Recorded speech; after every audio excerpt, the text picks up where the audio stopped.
Recording in progress. Good evening, everyone. I'd like to call to order the June 4th, 2025 meeting of the Policy and Services Committee. Madam Clerk, would you please take the roll? Councilmember Stone. Here. Councilmember Liu. Here. Chair Vinker. Here. All present. Thank you. Let's start with public comment on items within the purview of the committee, but outside of our action item tonight. Madam Clerk, do we have any requests for public comment? We do not. Okay, thank you. Well, then, we are right at our one and only action item of tonight, which is item 1, recommend to the City Council approval of the FY 2026 Nonprofit Partnership Work Plan Phase 1 awards. So we can start with a staff report, and then I will have a few comments, and then we will go for it. Thank you. Okay, wonderful. Lupita Lamos, assistant to the city manager. And as noted, tonight we'll be going through the nonprofit partnership work plan phase 1. It's a mouthful, that one. To review, discuss, and recommend to council the fiscal year 26 nonprofit proposals. So bringing awareness of our fiscal year 26 fiscal situation, we are projecting deficits in the next couple of fiscal years. And through discussion with the Council and Finance Committee, staff is being prepared to present to the Council $6 million general fund in savings, of which $4 million are one-time in nature, with a minimum of $2 million in ongoing.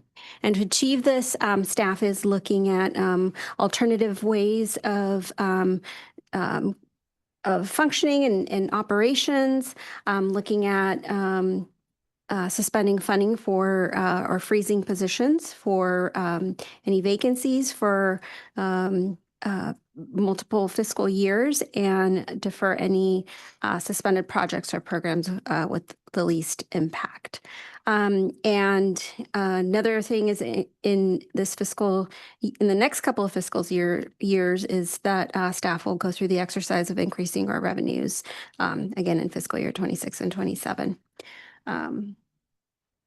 Okay, next slide. Reserves, I think you said revenues. Did I say? Excuse me. Thank you for the correction. So through consideration, conversations with the Finance Committee, a recommendation target of $396,000 has been discussed, as well as consideration for the Policy and Services in its consideration tonight and its review, to also consider the previously funded organizations. Next slide. In attachment A of the staff report summarizes the 22 proposals received, totaling $819,089 in funding requests. The table is organized by the evaluation of the rubric, the other elements and columns in the spreadsheet are reflective of the Policy and Services discussion last week.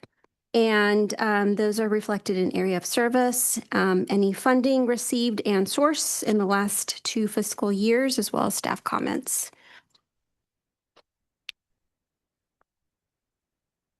And it is the chair and the committee's discretion on how it wishes to review and discuss the proposals.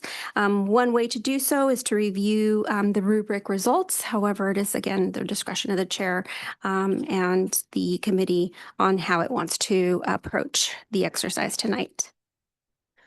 Next slide. And again,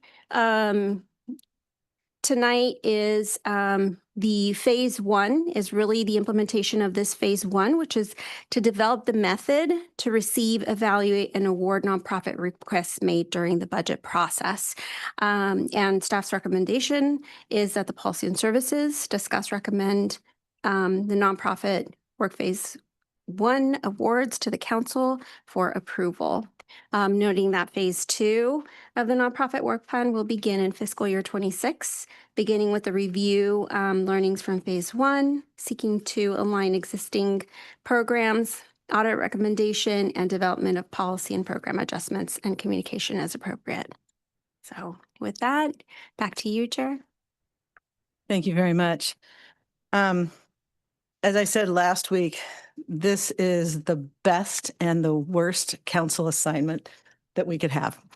Last week was really the best when we just heard from everybody and we were absolutely inspired by all of the amazing things going on in our community and the interest that many of you bring to doing even more and serving our citizens. So that is just, amazing. And the fact that we can give out some money and fund some of those is a joy. The worst is that we can't fund everybody, and everybody is doing some pretty incredible work. So we have a very unenviable task ahead of us tonight, but we will do it as best we can with the most skill and judgment that we can muster. Just wanted to comment on what we are doing and why, because we're not really creating a new grant program. And I think it's important to know that with some new pot of money. And I wasn't involved in the messaging. I don't know exactly what was said out there. And so I hope there weren't misimpressions around that. But what we are doing is creating a new process for awarding grants to nonprofit partners who are better situated than we to provide the services that the city wants or should provide to its residents. And that's what we've been doing all along, is partnering with different nonprofits and supporting some of them. But this is about sorting through the process for doing that. Previously we would receive ad hoc asks throughout the year, and we didn't have any process to refer them to. And so that would be awkward for us and awkward for them. And so now, if you think your group has a project or a service that the city should be supporting and offering, now you have an annual, once we work it out in phase 2, more predictable, but certainly more transparent process to go through. And this is your chance to tell us that you have this project or service that you think would enhance the city's services to its residents. So again, this is what the city should provide, not whether these proposals are good or worthy, but whether it's appropriate for us to be the ones that step in and say, yes, let's make this happen. So we're not at all trying to pit anybody against each other. We're just trying to create a uniform process for sorting through these difficult decisions. We don't want to just say, gee, here's something we think, let's do an RFP and see who shows up. There are things you may know. You're out in our community. You know some of the needs and may come to us and say, this is a service we're really good at. We think the city should support. So that is why we're doing it. And why not just his rep? Because not all of those things that I just described fit into human services. Some do, but some don't. So we need to look more broadly. So we're finding our way. As was mentioned, this is phase 1. This is the transition year. This is when we learn. And there will be a phase 2 when we'll have, process improvements and we'll get feedback from you and we'll look at what happened that worked, what maybe wasn't so great, and what ideas have come up. So let's give each other some grace in this process as we all go through it. I think, hopefully we can get to a place where we're very proud of the things that the city can help make happen. So those are my introductory thoughts. And what we wanted to do tonight was to give, through public comment, any public commenter a chance to speak, of course, but also any applicant who wants to say something more, something that may have occurred to them after our last meeting, something they saw in the staff analysis, something else they want us to know. We'll keep you and all commenters to a 3-minute time period, but we may have further questions that we ask you then or later. So that will be, things, whatever it takes to help us in our deliberations. So that's the process, unless staff has anything more to add to that. Okay, great. All right, well, I think unless either of my colleagues have something else preliminary to say, we should just move to public comment. All right, they seem to agree. So, Madam Clerk, do we have public comment on this item? We do. We currently have 6 requests to speak. Our first request is Larry M. Excellent. Welcome. Yeah. Thank you. Step up.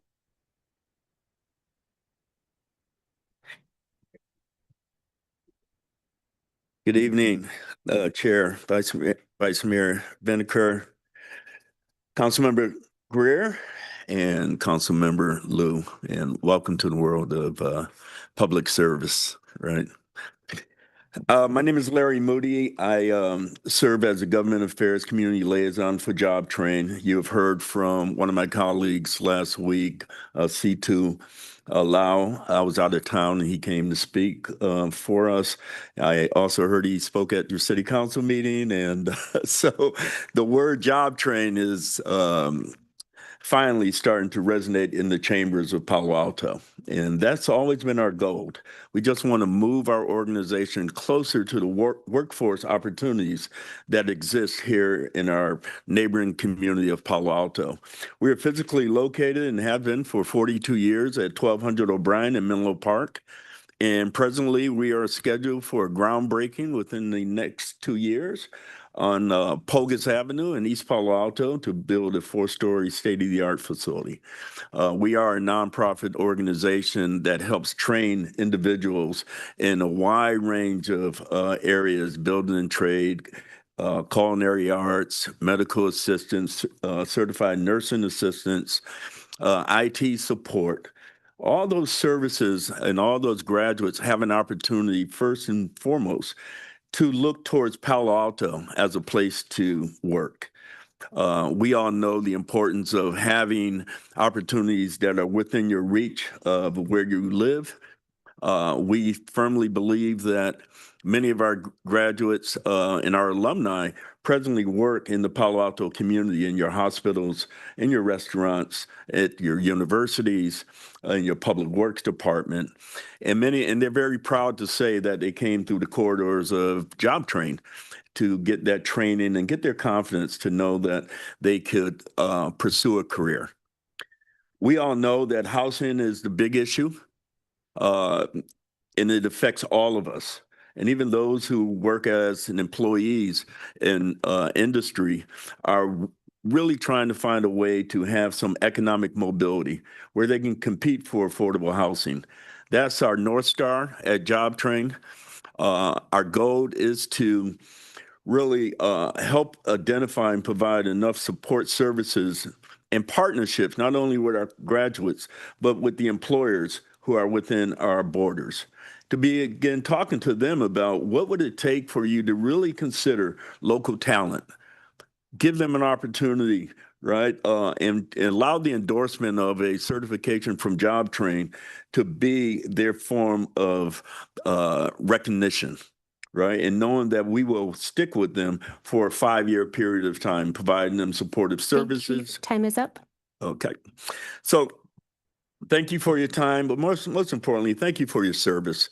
At the end of it all, Job Train wants to be closer aligned with your HR department here in Palo Alto. Okay. Thank you. Our next speaker is Midpen Media. Good evening, everyone. Let me just pull up your slides. Sure, yeah. So we have some slides for you. My name is Diana. One should think my team provides video operating. Yeah.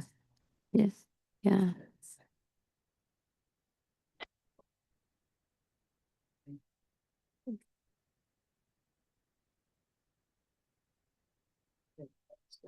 I know. Yeah.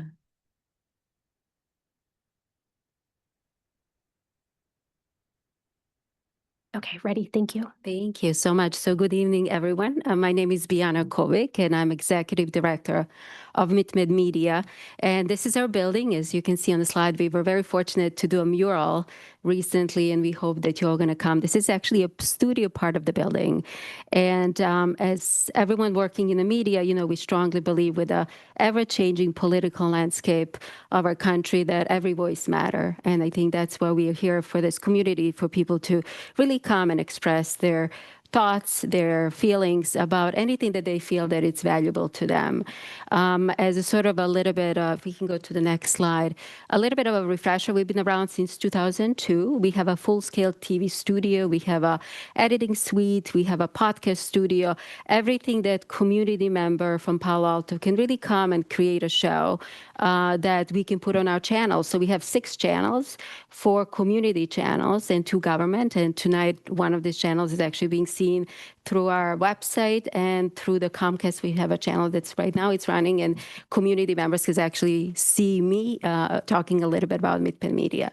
So the way we see our contribution to this is community in Palo Alto is that, people can really come to us. And if you go to the next slide, what we do, we really kind of create a comprehensive education package for community members. So people come to us, they learn about media, they learn how to use the equipment at a very low cost, and then they use that by going to TV studio, creating TV shows that we actually put on our channels. We keep everything at low cost. Mid-Penn Media actually subsidize every show that we put about 80%. So we already are extremely invested in our community by giving our talents, giving our equipment. So everyone who comes to our studio gets to use our equipment for free and gets to use the TV studio. We provide them with helping them create a TV show and guidance how to do it with pre-production, production, and a post. So it's a very very tangible way to connect with community and to express anything that you feel like it's meaningful to you, to your community, and your own sort of peers. And so we hope that this grant will enable us to also completely subsidize, so that people right now, they're paying $40 towards the cost of the TV studio. What we like to propose, once we get this funding, that we can actually completely do free of service to all Palo Alto residents that would like to come and create a show or create any type of event that they would want to tape for, that we can put on our channels. So that's a little bit about us. And if you have any questions, I'm here to answer. Thank you. I actually have a question. Go for it. Mhm.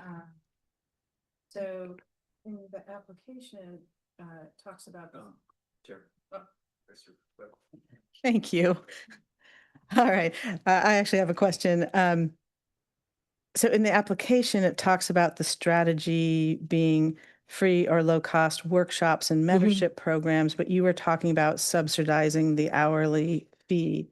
Are those 2 different things? So no, actually, that's the one thing. So thank you so much. So I can clarify. So Mid-Penn Media already subsidize 80% of the production. So production costs, so what we would use your funding is to actually subsidize the cost that people are actually paying right now to us to have a show. So if you're a community member, you come to us, the regular fee would be $150, but you pay only $40, and we subsidize the rest. So with this funding, we would actually, you would not have to pay for it. So it would be free for you to do the show. And the workshops are. And the doing a workshop will be show. the same thing. So the workshops sort of precede the show, because we want to train folks on how to use the equipment, how to, tell a story. So that will be sort of preceding, kind of coming prior to them developing the show and creating the show and putting it on the air. And in addition to that, we also provide ongoing workshops for the community members that are not related to the production itself. Right. I'm trying to figure out what this This piece- money you're asking yeah. for would be. Right. So this money would be basically for community not to have to pay $40 per hour to produce the show, or not to have to pay to take classes with us. We would actually use that And- funding. Would that be anybody, or would that be targeted at a particular group? That would be anyone that is within Palo Alto community. Okay, thank you. Mhm. Anybody else? All right, Any other thank you. questions? Mhm. Our next speaker is Yasmina.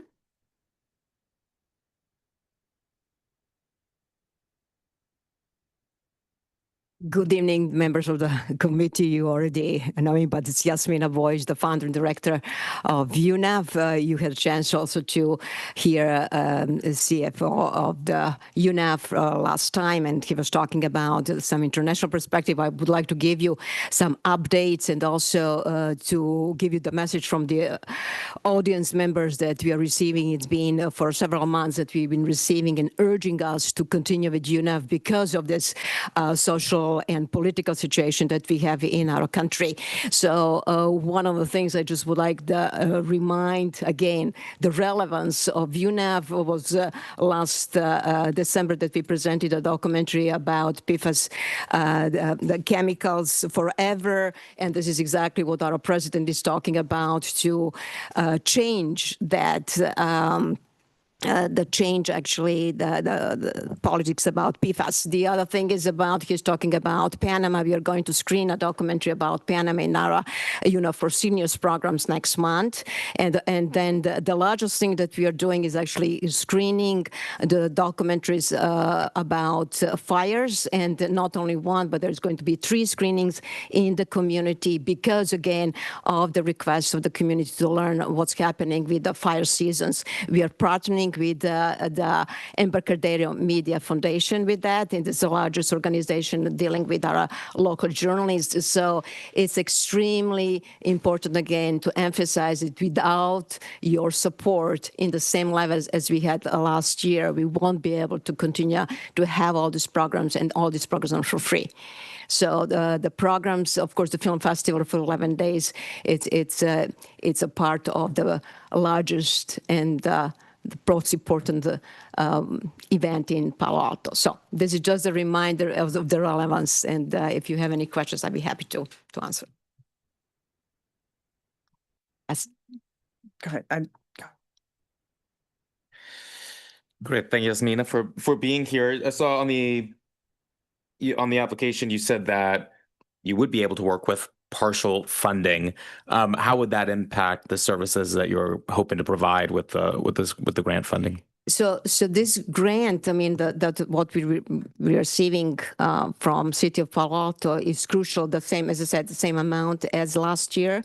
But again, if we don't receive it, it's going to affect that we have to charge for our events that we have for seniors, and we have to charge for our UNAV in schools, and we have to charge for all the free programs that we have right now. We won't be able to do it for free. So this will be, I think, a sad thing. And then also we have a discount for our seniors during the film festival, which is good. Any other question? Yeah, so I'm just, sorry, my computer's acting up. Continues to act up.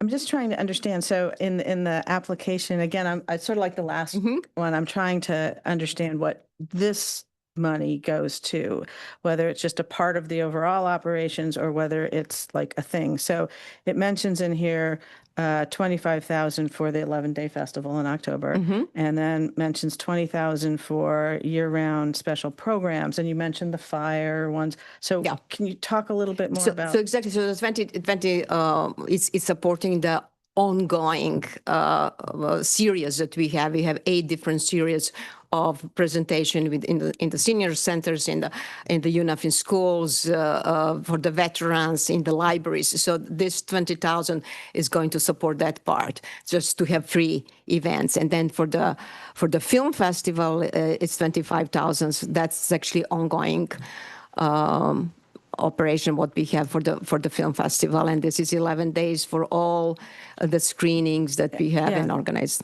Oh, thank you. And I think I understand what you do. Yeah. What I can't understand is I'm looking at the budget and I can't parse what is for what, or if it's just a budget and we're just contributing some to all of that. I mean, are we paying for like one of the showings, or are we paying for one of the days of the film festival, or like what? All together.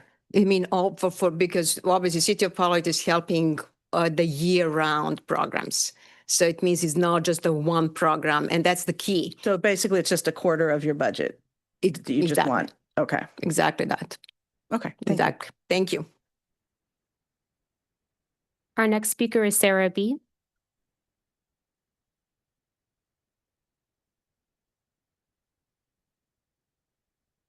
Hello, council members Lou and council member Stone and Vice Mayor Vinker.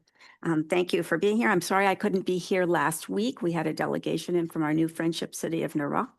I had written an email that somehow stalled and then part of it got cut off when it went through.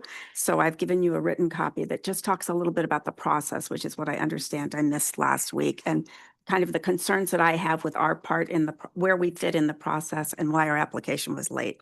But tonight I want to talk about the relationship between Neighbors Abroad and the city and what we do with the requested funds. Neighbors Abroad only exists to serve the city. It was incorporated in 1962 at the same time as the city of Palo Alto began its first sister city relationship with Palau in the Philippines. And in that regard, it has worked in partnership with the city over the last 61 years, 62 years now. We don't exist beyond it. And so in light of that, originally the city provided us with a secretary, an office, storage space in City Hall, received our mail and opened it for us and provided all mail service and everything else. Gradually over the years, while we gained more sister cities, the services that we got with the city kind of fell away. I know that the mayors used to entertain the mayors coming from other cities in their home, including giving them board. They opened their homes to them, and that's where they stayed at all of their meals. There used to be much more interaction with city staff and city government. But over time, Neighbors Abroad has taken on more and more of it. What happened about 5 years ago is we realized that there was a great imbalance between what occurred with the delegations that come in from other cities to us and what our delegates saw when they went to another city. They were coming in and maybe eating dinner one night in the house of a board member, and our delegates and government members were going to another city and getting entertained, dinners, et cetera. And in fact, 2 of our cities actually complained about it and sent us the cost of what they had spent on us. So it was embarrassing. And we began to get funds at that time solely to use on a reimbursement basis for the entertainment and reception of these delegations. And I want to make it clear that the delegations that come are including general council members, people from the consulate. We've had people from embassies. We've had governors, we've had mayors, we have all sorts of people that come through, and they're really people that we should be honored to entertain. And we do it on a fraction of the budget of what anybody else could be. Not only are we a fraction of what the staff people that most other cities have in terms of the cost of the city, but we negotiate discounts with restaurants. We cook ourselves, we make sandwiches, we use city services, we use our backyards and our houses when it's appropriate. So this is really, if the money goes away. Thank you. Your time is up. Oh, sorry. Any questions? Questions? I have one. Yes. So let me find this here. I want to understand more about the funding for this year. So first of all, well, maybe just historically, you just sort of described it generally, but maybe just even the last 20 years. You had 60. I don't need all 60. In 20 years, there was a time when there wasn't much funding at all, just to be honest, and there wasn't much staff support there until we got the staff support that we have now, which we're very grateful for. There wasn't nearly as much, and in that time, the funding dropped off and our relationships with our cities dropped off as well, which is a great shame because especially with today's political profile, the purpose of this is to create friendships and one-on-one relationships between countries, really to prevent war. That's the reason why sister cities began, and to prevent conflict. About 6 years ago, we began to have a contract to fill back in what had been the original agreement with the city at a fraction of it. We no longer have a staff person, but we do have payment to help with our administration fees, our admin fees, and costs, and some of our overhead. This is separate from that, and it began about, I believe, 2021. We had a function here in in City Hall in the plaza that we received $5,000 to help with. And there are several cities that came and we entertained the delegates on that money and we put on this function for the city. We received that funding. In the next year, and that was council funds. In the next year, we received $10,000. That was to make up for the 2 cities that were complaining. And we found out that we'd had city government people who had gone and accepted accommodations and other things at quite an expense. And so that was the makeup money. In addition, then we applied then for the budget to get $20,000 in funding. We haven't used that all up yet. We have a little left from that that is rolling over. But it won't last us out the next year. Yeah, I guess what I'm trying to figure out is there an ongoing contract now? And then this was, because I understand this is separate This from is that? separate from the ongoing Or is there contract. nothing else right now? There is an ongoing contract, which I believe is in the preparation phases right now. It's been being prepared for quite some time. And in the last little bit, I believe that what staff was looking to was to find out how much was left of our budget for entertainment, to roll that into the contract and have a clear amount. So I believe it should be ready soon. And maybe I can ask staff as well, whether that would be a 1 year, 3 year, because I mean, this is a 60, year. it's typically 2 years, or what do we expect? I'm sorry, could you repeat the question? I'm just trying to figure out if there's a current contract happening, and if so, for how long, and you know, if there's some sort of basic sustenance going on besides this. Yes, and my apologies, Mr. Shikata and I were looking at the spreadsheet, so that's why I missed the question at first. The base funding for Neighbors Abroad is the $30,000, which supports their administrative support, as Ms. Burgess referenced, and that is in the city manager's office funding, and that is ongoing. So that would be regardless of any of the reception hosting funds that Ms. Burgess spoke of, the $30,000 is in the budget as an ongoing expense. And is that annual? That is annual. 30,000. Yeah. And that's for all the relationships, all 8. And it's been that way. That is for the administrative support that they need for all the relationships. That is not to Ms. Burgess's point, to take care of any of the folks that are coming to town. So it's really just to keep the engine running is how I would describe it. And all the work that Neighbors Abroad is doing just to maintain the relationships and working with us as city staff. Yeah. No, I understand that they're very separate thing. I just wanted to make sure that that basic thing was happening and we didn't have to try to cover that as well. Yeah. And then to the point that's in the spreadsheet of the 20,000 reference, that is funding that the council gave one time in the previous fiscal year. And we're just paying it down essentially until that money is gone. But that is not ongoing funding. And has that amount been static for a long time, or That's has it new. changed? So we 30. have the 30 or the 20? The 30. The 30 has been in place since we started doing the contracts with Neighbors Abroad. So it's been about 5 or 6 years. That's it. With no increase. Okay. With no increase, Thank you. correct. That's what I was trying to sort out. Very helpful. Anything else? Okay. Just so I could make sure I understand, that $30K is also on a reimbursement basis, or that's just $30K overall? It's $30K overall, and Okay. it is to be spent. I think the figure is 77% of that has to be spent on our admin. Okay. And the rest goes towards the storage locker, the ongoing expenses that we have, which have gone up. Right. And we did not ask for it to go up. So Are those percentages really restrictive? Like if you didn't want to spend, if you want to spend less on admin and more on events and programs from this money, from the $30K, would that meaningfully free you up or let you operate more flexibly? definitely, but to be honest with you, we hire offshore people who are working at minimum wage to do all of this at the City of Palo Alto minimum wage. And so we're okay. getting it just about as cheaply as you possibly could. And most other cities, every city we deal with, this is a city staff position, which would be, more than 4 times what, if you're not even including benefits, what the $30,000 is. Okay. This is kind of the classic outsourcing of something that could be a city. Yes, Yeah. exactly. And that's what we're doing in lieu. And it used to be a city position. So I don't know how that fell off. That fell off between the time I was an exchange student and when I came back, but it fell away.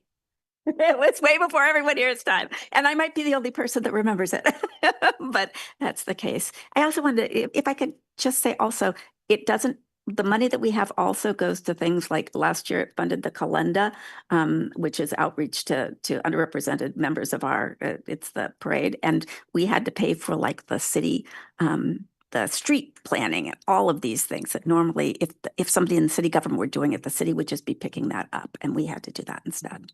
All right. Thank you so much. Okay. Thank you. Our next speaker is Olenka B. Okay.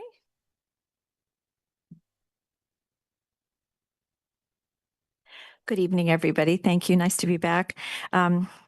Well, I'm going to start saying that our world is lonely, and we may not be able to solve that problem, but what we can do is help put Palo Alto on the map, not only for its internet connections, but for its social connections. And through the Magical Series programming partnership, this past year, Magical Bridge has created over 50 events, which have united community members in this joyful way, inclusive on every level. And as I reflect on my own Ava, who is now 22, it is bittersweet because she's really never participated in any city-run programs. Why? Well, because there have been none, unfortunately. And like many others with disabilities in our own town, her opportunities to connect are really limited either through school or through the Magical Bridge. And she is leaving the school community this year. So it becomes even more mindful to think about people like her and others. And last year, the city, once again, unfortunately allotted $0 to inclusive programming. And our partnership filled that gap. And I am, along with our team, very passionate about not letting a new generation of Palo Altans grow up without being seen, included, and celebrated. The good news is we have embraced our role as the city's nonprofit partner with some tremendous purpose and passion. I mean, Palo Alto is our home, and as our first year concludes, we will share with you our impact. But just some examples on the playground, some of the many partnerships that we've had this last year have included working with Girl Scouts for STEM activities, Stanford for community autism awareness, and hundreds of kind teens from Pally and Gunn came together to create the annual Light Lantern Neurodiversity Night. Off the playground, for those that heard, our Friendsgiving event was really a big hit. Guests arrived into the transformed Lucy Stern Ballroom that felt like a warm home where they were greeted with both a teen and an older adult ambassador that guided conversations at the tables, and local restaurants prepared delicious food, and we ended up dancing the night away. So people came as neighbors and left as friends, as promised.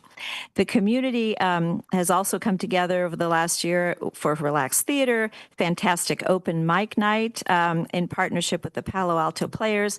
And we're proudly doing the work that other cities need entire teams for, because Palo Alto deserves it, especially those families who have been overlooked for far too long. I remember last year when we were so grateful to be part of this agreement and partnership, we really snuck in under the, umbrella of special projects. And, you know, our families aren't special projects. We live here and we're part of the community.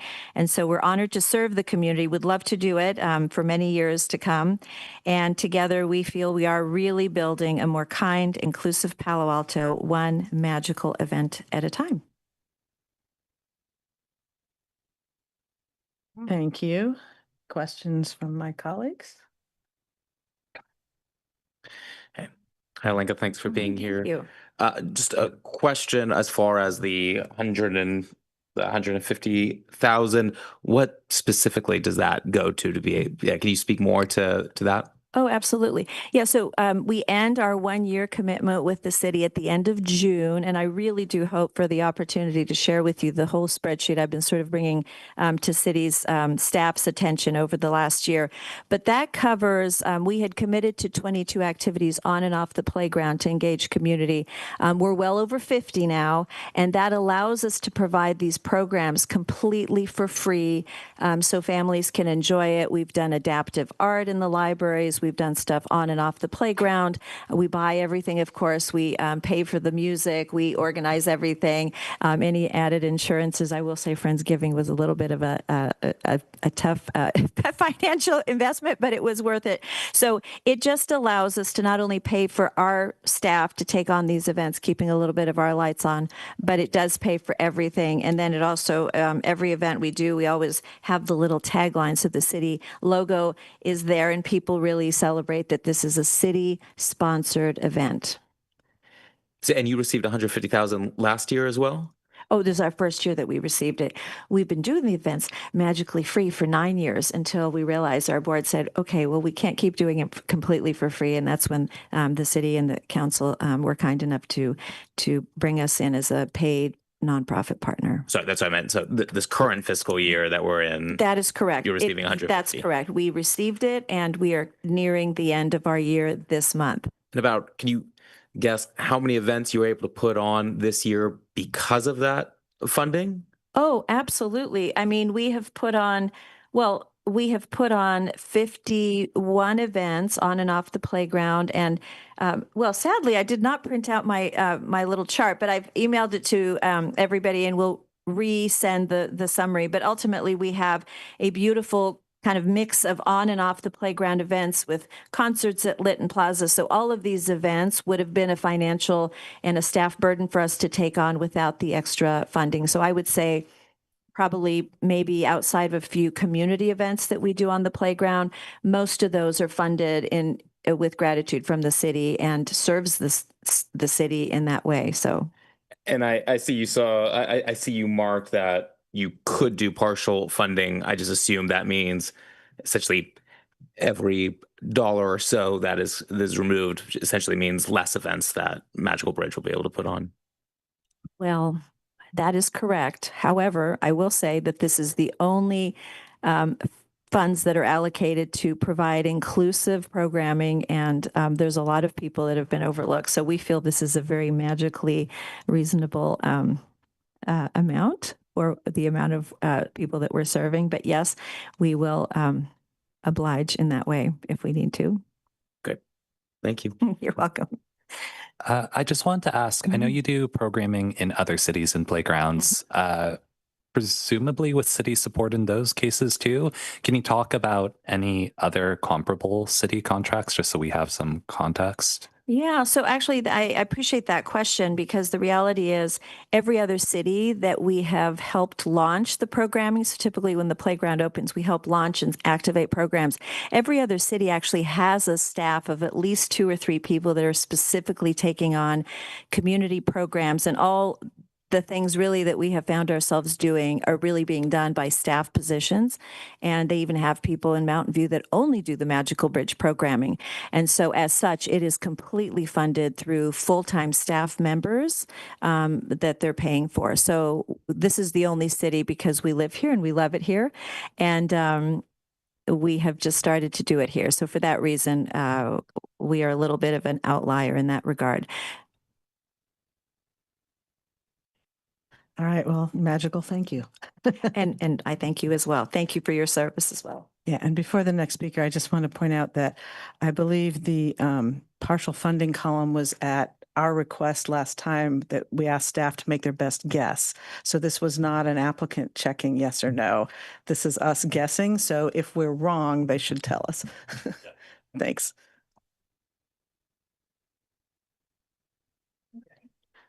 Our next speaker is Andrew Navarro. Hello. Thank you, City Council. Thank you, everyone, City of Palo Alto, and thank you to our community partners who are there tonight representing your programs and your agencies. I love that we're able to have our continued advocacy for all of our programs, so thank you very much. I am Andrew Navarro with Peninsula Healthcare Connection. I am the Director of Clinic and Outreach Programs. We are a recipient of HISRAP and have been on several cycles now. And with that, over the last couple years, we have learned through experience. We're very data driven. We've learned from our data, And we use a lot of innovation to design our programs. And what we found is that for this new cycle, we started to deliver, or we're going to be delivering more services such as wellness and mental health groups. We're doing a lot of community-driven groups, a lot of health education groups, which will then take away from some of our direct case management services that we did in previous cycles. So with this new funding, what we're looking for is we're really looking to continue to be able to add more case management services alongside all these other activities we have. This will partially fund, his RAP partially funds my two staff members that are out there doing the day-to-day work with our community, with our unhoused population and those who are on at risk of being unhoused. But having additional funding will help us continue to do longer term case management services. Some of you may or may not know that we do have a drop-in community resource center on Sherman, and it's called the Clerk Community Resource Center, and we are in partnership with the public defender, and we see a lot of folks coming in through the public defender, our residents of Palo Alto who have been impacted a lot by the justice involved and informed policies and other agencies. So they come in for help, and we're able to help them with case management services, help folks get them where they need for their mental health well-being, for their physical health. And we're really hoping that this continued partnership can just continue to grow. We can continue to use our innovation and our data to hopefully develop more programs in the future. So thank you again for our continued relationship, and thank you for letting me speak this evening. I really appreciate it. Thank you. Let me see if my colleagues have any questions. Yes, please go ahead. I understand that the program goals are about expanding access to care and just delivering more care to people in Palo Alto. Can you talk about how this incremental funding would be, how the incremental funding would advance that? Of course. Yes. So we'll be able to expand access to the trauma-informed healthcare for marginalized populations. I think you might be looking at possibly goal number 1. That is really amazing for us to be able to do that care. So our staff are trained in trauma-informed techniques to really help avoid those triggers. And what we really want to do is get folks where they need to be without putting more harm or more trauma into them already. And what we really want to do is get them to a place where they can go and help them get the care that they need so that they can see better health outcomes, right? So by avoiding those trauma triggers, by addressing those trauma triggers, we're going to see better health outcomes. With this particular funding, what we're hoping to do is have more time to do that, right? So right now, the way it's written in his rep, we don't have as much time to do that. By giving my staff more time to provide these services, we'll be able to address those needs. Giving more time as in expanding the hours of your operations, or expanding the hours, the deliverable hours as well. I see. Right now, my staff would be able to give about 30 hours. That means I would have to put my outreach workers that the community already knows, possibly on another program or something else that might not be associated directly with working with the on-house population, right? I would rather keep them with our population because they already have the trust factor with our population. They already have the relationships with our population.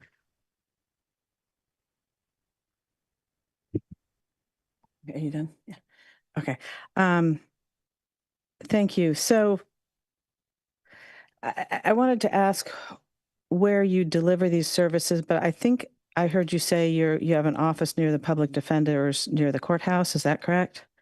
That is correct. So we deliver services in many different ways. So we have our KCRC Resource Center, which is on Sherman Avenue. We have our clinic, which is on Encina, which is at the which is at the Opportunity Center. And then we provide a lot of our services out in the field as well too. Okay, thank you. And again, what I've been trying to get at tonight with any of the applicants is what exactly we would be funding. And you talked about enhanced hours, but I think it's actually in the form of a salary for a case manager. Is that correct? That is correct, which in turn would do enhanced hours. So right now, we're about 35 hours with our current funding stream for this particular project. By adding more hours to them, they'll be able to deliver more services. They'll be able to do more one-on-one case management services, have more time for that. Okay. All right. Thank you. Thank you very much. Our next speaker is Nicole C.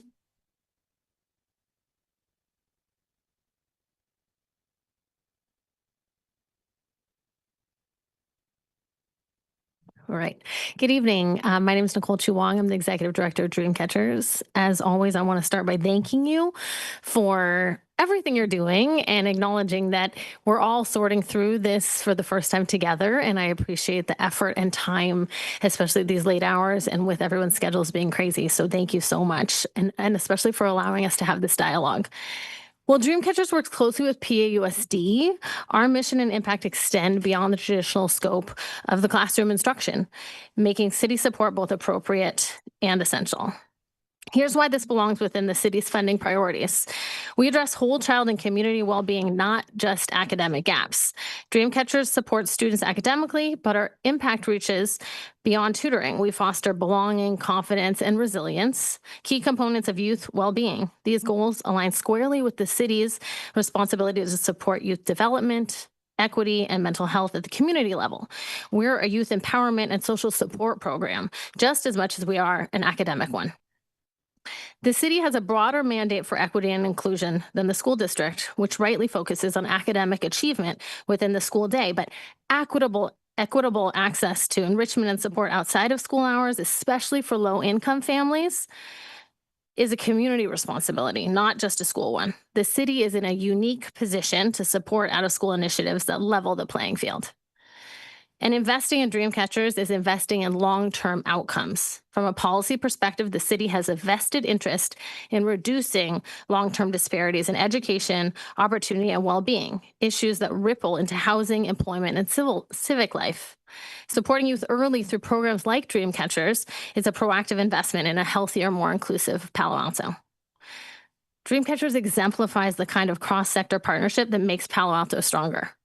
Working in tandem with schools, parents, volunteers, and community organizations, as I've many times mentioned how important many of these organizations in this room are to Dreamcatchers being able to serve our families, city support reinforces that this work is not the sole responsibility of one institution, but of a connected, caring community. In short, the city supports libraries, youth arts, sports leagues, and mental health programs because it understands that thriving youth are a shared civic priority. Funding Dreamcatchers reflects that same commitment, making sure all kids in Palo Alto, regardless of background or economic status, have a real chance to thrive. And I know that's what we want as a city for now and into the future. So thank you so much, and I'd welcome any questions you have. Thank you. Questions?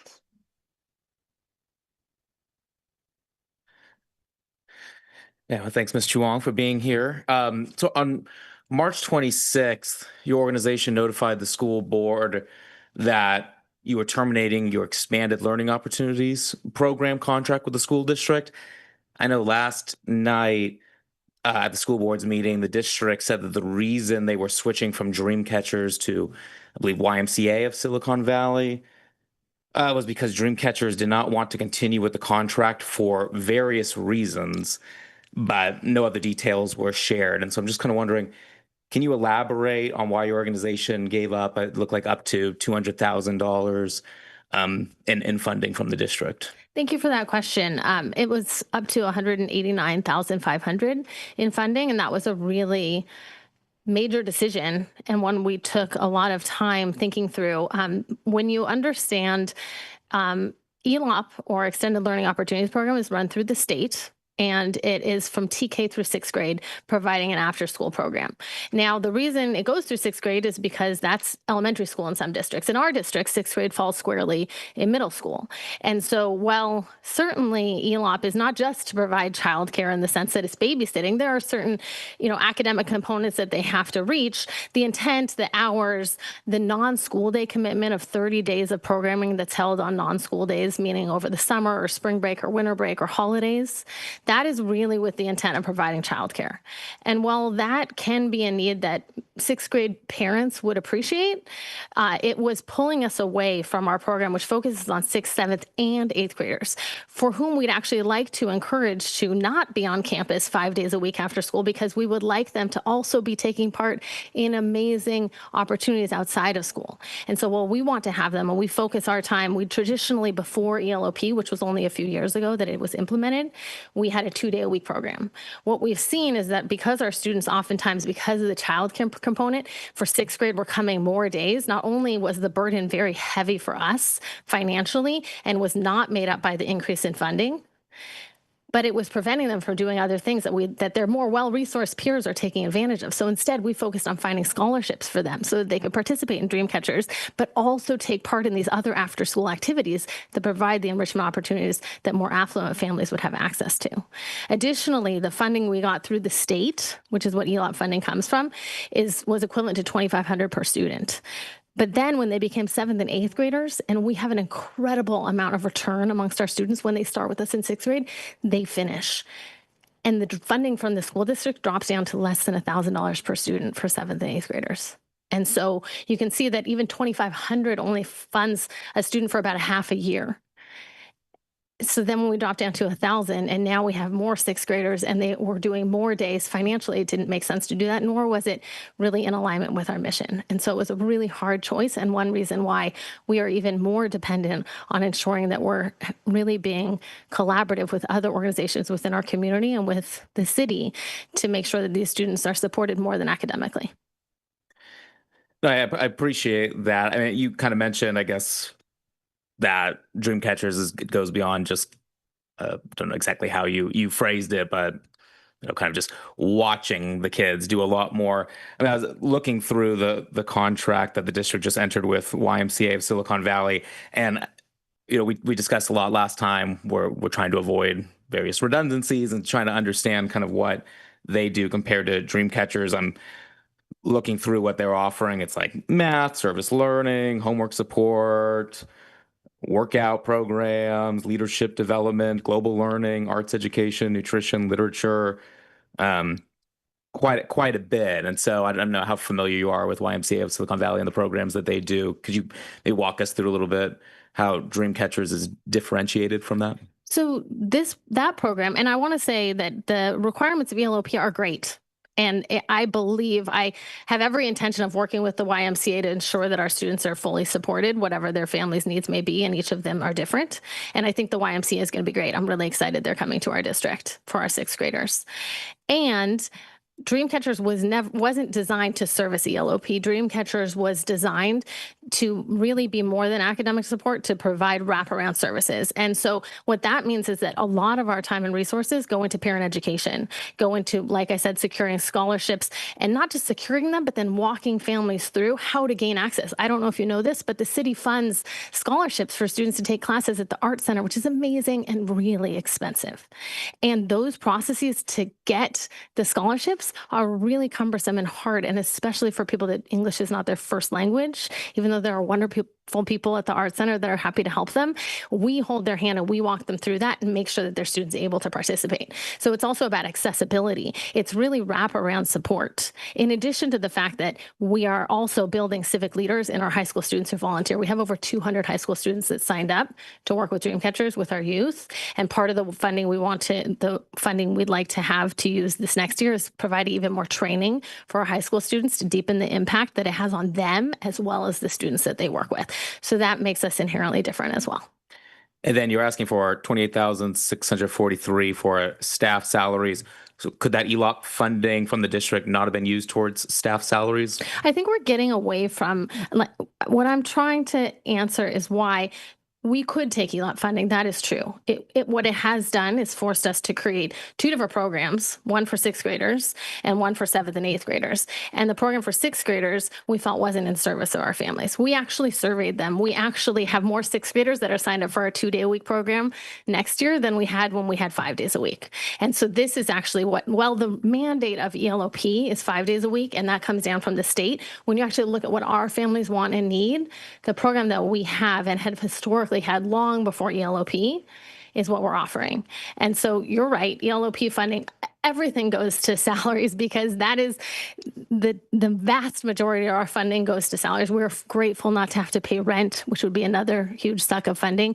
But we have people in the classroom with these students. We have intentionally low student to adult ratios, and we have a very lean staff. And so majority of our funding, 85 to 90% of it goes to staffing salaries and the hourly wages that we pay the people that are actually in the classroom. So any funding we get, if it's not restricted, goes towards that. And it's all in service of the things that I mentioned, including adult education, parent education, helping them find resources, walking them through the process, the wraparound supports, training for our mentors.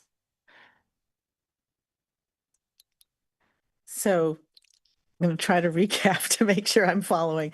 So a sixth grader can still participate in Dreamcatchers just in your standard kind of 2-day-a-week services, not the 5-day-a-week program mandated by ELOP. And that also frees them up to participate in other things on the other days of the week instead of am I right? Am I with you so far? Absolutely. Yes. Okay. Yes. As well as as far as I understand it, and the school district hasn't said otherwise, and we will work with the YMCA to make this a reality for families that feel that they need that 5 days a week. We would absolutely encourage them to spend the other 3 days at the YMCA. Got it. Okay. And those all right. And so it's, in some ways it's not biting off more than you can chew when it's not a dinner you really want anyway, to torture the metaphor. And in this instance, what you're trying to do is have the staffing resources to really focus in on what I think was more traditionally the core of your work, and that was shy a bit in the HISRAP funding, and so that's what you're asking for here. Is That is exactly it. Yes. I think I understand. Thank you so much for explaining that. And just for context, we did participate in ELOP for several years because there is no other ELOP provider that was in middle school. That's why there's now a new contract with the YMCA. And again, super excited. I think they're going to be great. I hope we can partner well with them. I've already reached out. And we saw what it changed about our program. And at some point, yes, nonprofits are there to serve the need of the community. What we determined our need of the community was hindered by us trying to get funding that didn't go to what our mission is. Got it. Yeah. All right. Thank you so much. Thank you. That concludes public comment. Was it? Okay. Thank you. I was so into it. I wasn't even watching the list. All right. Well, thank you all again for being here and for all you do every day and all you're going to do and for answering our questions and your patience. So, okay, now we've got the hard part. What I'm going to suggest is that we start with ones that we might think are, I can't say anything's a clear yes or a clear no, but things that where people say, I think I can get consensus around this. This is an easier yes, or this is an easier no. And I can start with a couple because nobody's going to want to start with this. And I'd like to ask my colleagues if this tool that I think might be useful as we walk through this, if they agree and are willing to work with it. And Deputy City Manager, would you be willing? Are you the right person to share your screen or? Okay. So what I've tried to do, so let me back up a little bit for the public and just remind them some things that were in the slides that staff put up earlier. But we have basically $820,000 worth of asks, and the Finance Committee recommended only $396,000. So even if we cut every one of them in half, we wouldn't quite make that budget. So we obviously need to be thoughtful and careful about what we award. Well, we're not awarding anything. What we recommend to council that it award, and that will council will be the final arbiter of this. What I thought would be helpful is we have here just a list of, in the center column, column D, for each applicant, we have the amount of the request, and then down toward the bottom, we have totals. And so if we were to so as we say, tentatively, and things may go back and forth, they may go from one column to another, and it's super awkward to have to do this publicly. But that's the gig, so that's what we're going to do. But you can see the subtotal line 26. We can see how things are building up as we have tentative items in the award column, be they all of the request or part of the request. Similarly, for if we decline to fund a certain one, we can move them there, and we can kind of look at how we're doing as we have this conversation, because I don't think we can look at any of these in a vacuum. So if this is a useful tool, I know I probably should have, but for the Brown Act, I would have asked George what tool, because he's excellent at this stuff, but will this suffice? Yeah. Are you good with it? Yeah. All right. Well, let's try this, see how we do. I think it'll just sort of help us track our conversation at least. And then at the end, we can kind of look at it in total and see how we do. So, staff, is that all right with everybody? All right. I'm seeing nods. Okay. So this impossible task. The one, but okay. I was just going to, for me, the one that I think that we can probably get consensus around relatively rapidly is the YCS/YCI grant. We haven't talked about it tonight, but that is one that's been going on for several years, and that 50,000 is matched by the county. And so I think not doing our part when we've been doing that in concert with our county for years would be awkward. And it's just such an important service that goes to one of our city priorities that one I would recommend awarding in full right off the bat. So I don't know if others have thoughts on that. I agree. And I think I mean, we did discuss this somewhat on the full council, and I'd expect that there'd be consensus on the full council for this too.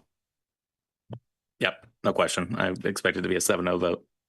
And I would also say that, I mean, honestly, in some ways, I was surprised to see it still on the list. But and on a different note, what we just did, this sort of informality, I think is the only way we're going to get through this.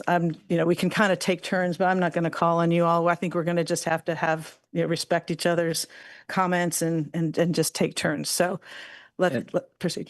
Maybe I would say maybe we could go through the finance committee recommendations first and try to dispatch those and see where we might agree.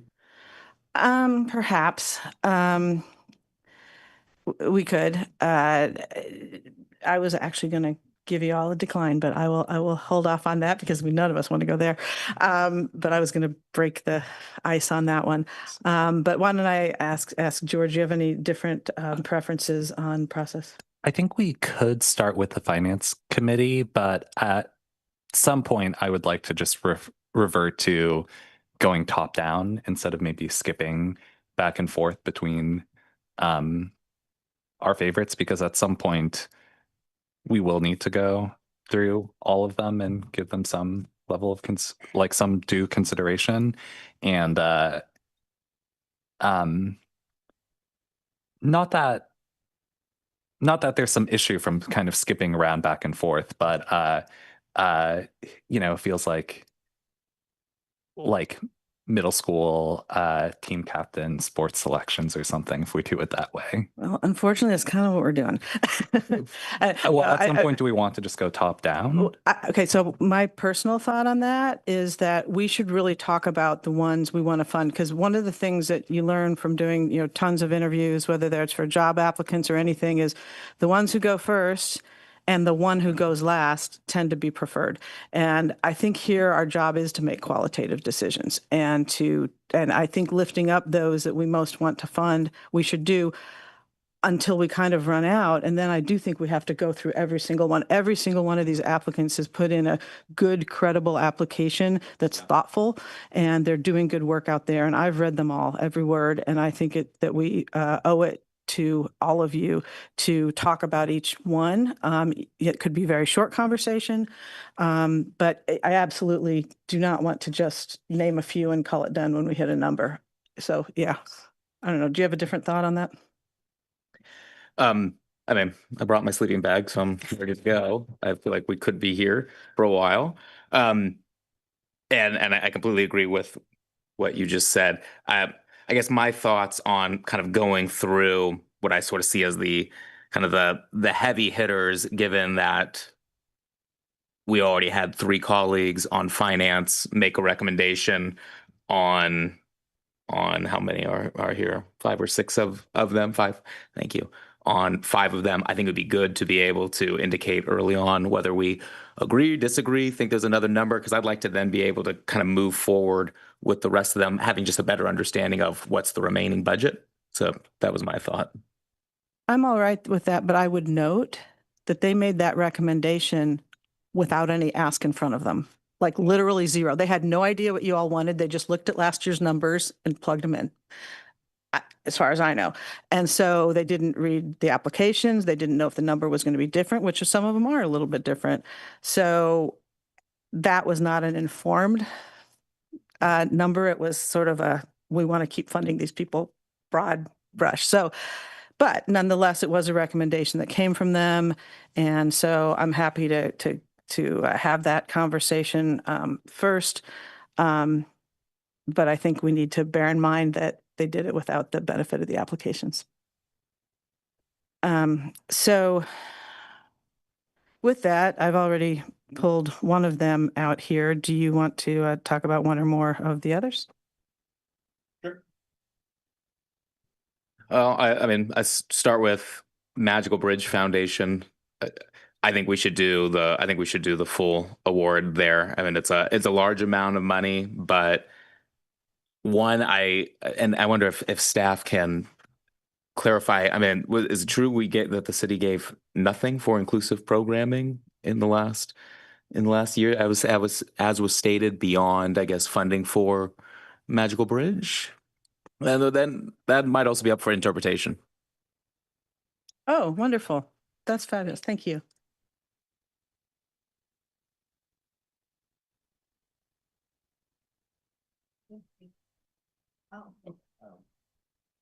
Well, while waiting on that, I mean, whether it's true or not, I've been impressed by the level of programming that I've seen from Magical Bridge, the amount of programs that they were able to put on in events last year, with every indication that that number of events will continue, and to be able to serve a population that probably so often feels just either misunderstood or forgotten about in our community, and to be able to bring community connections, I think, is so incredibly powerful, and is the type of work that we really want to do. And with something we've been talking quite a lot about just increasing community events and opportunities for neighbors to be able to get outside and meet one another, and meet people with various disabilities or neurodivergence, I think is a real honorable goal for the city to be able to support. And I'd be concerned of any money that we don't allocate. I think we're going to see seems like we'll have a direct correlation then with events having to just be dropped off through the year, which I think would be a true shame. So I definitely support Magical Bridge for the full funding. Should I just leave it there or go over the other ones of the Finance Committee of my thoughts? How would you like to proceed? Maybe since that one's such a large one, we could talk a little more about it. Do you have thoughts? Yeah, I am happy to support it. I think I would want to, since this is such a large one and one of the first ones we're talking about, put an asterisk to it, though. There's a potential that, we come back and maybe we have to trade off between a partial funding for an event that Ada's Cafe might want to run for a similarly inclusive group, right? So I'm happy to tentatively support the full request, but I think it's fair just to put an asterisk on it since we'll need to come back. And there are other,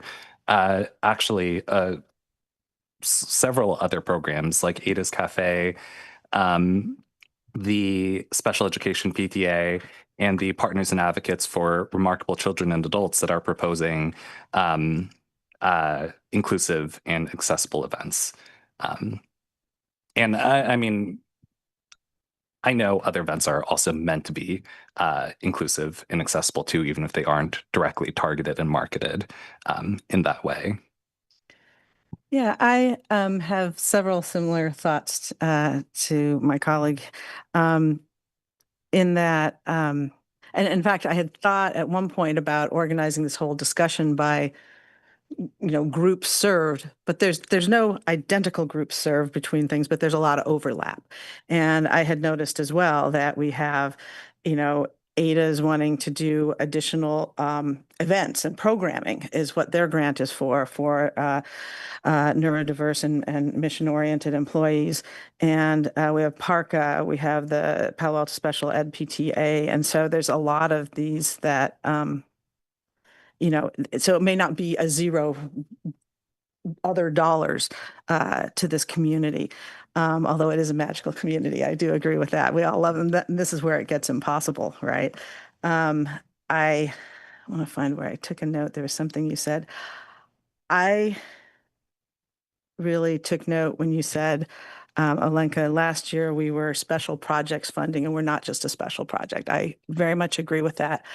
But I think we need to think about how many special projects we need. And you so beautifully overshot it. It's amazing.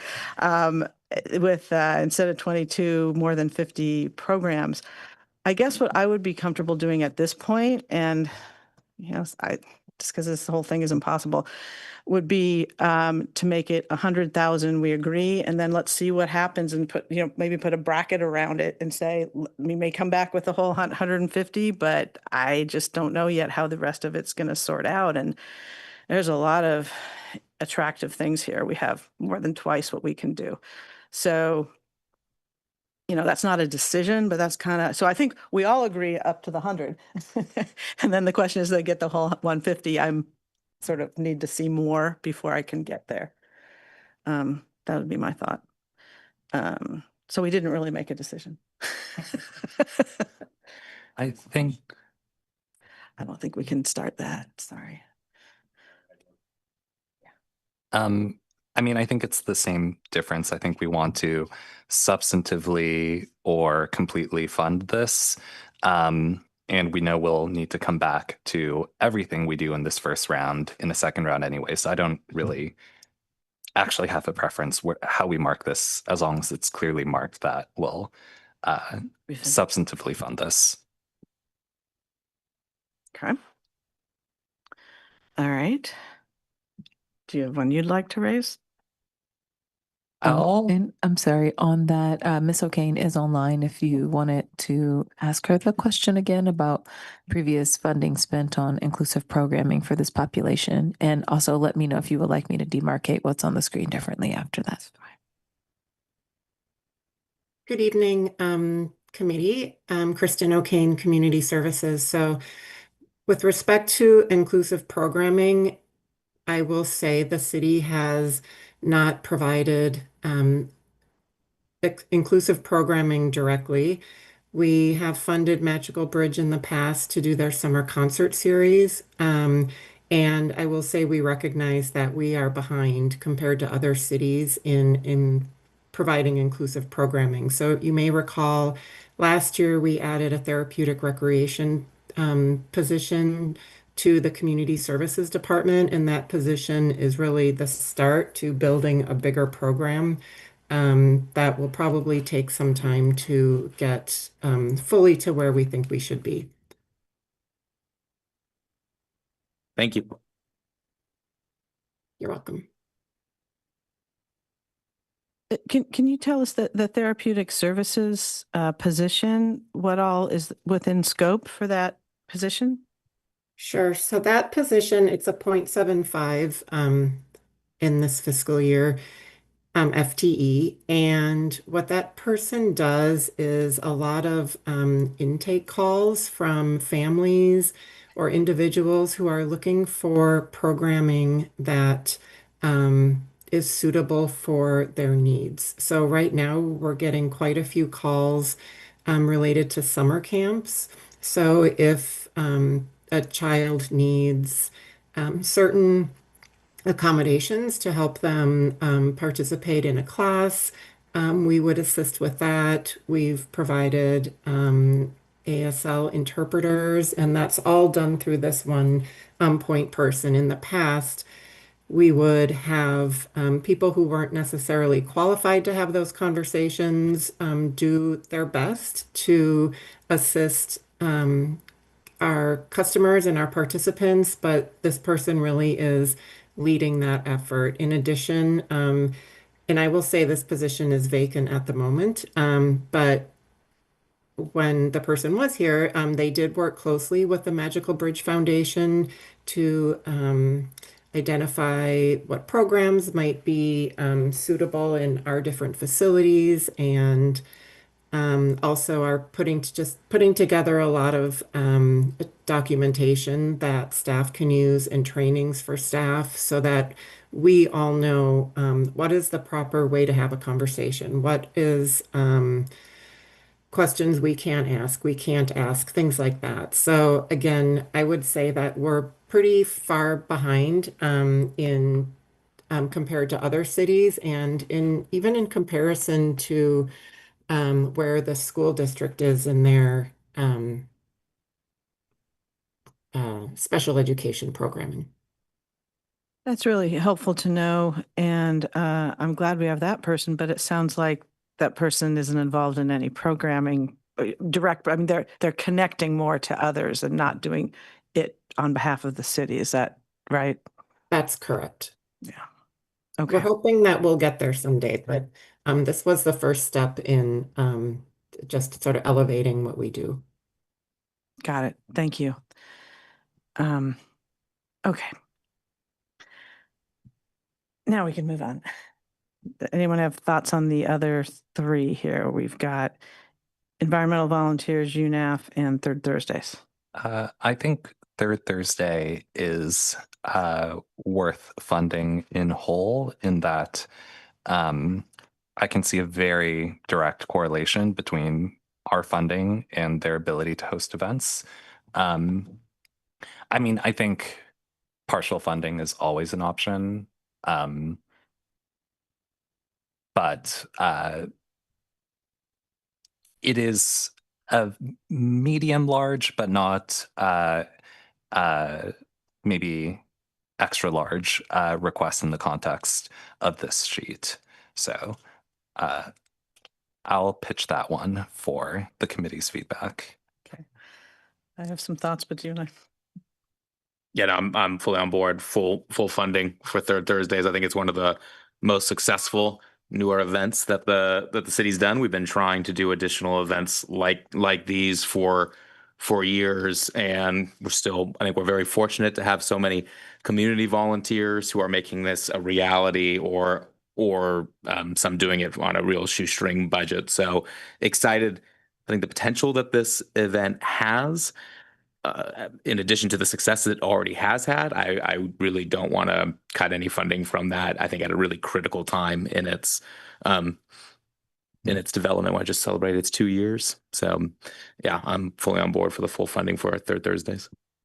I'm on board for 40K because that's what finance said. So I don't know if anyone else noticed, but there's a disconnect there. And that's what I mean. The finance had not seen these applications. So the application came in at 46.8. Finance recommended 40. So we're going to have even more of a problem if we go to the 46.8. I don't think that's that big of a difference. And if we're staying the course for the others that they recommended, I think we should stay the course for them. Yeah. There's just a question for staff. Was it 40,000 last year? Okay. And to the chair's point, since there were no applications at the time that they made those recommendations. So I mean, I would obviously, not being able to know exactly what the finance is thinking, I would imagine, had the application been in front of them, that that the recommendation would have been 46.8 because it's not much more, and that's actually what Third Thursday is asking for. I know we have the president of the Chamber of Commerce here. Maybe can I If you have the a question, chair? feel free to ask him. Yeah, Charlie, I don't know if you're able to answer a question regarding Third Thursdays in the $46,000 budget. You know why the increase, and Charlie, you have would to you come up like here. to come to the mic, please? Thank you.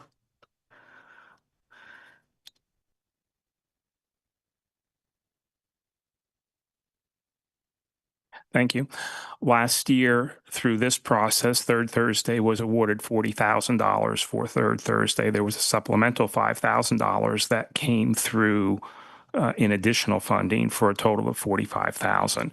This year's 46.8 is just a little bit of a bump up from that total of 45 in those two buckets. Okay, that's helpful. So I'd imagine from staff, when finance was looking at this, they were probably just looking at what the line item was at the time that the budget was adopted. I'm assuming so, but yes, Charlie is correct that 5,000 came through what is awarded or what is part of the service contract for the chamber. There's 5,000 there, and there is also some co-sponsorship that is included through staff engagement and support. So it's possible that perhaps they're making up that difference as well. I have a question for you, if you don't mind hanging out for a minute. So and I was trying to find your application, but I'm spinning through and I didn't get there quickly enough. I believe there was some other funding that came in to you as well. I mean, some of the chamber for Third Thursdays. It's not just this budget exclusively, or is it?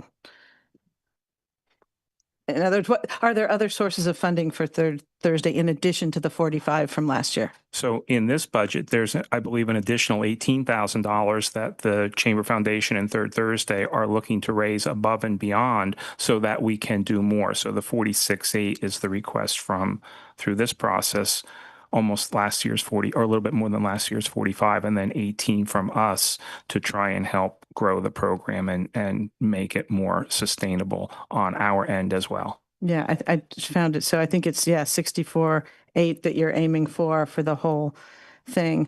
And so can you use the city's money as some kind of fundraising matching kind of thing? Well, that's why we're trying to look at using this now to elevate that extra $18,000. Okay. You can't do a 1-for-1. I'm the Scrooge tonight because we have so many great things. So, I mean, like if for example, we did a 32.4 and that's halfway there, if it were matched, it would hit your 64.8. That's just as an example. Now, I've already gone above that with what I'm willing to do, but that's what I'm trying to do. I'm trying to leverage our money to get more money for these great programs because we don't have enough to meet these asks. So I think what either the 40 or the 46.8, it helps us stay where we are, and then that gives us the opportunity then to get the extra 18 and start moving this forward. All right. And you feel like you need that much to get the rest? Yes. Okay. All right. Thank you. Well, we're going to revisit this. Go ahead and put the 46.8 in. It's not worth at this point continuing to discuss that, but I think that was very helpful. So thank you. All right. I've lost my list here. Oh, here we go. I had actually a question about environmental volunteers, and I think this chart may help me. So last year they got the 11,000 and the 4616 co-sponsorship. Is that the use of city facilities exclusively, or is there something else? Bring them up. Yes, that was partially subsidized use of Mitchell Park in fiscal year 25 and also in fiscal year 26 for Mitchell Park. I mean, my thought there is that one, it's not a huge dollar amount, and two, it really supplements the city's docents, and three, we don't have much else like this on this list. I mean, this really seems we are known for our parks. It really helps us use them in a variety of educational ways. It there weren't a lot of these that checked, for example, our climate goals. So I think in terms of trying to fund non-redundant programs, because I'm a little concerned about that. I think this is pretty darn non-redundant. So I mean, I would pitch to do the full amount for environmental volunteers. Me too.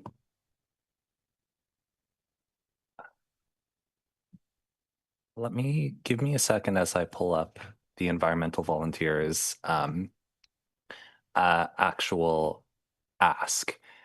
I know their 780. overall budget is in the ballpark of 750,000. They self-report. So I'm not totally sure how they otherwise get funding. But for their actual asks,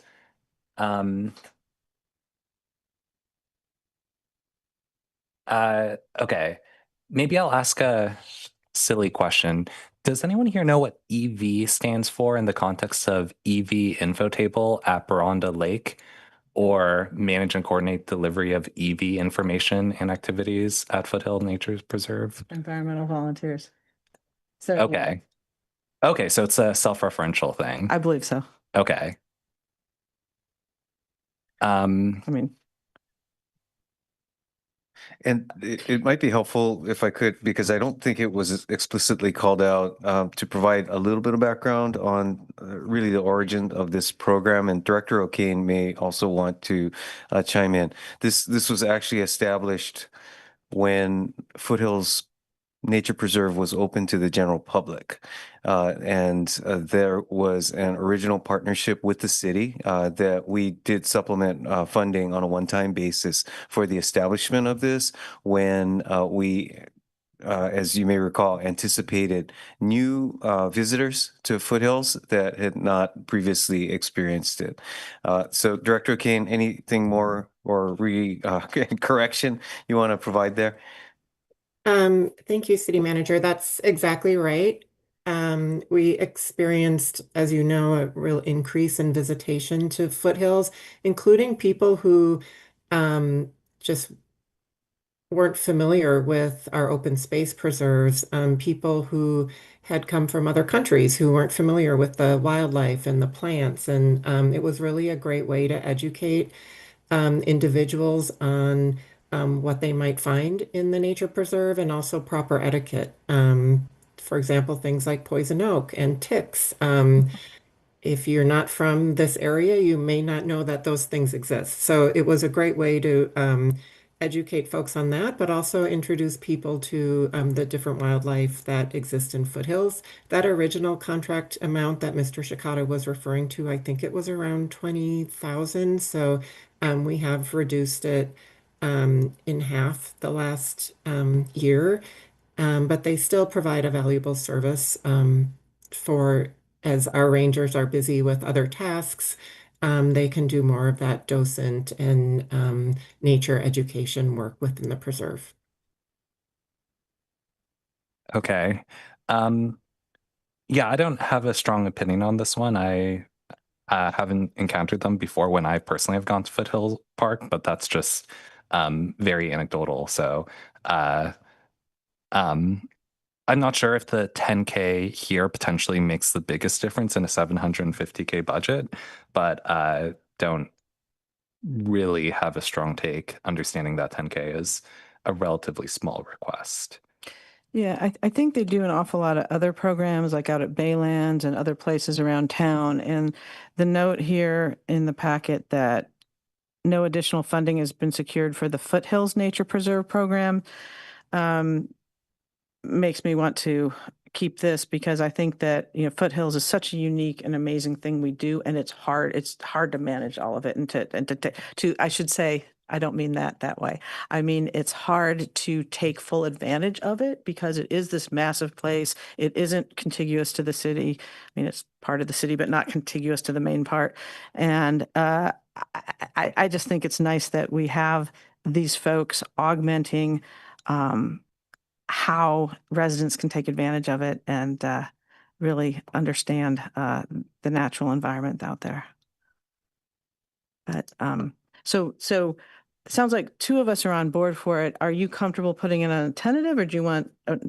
What would, Yeah, I think it's fine to put in. I mean, it's all I think, tentative. I mean, maybe for the purposes of just moving on, I think we should be fine putting things in if two of us believe it's appropriate, and then we can always come back. Write anything in the last column, to extend or anything like that. Sure, why not? We might forget. Yeah. All right. Guess we've made it through that. And people were telling me to turn on my mic every possible way. But yes, I will put a note over there. I purposefully had my mic off because it was administrative. Okay. I'm open to other suggestions, but I wonder whether, since we had the discussion around Magical Bridge and some of the other organizations that provide services to some of the same community members, whether we should talk about those sort of as a group. Unless there's if there's some you're dying to bring up before that, that's fine. I mean, while we're on the topic, we may as well talk about the other finance committee recommendations. Well, didn't we make it through the And list? Oh. there's also UNAF and there's Neighbors Abroad. Oh, I'm sorry. I don't see, where's Neighbors Abroad? Neighbors Abroad was not part of that group. It was YCI, UNAF, Third Thursday, Magical Bridge, and Environmental Volunteers. Okay. It's just UNAF. Okay, let's we can do talk UNAF. about UNAF. I think this is worth funding, at least in part. I know there are a lot of free film programs that UNAF works on throughout the year. So yeah, I favor funding at least a significant chunk of this. I mean, I'm not sure how to decide on the margins, whether 45K or 40K or 35K or so on is the right number, but so I would note the ask was 25K for October Festival and 20K for special programs, but that was what I was having the conversation about, that neither of those would fund either of those in full. I think it's just sort of a quarter of expenditures they would otherwise make. But that's how it was broken down in the application.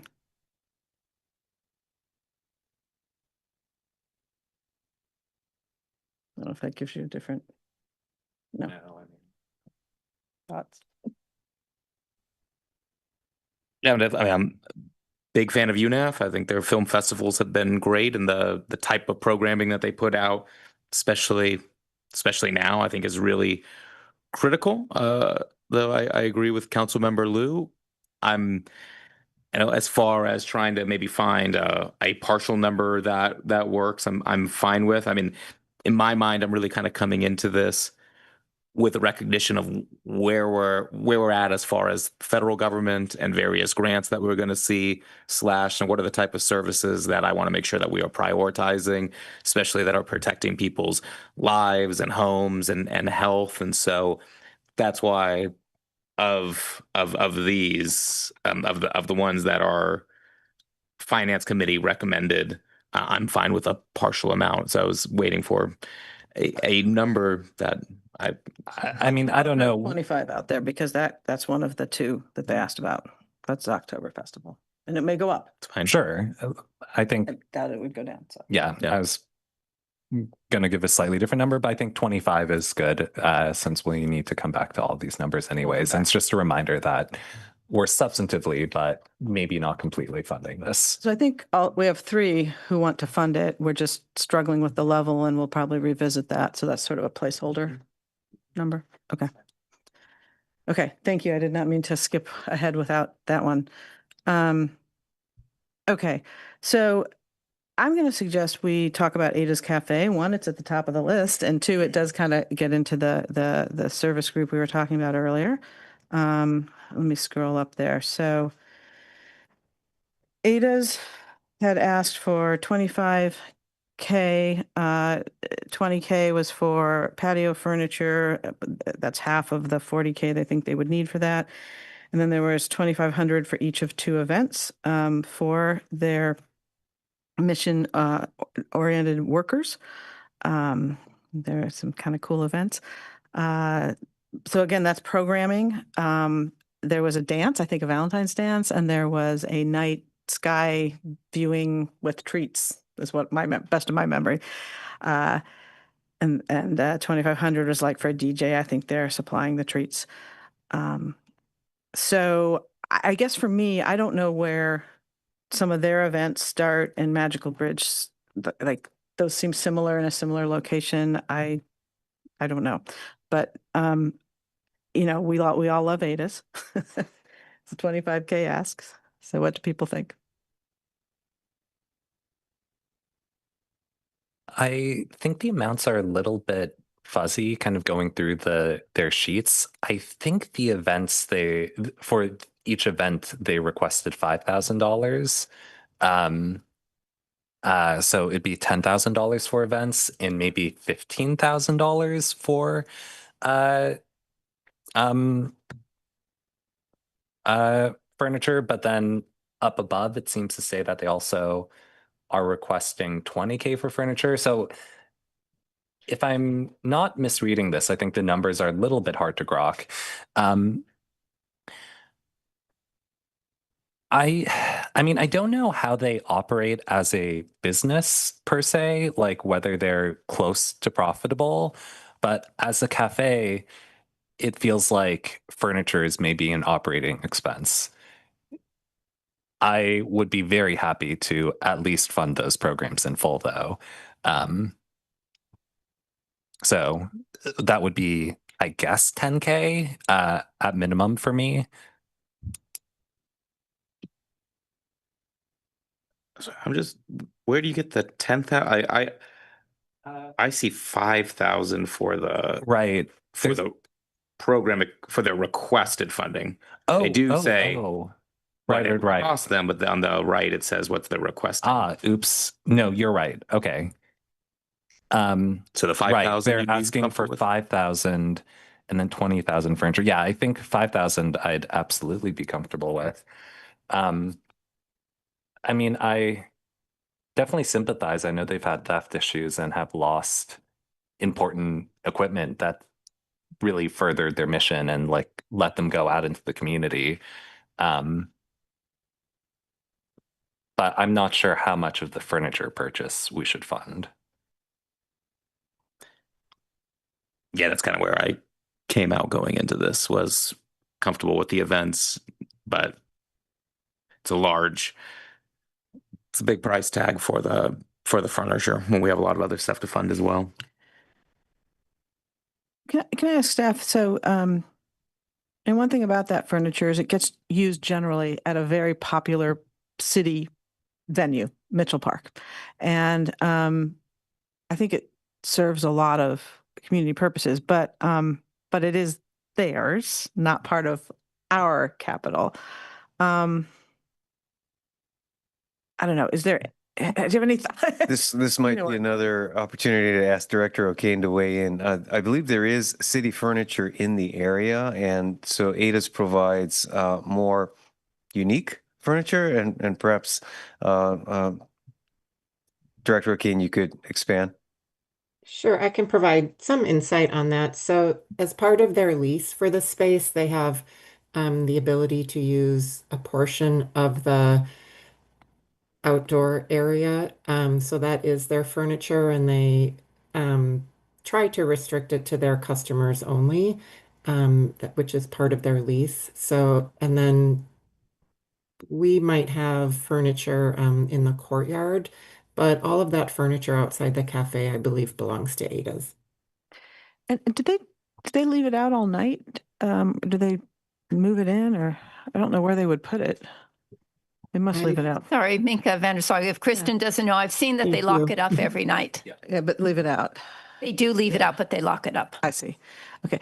Because I'm just wondering when, I mean, that cafe is almost always busy, but I'm thinking when it's not, that probably our residents use it to hang out by the library and other things. And so I feel like picking up some cost of that isn't wrong, but given the high traffic of that area. But I think what I was hearing you say was if it was like 5 for the programming and 5 for the furniture, you're good with that, or? Oh, I mean, Or were you saying? in theory, I would rather say just fully fund their events and then let them make their furniture decisions themselves than, so we could fund 10K for their events rather than buy them furniture. I see. So they're asking for half of the cost of their events, and you're suggesting we pay full cost of their events, not the furniture. Well, okay, not exactly. So firstly, I just misread it and the mixed up 5K and 10K. So I would be happy to fund the 5K for their events that they requested. I would be happy to fund between 5 and 10K basically for their events. And that's where I would net out.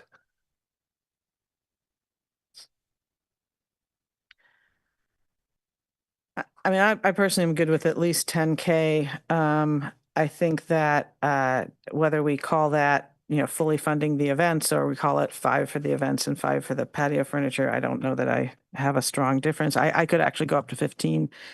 I'd be comfortable with that, but 10 or 15, do you have a winner?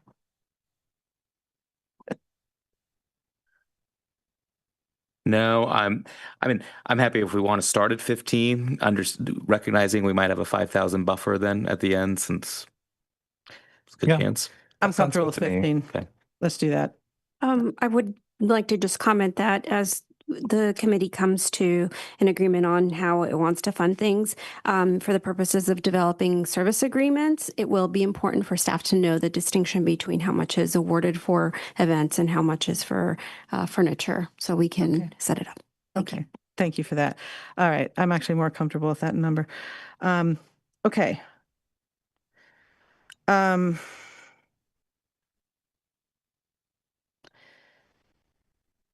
I would like to talk about the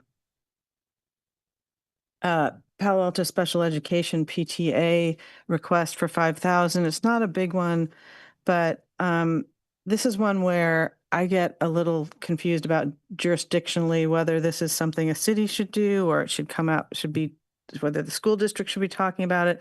I love what they're doing, but they also did not use the budget template, so it's a little hard to figure out exactly what to do with their request. So I don't know what others think about the appropriateness of funding the Palo Alto Special Education PTA, although I love what they're doing. So I know their director or president is in the audience if you'd like to ask questions. Yes, please. If,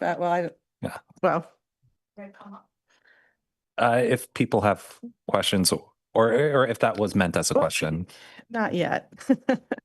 I guess what I'm curious about with my colleagues is more the thought about, well, actually, why don't you come up? I'll just ask you. Excuse me.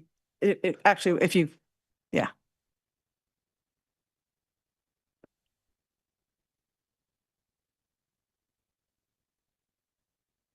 Welcome.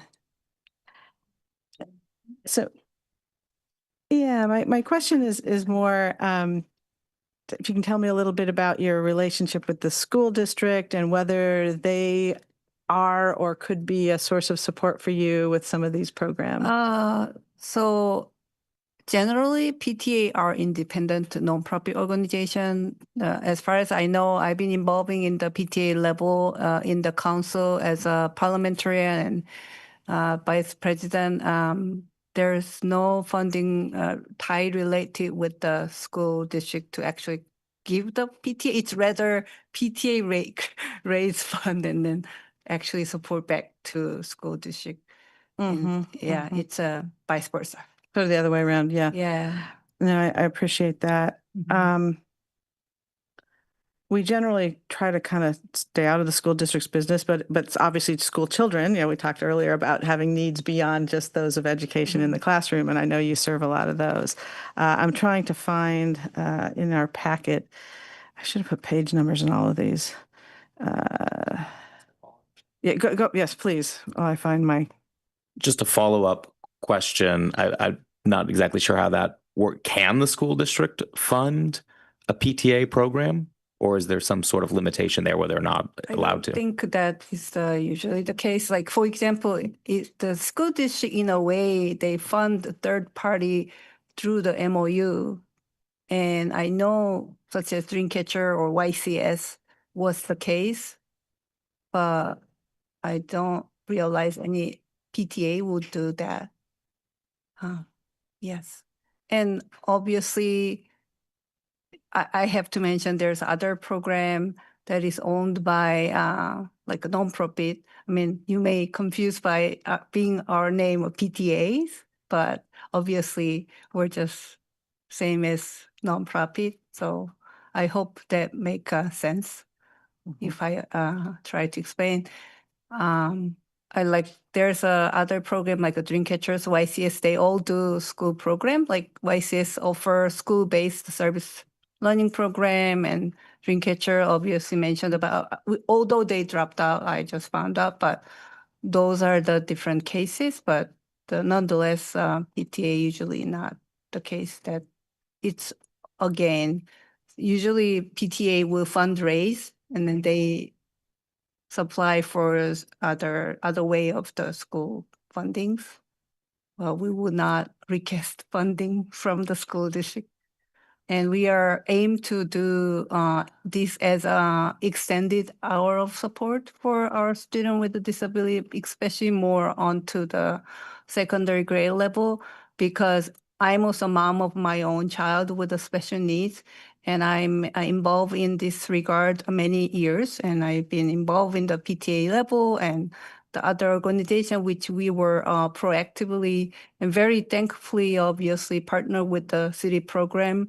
And our name, the other organization name was Palo Alto CAC. That name actually named as a partner with the city community service. But we see these are the very huge needs where the student with a disability actually really struggle with rather than academic than the social skills that really become a barrier even to the like lifelong disability in terms of their like vocational ability and being hired. So it's very across board that social skill deficit is on big, huge contributor those lifelong disability. That being barrier to them be involved in many different activity, economy activity, like that even go to the housing. So we are all very interested in. And and then the other thought we really come up as a parent volunteer leader in the community was that there's many programs that thankfully offer by city and other venue that is event-based. So that is throughout the year, targeted event throughout the seasonally, maybe different venue, but it's very much this not so much continuation to build the true sense of belonging. So for example, if we are going to do the dance, I was coming to the dance with my son, but nonetheless, we may not having any friends after that multiple dance event. But rather, this kind of program will definitely build those more close tie, and that is why how this social building program will be support in the longevity. And then the most important that as a citizen of the Palo Alto, the student and youth is all belong to our city. So I hope that it's the case that we can continue develop these kind of particular social skill program. That's why we are come up with this idea as our first foremost priorities programs. Thank you. Thank you really much about this opportunity. Yeah, Yeah. thank you. And, I would note that, what you do is for our youth, ADA's is primarily adults. I know when we get to Parka, that's adults as well, I believe. And so this is a group that is distinct in some ways from these other Middle groups. school, our social skill program, particular target middle school to high school, the age 13 to 18, with the consideration, a little bit of extension to the post-secondary grade level student who's, cognitive level matching to that kind of needs as well. But it's a very small group, obviously, even according to the school data, our post-secondary group of students, like less than 30 head count. So, So the grant money, how would that be spent? so we only noticed this opportunity like within 48-hour deadline. So we're really sorry that we missed to submit that item of the budget. So we kind of prepared that to and then submit by email. So I can definitely present right now. So from this 5,000, we would like to spend 1,500 for a consultant fee, because so we aim to build the continuum of the social skill building program. One is more structured curriculum-based program, and on another end is more what we call buddy meetups, pair with the high school buddies. And into that, to train the high school student, we want to offer the consultation to do so.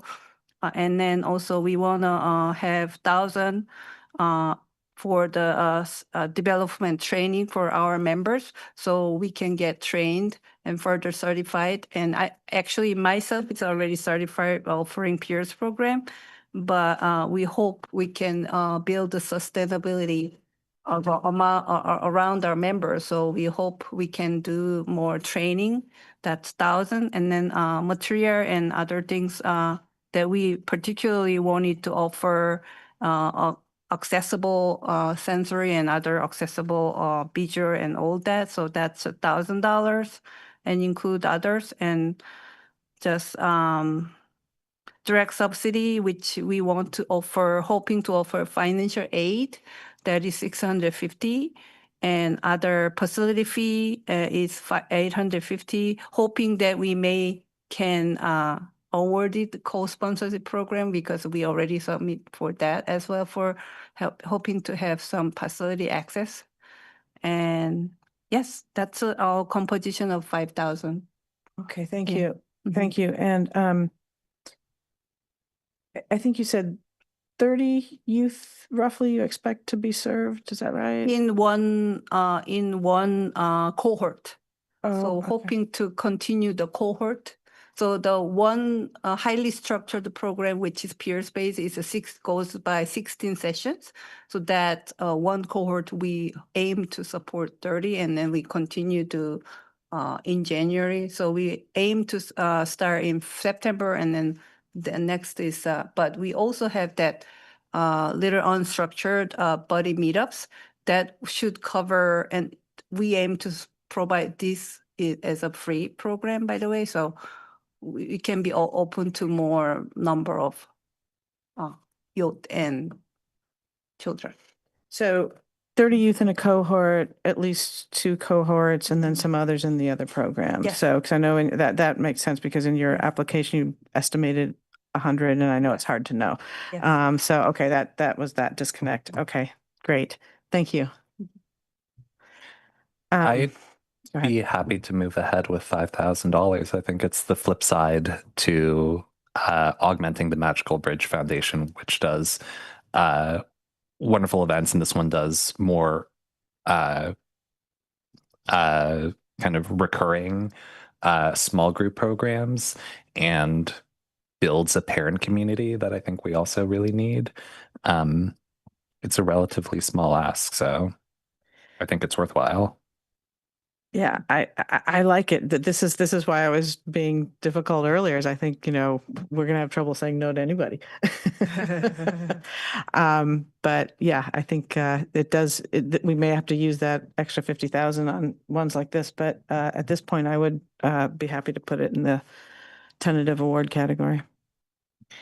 What I think the chair kind of brought up a question in the beginning on this one, which I'm struggling with as far as are there certain nonprofits that are, I think, more appropriate for the school to be funding, for the city to be funding.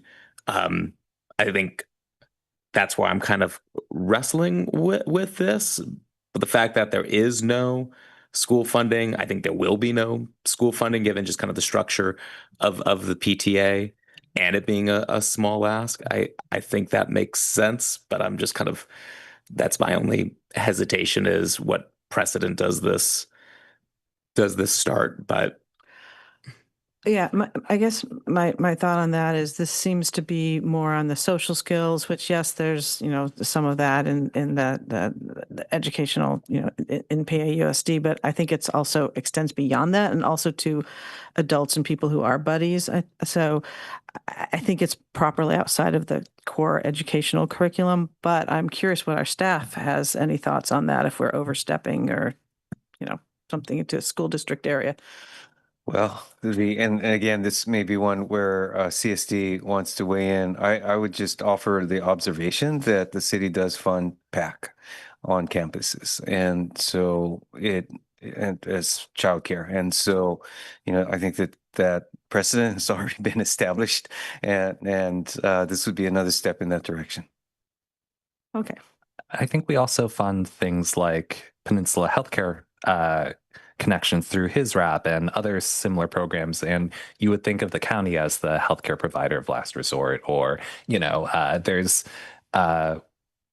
his RAP funding for dream catchers already. So I think we can just do what we think net is best for the city's residents. I mean, I think for this nonprofit, absolutely, especially for the 5,000. But if we don't start making kind of some policy red lines, we're going to have a lot of money allocated without the money to allocate. Well, we'll just have to say no to more people, and I think that's fine. But I don't know. I'd rather give them the at some point. But yeah. So this is, I don't know. I'm not advocating for this, but I think that there is a question of, I started at the beginning saying part of the reason we're doing this is there are some attractive grant recipients that don't fit into the HISRAP category. And there's an argument to say, if you do, you go there. And if we haven't put enough into HISRAP for that, then we put more into HISRAP and let the HISRAP people figure out all that universe. I think that for this year, I think that might be a bit harsh, but I think that's something we should think about for future. Because we do ask if people are HISRAP eligible and if they've gotten HISRAP funding. And if HISRAP has said no to part of it, either they have a reason that they don't think it's appropriate given the broader purview they have, or we should put more money into HISRAP. so that I think right now that'd be a bit of a reach for tonight to figure all of that out. But I think that's a question worth asking as we go forward. Well, and I completely agree, and I've kind of incorporated that mindset in how I've ranked them on my own kind of internal list for tonight, because I do think it's important. I mean, this organization is receiving nothing from the city, nothing from the school district, so I think it fits right there with where we want to. I just wanted to elevate your point earlier about we might need to draw some lines, yes. But for this one, I'm fully on board for the 5,000. Thank you. I don't think we have any more questions for you, but Thanks thank you. Could you press that red light off? Thank you. Wonderful. Okay, so I think then just sort of staying with the theme, we should look at Parka. It's a smaller ask as well. They get his wrap money, but I believe this only goes to residents of Page Mill Court. That is correct. Yeah. So question, I don't know if we have a Parka representative, but I don't think we do. But perhaps staff knows. Would these services even be publicly available, or I think not? Minka Vanderswark, Human Services. These are specifically programs for the residents at Page Mill Court. So they have a whole program for the cohort of residents that live there. And this specific service is the social emotional living skills programs that they have. Well, it seems wonderful, and I agree these are remarkable. However, whatever their acronym is. I mean, it's a wonderful thing. I love the group cooking classes, the exercise plan. I love all of that, but I feel like it's a different category if it's not something that anyone can go to. If something's at Avenidas or and seniors can drop in, or it's at a public place, but I don't know that we're funding other things that aren't in a public setting. And I don't feel like this is. What am I? Please, you have other thoughts. Clearly, I'm missing something. I'm unsure if the question is in his rep, are we doing that? Or if in this new grant program, and I think Lupita and I would have to look down at things a moment, and it looks like Ms. Alamos is ready to answer. Is your mic on? It is.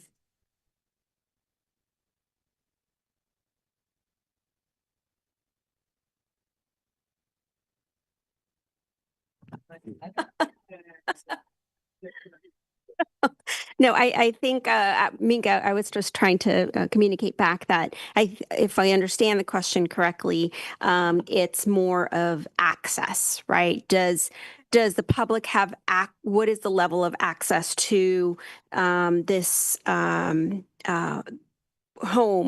or place of living? So I believe that's what the question is. And I don't know enough about the organization to understand whether there's like a public process and how residents, receive a bed or housing. Well, it's their apartment. It's their ongoing place of residence. So it's not a shelter. It's not a temporary arrangement. This is their home. And they're very lucky because there's very few places of residence for individuals with disabilities anyway, but in our community. So these are folks, they're a cohort of folks that live there. They each have their own individual apartments. But it is not, again, these programs are not open to the public. They are in support of the residents that live there.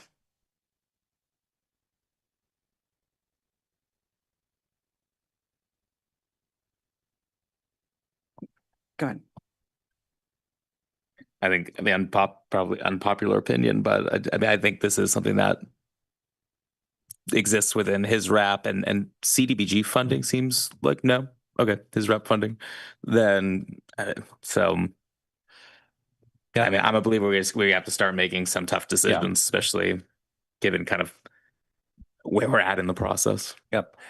I will just say that I live right next door to that building and know several of the people, so I'll just kind of pull myself out of this one. And I think the consensus is not funding this, which I have no take on. Oh, fine. Yep. You see the tough one. Yeah. Yeah, I think for now, let's put it in the decline category, and with great respect and appreciation for the residents and the program, I'm just not sure it's a fit. And we are trying to do some other services in this sector.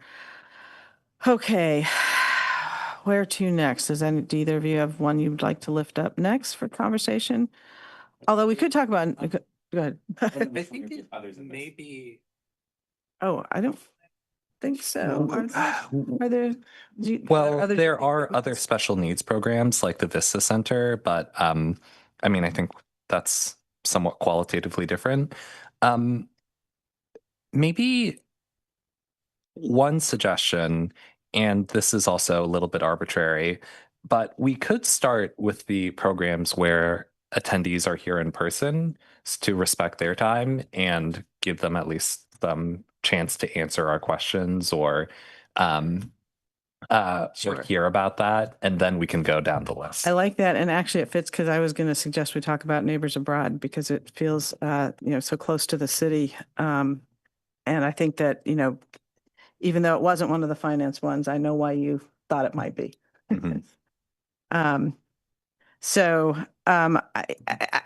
mean, I was struck by Sarah's comment that but for the city it wouldn't exist. So it is something that is often housed within other cities, and I think that if we fund the administration and not the programming, you don't have a program.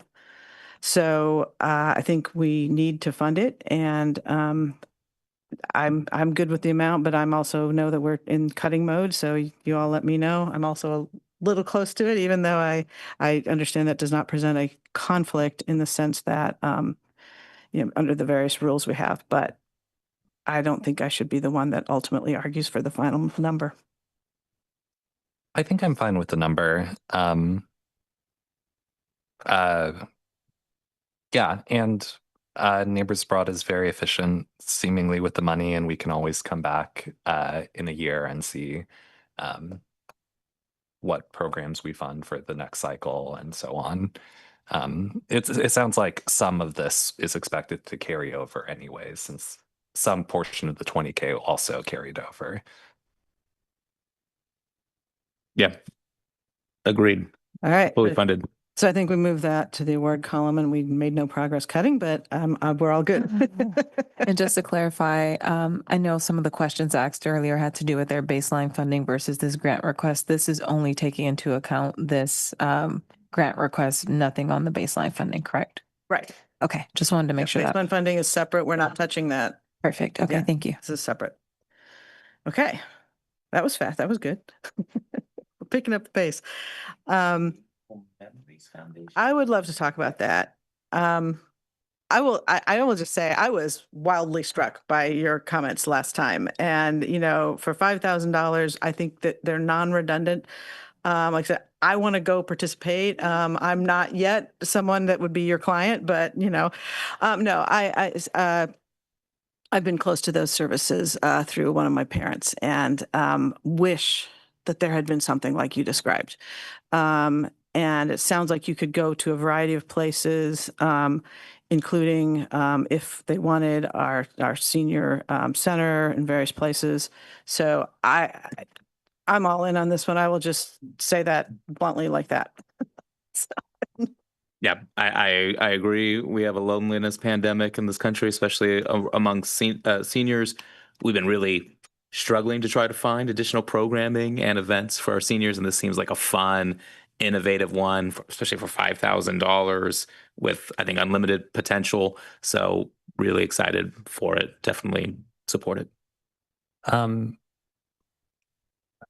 Not to be negative, but I do know that there are several other dance programs somewhat focused to seniors, usually just run by communities like that happen out of churches or are targeted to the ballroom dance community or targeted to the Chinese community or so on.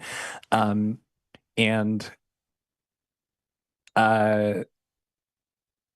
mean, there's definitely value to a better marketed citywide program. That's not to say the other ones aren't like inclusive or free or not citywide, but it's just not like they're not really well marketed. I mean, I think I'm fine with 5,000, but might want to take another look at this one later on. So And since you're here, let me just ask you, if you want to come here. I know this application is written broadly as seniors, but my impression was it's particularly targeted and suitable for seniors with some degree of dementia or memory loss. Is that right? Yes, that's correct. And I would say that the skills that it takes to properly administer programs for that population are unique. And I have watched those who are kind of skilled at it try, and it's an unfortunate situation. So Yes. for those who are skilled and targeting that population, you can create events that include other seniors that do not have those issues, but to cater to that population, I think requires a unique skill set. And I'm wondering if you can say a little more along the, is that how you design these? Yeah, Or each program is totally customizable. So, for example, I know you mentioned dance, so I definitely wanted to speak to that. That is just one of the programs that falls under our movement category. So we have many different programs that we build, and what we do is we learn about the population that we're serving, their exact needs, and then we cater to them. So that dance example, I think maybe I mentioned the dance example, that was specific to a very specific community that was like dance, pro dance. They like really wanted to dance. And so we really, I'm happy to talk a little bit about that. What we did was we sat down with the dancers. We learned about what they wanted. We sat down with the administration and learned what they wanted. And then we really brought together a mix. And I'm so happy to report that that event we just did 2 weeks ago, it was called the Senior Ball for Union City. And we provided a 5-piece live band. And we also did dance tracks. So it was like this combination to really meet their needs. And the survey, we measured the results. That's very important to us, is measuring those results and to see what the result was. And we had a 90% positive response, and also indicating that they would like further programming from us. So that was really great to learn. And again, we are brand new. So I want to just stress that. But to talk to your point about the dementia and the Alzheimer's, absolutely. So what we do there is we definitely partner with families. We partner with the administration, especially where the people are located. And then we really try to produce a very customized program. I can speak to my very first program that I did if you're interested. Okay. I think we can move ahead with the 5,000. I think that's okay. Thank you for traveling here both times. Appreciate it. Oh my gosh. Thank you so much for having me in, for the opportunity. It's like greatly appreciated. I have a question for staff. My iPad decided to time out. I definitely want to watch this. I guess it's behind me, the chart. But if you could help me, that'd be great. Should have known. No, I think she just needs to put a passcode in. I think I'm just locked out. Well. Yay, thank you. Thank you. I'm back up and running. Okay. So I guess we should go to Dreamcatchers. Is that? Yes. Okay. What the fuck? I need to get back up there because I was on a couple others here. Hang on. Okay, don't everyone speak at once. I mean, I can go. I mean, again, thinking about needing to make some challenging decisions here. I think this is one of the organizations, does a lot of incredible good in the community. I think it's more of a school district organization, but the city does significantly fund it. I mean, Dreamcatchers gets $95,657 from the city through his rep and emerging needs. And they're currently getting $150,000 from the school district, which I understand will be $128,000 after this year. So, I mean, there is significant funding coming from school district already and from the city. So, kind of again, how I was doing my ranking about where I'm trying to prioritize our current funding, it didn't come out on top for those reasons. Sorry, I'm still having some technical issues here. So George, if you have anything to say while I'm sorting out my. Yeah, I think the number that I'm looking at, like Greer, is the 95,000. And so I think Dreamcatchers is obviously worth our money. And we've put in a decent chunk of it. And it's just the spectrum of like closing the gap between, I guess, what is ideal and what we can fund. Um,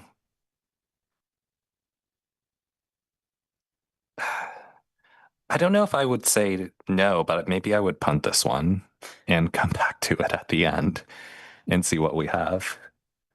One thing I would note is that, I mean, we haven't been talking a lot about the rubric scores, but Dreamcatcher was high in 3 of the Yeah. 4 categories. So, you know, I think that's worth noting. I actually really respect an entity that will focus themselves. We all have such appetite, especially those that get involved in this type of work, that want to do more, want to do more, want to do more. And when somebody says, you know what, we're better off focusing, and that's better off serving our core people, I think that's important. So in some ways, they need this delta more than ever. So I would like to see something at least, even if we can't all get on board with all of it. I was trying to get back to their application. So I'm clicking through so many different Yeah. documents. Just, oh, Go sorry. ahead, please go ahead. Sorry, I thought there was a lull, but I didn't mean to There was a interrupt you. Go ahead. Okay, for sure. Can we actually confirm that the 95,600 something number is correct? Sure. So for clarification, that was what they got in the last HISRAP cycle. So that was fiscal year 24 and 25. So divide that in half is what they got in each of those years. So that's all the HISRAP numbers you see are for 2 years. It's the full HISRAP cycle. And the Emerging Needs Fund was a one-time grant in which they are eligible. Nonprofits in the community are eligible to get up to 10,000 once every 2 years if they are selected in the application process. Got it. So in practice, the city funding has been 43K per year, and pending his wrap for future years. Okay, that is helpful and definitely changes the calculation for me. One of the things for me too, kind of going through, because I agree the ranking on the rubric helpful, but then there's a lot that are high, medium, high, low, high. Especially for the large, I think the relatively large ask. And what I was also kind of looking for from other nonprofits is what additional services, programs are being offered through it. And that's why I've been impressed with several. I mean, we're getting a brand new program from the Dance Action, and I feel like a lot of the other nonprofits really identified real tangible events, programs, needs, and this one's just for staff salaries, which of course is important, but I didn't really kind of see what's the big gain from kind of our perspective of doing additional funding beyond his rep. I mean, I am looking at these numbers holistically, and I think Dreamcatchers in terms of serving marginalized student communities is, per dollar in a sense, like, an investment in the ballpark of any of the other youth focused programs that we might fund. And of course, it's impossible to compare apples to apples, like the dollars you spend on lower income marginalized communities and the dollars you spend on special needs communities, right? But in some calculation in my head, it's like based on the number of people served and the dollars asked for, it's like in the ballpark of reasonable, especially if we aren't actually already funding them with 96K a year. And I don't think, and for me, it's not that this has to be funded in full or in substantial part even. It's just that not to go back, but like environmental volunteers, they wanted $5,000 to staff a table at Baronda Lake for 5 hours a week. I don't know how many people go up to that table and learn something or talk to people or something memorable. So it's like it's like, can we save when we go back through $5,000 here or there? And if that means we have some thousands we can give to dream catchers, I think that is a reasonable use of funds. So that's where I net out. Still reluctantly okay to punt it, but feel more of a sense that it is worthy of funding, given that they actually received half as what I thought they did. Yeah, what I would say is, as they point out in their application, that one of the salaries that it goes for is a director who handles, an operations director who handles fundraising. And so they want to use this to be less reliant on this in future and so they can raise money from elsewhere. And that's actually something, I just want to mention it now because I'll forget it. If not, and I'm hopefully staff can note this down for our phase 2. I know part of what we're doing is trying to track issues and things we want to think about for next year, which is when I chaired an endowment committee that went through a grant making process, not unlike this, although in some ways unlike this, that process within it said, we will fund you for up to 3 years. And after we are trying to not be your forever funding. And I know it's a little different here at the city with some programs that have spun out from the city and have, very entrenched relationships, but we should think about whether we want to become sort of a dependency for people, or whether we want to say, look, we want to get you through, or we want this program established, or we want, and so we can't answer that tonight, but I think that's something we need to get very clear about with our applicants so that we're not constantly just, well, we did it last year. So, but so that said, I appreciate that the operations director who handles fundraising is one of the positions that would be funded. So I would like to see us put some dollars in the award category, even though we may come back and revisit exactly what that is. I mean, we're going to have to do that with everybody. Put 20 in there if people feel okay with that, or if you want a different number. Because we did go from the 90 to the 40 we found for this year. I'd support 10.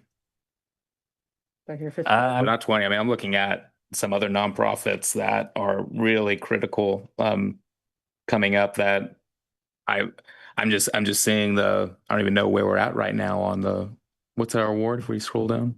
You're at 11 of 22 organizations, and the balance of your 396 is about 121,000.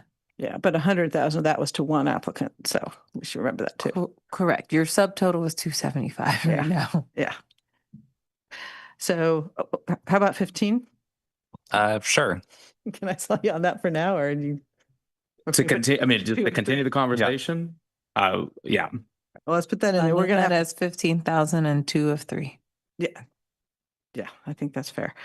Okay, so I'm going to suggest, I think we've hit everybody here. Because we talked about third Thursdays. Yes. Peninsula Healthcare Connections is still on Zoom, Mr. Navarro. Okay, because I was going to go to, well, okay, let's go there. Having to bounce around.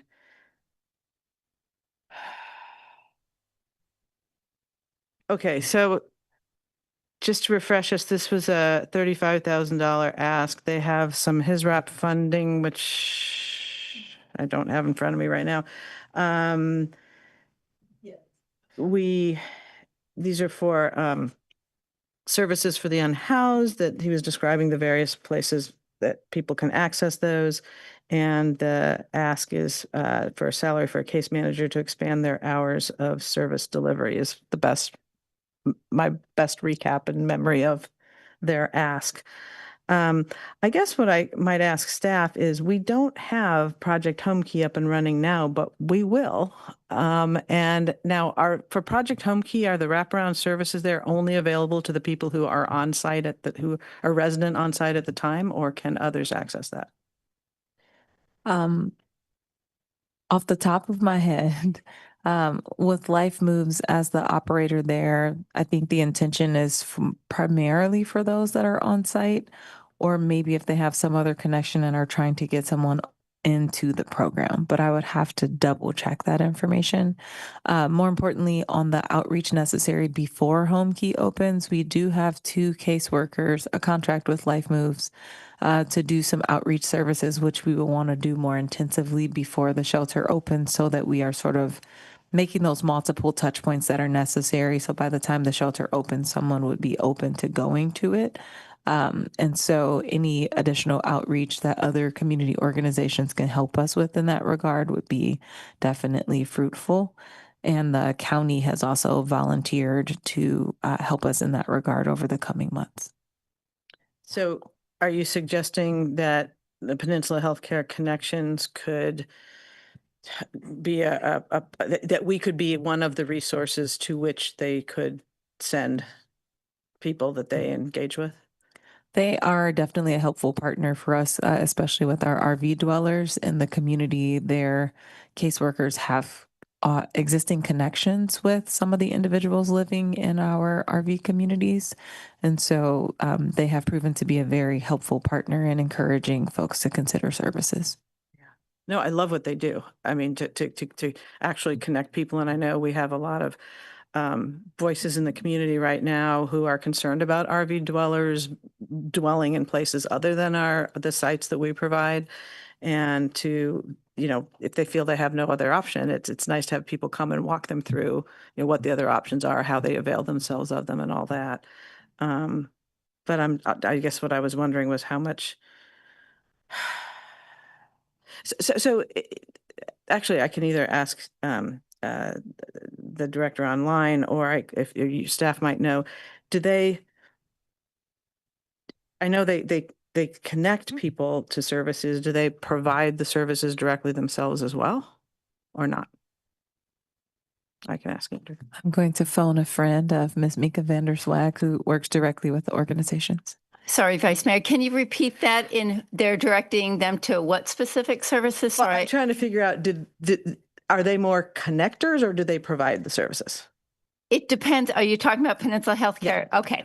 So in some of the services, I would say they're connectors to others. So if they're making outreach, like their backpack medicine program, they make connections with people, they often will, within Peninsula Healthcare Connections, they have a whole case management unit that they can connect them to. They can connect them to other services as well. So some of their programs and some of their touch points with people are to be connectors. Other programs, they specifically offer themselves. They specifically have the clinic at the Opportunity Center. They specifically do harm reduction services. They specifically do. So it's a combination of things that they do. So it's a little of both. So if they're going out and they're doing outreach to an RV, they're going to try to connect those people if they have the need, specifically to the services that they offer.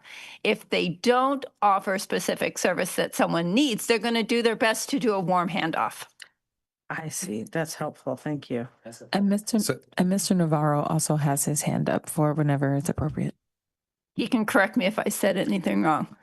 Can I? Oh, sorry. Just because we also have, and I want to see where there might be a little bit of redundancy here. If there is the Crott School project, I know they also have, at least in their application, talked about services for residents living in RVs. Can you talk about how these are different services? Correct. Traditionally, Crott School has done more outreach, excuse me, to families. And that doesn't mean that if Peninsula Healthcare comes across a family in need in a RV, that they wouldn't be helpful. But Thank you. Karat more exclusively serves families because they started off with trying to provide educational supplies and services to kids that are living in RVs. All right, thank you. Mr. Navarro, did you want to correct anything or anything that was omitted? Yes, I want to talk about the services real quick, and thank you, Chantal. Thank you, Minka, for that. When we talk about direct services, let me talk about a few of the things that we do that are actually time consuming. We do VI Spadat, so we can do the VI Spadat, which is the housing intake.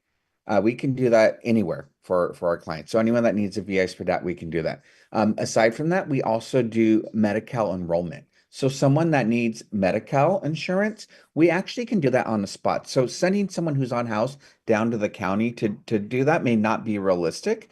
We can actually do that on the spot for them, as well as CalFresh enrollment. So someone who desperately needs CalFresh benefits, which is the food stamp program, we're able to actually enroll them on site. So those are just some of the things that we're able to do. Another program that we're bringing online is our contingency management program, which is a program targeting those who are currently using substances such as meth or opiates. And it's a way to really get folks engaged and involved, so that they can reduce or stop their usage completely. And that's something that's also done while we're delivering other services. So it's not like come to the office and do this. It's, hey, we're already here getting you enrolled in Medi-Cal. Let's get you started with this program.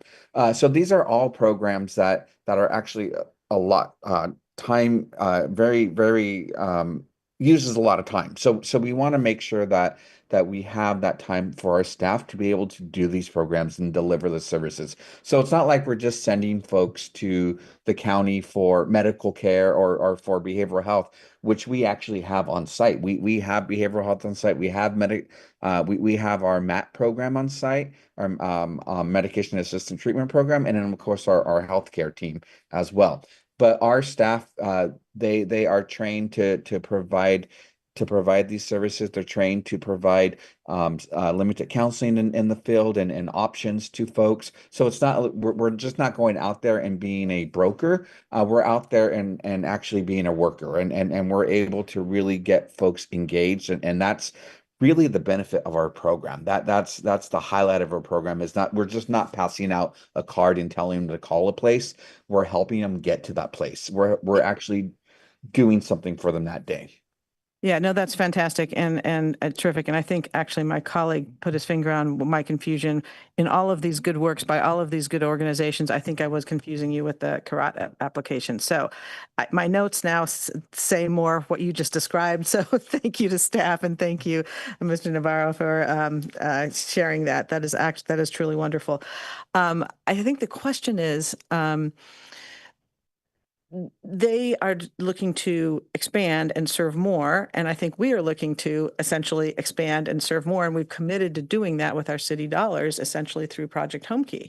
And so I'm just wondering whether we should help them expand, or we have so many other needs that while we love them and they're a great partner, whether we should augment their services or not. If we're making tough calls, this may have to be one of them. I don't know.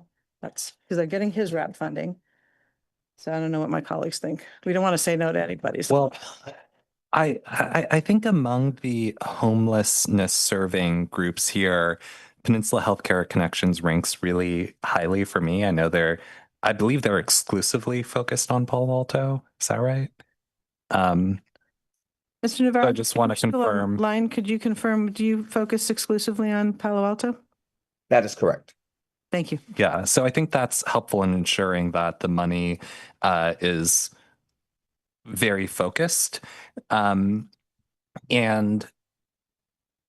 they really rely on Medi-Cal in this political climate. With county funding, with Medi-Cal, like we may really have huge hits to our homeless service delivery for healthcare.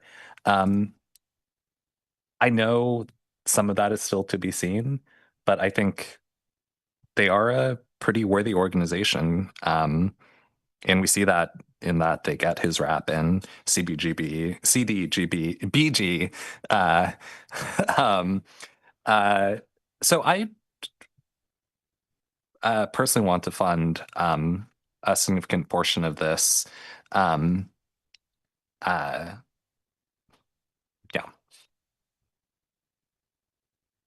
This is maybe a tricky question to answer, but at this point, do we have a guesstimate of when our residents might start receiving services at our Home Key site? Let me ask it that way.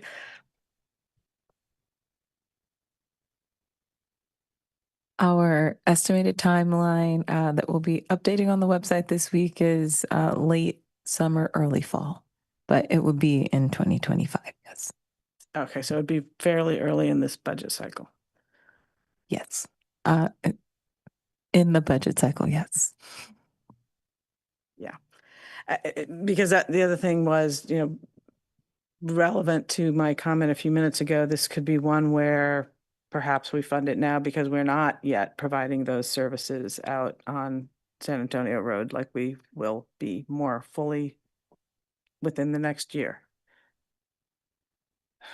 That's definitely a consideration. I think Mr. Navarro also pointed out that they will continue to provide that service for anyone experiencing homelessness. And we are very hopeful that our homeless population will take interest in our shelter. And we do believe that we'll be able to fill our shelter. And we know that the need is probably greater than what we'll have available immediately at our shelter. And so I think in that regard, the services will definitely still benefit the community either way, if that's kind of the question. Yeah, no, I'm sure they will. It's just a matter of, I think what we were hoping to do once we get to a steady state number of residents at Home Key was to just reduce the demands on other providers. And so here we're looking to augment and we can always use more. I understand that, but that perhaps we're trying to augment by providing them through Home Key. I guess that's my point, is it's not that we're not increasing services, we're doing it differently. And so we need them to be out there because that's only for the people that are at our place for that time. So we need this wonderful partner, but to enlarge it at the same time as we're enlarging others, I'm just questioning how much we need to do that. I mean, I think Peninsula Healthcare Connections, their main clinic operates out of Life Moves. So I think there's a lot of connections where Life Moves, to the extent that they run the Home Key site, those people will still need healthcare, and the Peninsula Healthcare Connection clinic in the Opportunity Center might be the most natural place for them to go, in the sense that they're already in Palo Alto and already affiliated with Life Moves, right? So I think this, in some ways, might strengthen the services we can deliver overall out of the Home Key site, but maybe staff can correct me if that's doesn't feel quite right.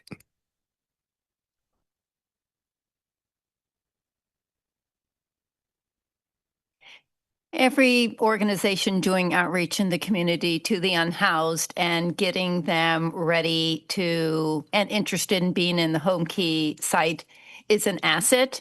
We do specifically, have a contract with Life Moves for a homeless outreach team that, as part of their contractual obligation, is doing specific outreach to get folks into Home Key. But with homeless outreach workers, sometimes folks connect with one worker and not the other worker. It's kind of like the no bad entry door. Some folks will connect with the clinic because they're there for medical services. They're there for the other services that Drew and his team offer. And some will just make their way into the Opportunity Center or see our hot team outreach worker on the streets. So to be super specific about it, they're looking for a case manager. That is what this money is for. Okay. So my question is, will we have case managers at Home Key that are comparable, or are they very different? Yes, there will be case managers at Home Key, but I will tell you that often when they're on a site like that, it's not like they're also staff out in the community. I cannot say this specifically for Life Moves. We're actually meeting with them tomorrow to have some conversations. But it's my understanding, like staff at the Opportunity Center, except for the outreach staff, mostly they stay on site. Yeah. So for the home key site, if they're going to have case managers there, they're probably in service to the individuals there. I completely get that. Yeah. But when we voted to go forward with the home key project, I thought it was because we thought we could reduce the homeless population by then moving them, from transitional into Correct. right. And so what I'm saying is I would hope that would reduce the demand through a different mechanism for additional case managers at the Opportunity Center. That's what I'm trying I to hear say. you. And maybe in a year or maybe so we'll be having a different conversation or hearing different things from our outreach workers. But I think organizationally we want the home key site to be as successful as possible, and we want to see as many Palo Altans as possible. And to do that, we are relying on our case managers who have and will develop relationships with folks locally to get them ready to be in the home key site. And looks like I'm missing something. I mean, I don't know why I said anything that would be different than that. So, No, I'm not saying that Okay. you did. I'm just trying to answer your question, Vice Mayor. okay. Yeah, and it might just be a question on timing potentially. So I think you're hopeful for what we are, which is that as home key is up and running and it's more successful, that we'll see demand decrease somewhere else. I think in this first year, we probably won't necessarily see that actualized, is what Ms. Vanderswag is saying. We'll need those multiple touch points, and then we can reassess as home key is fully established. We're seeing the services there, if that's allowing us to maybe not have as much of a pull somewhere else. I just think we're unable to fully makes answer sense. that in this moment, in this year. That makes sense. So then the query whether when you hire a new person, that's a commitment to somebody, unless you're talking temp hours of somebody who's already there and you're reassigning them to something. So they know their business, so they're asking with good cause, I believe, but it just feels odd to, fund a permanent position that's new when we're trying to create our own new permanent positions and programs that are new. So that's where the disconnect is for me. But yet we're doing that as a city already with his wrap. The question is, do we want to do more? So that's why I'm questioning this particular narrow thing. So I don't know what to do about that right now. We can leave it as a question mark, but see what money we have, or we can put, There were two organizations that scored perfectly on our rubric, and this is one of them. And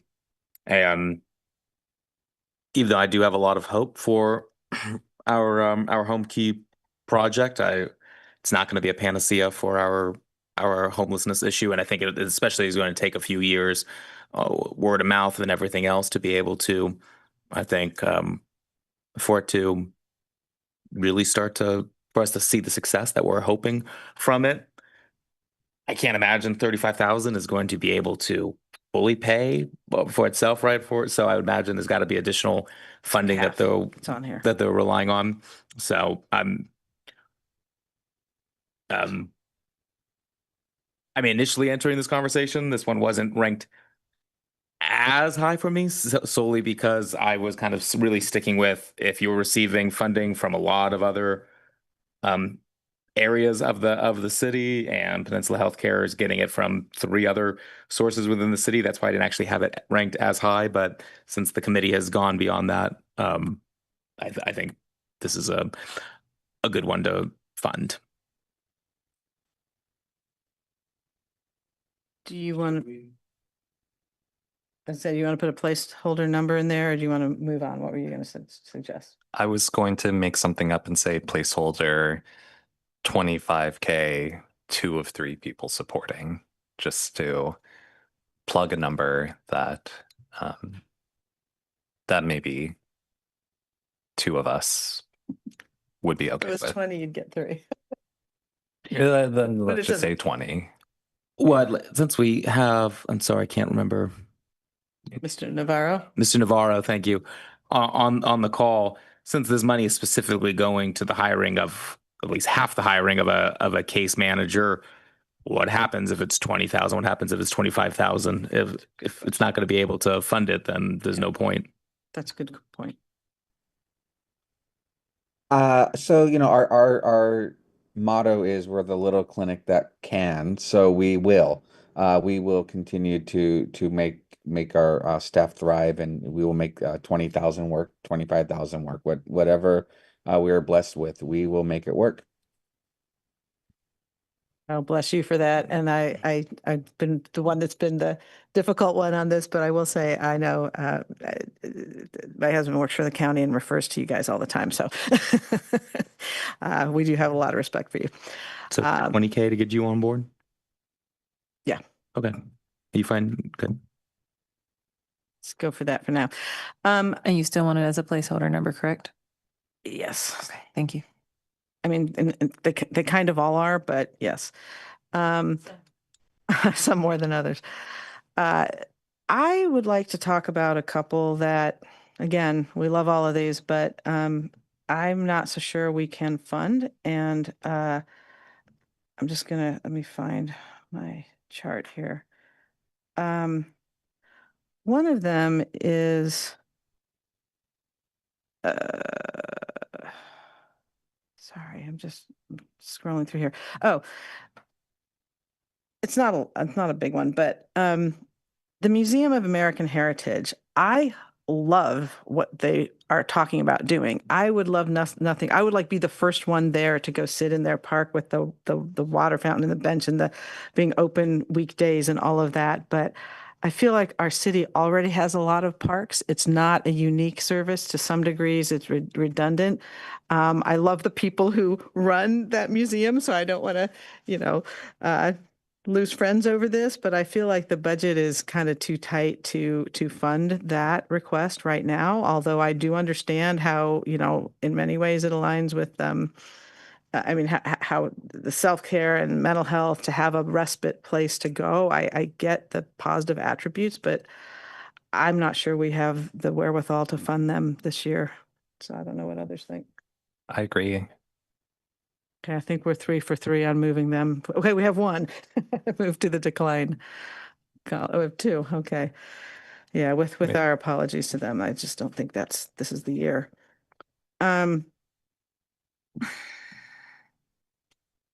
We had 3 to decline this one, right? Yes, we did. Okay, yes. Safe. Sorry, her mentioning 2 is this is the second organization in the decline category. And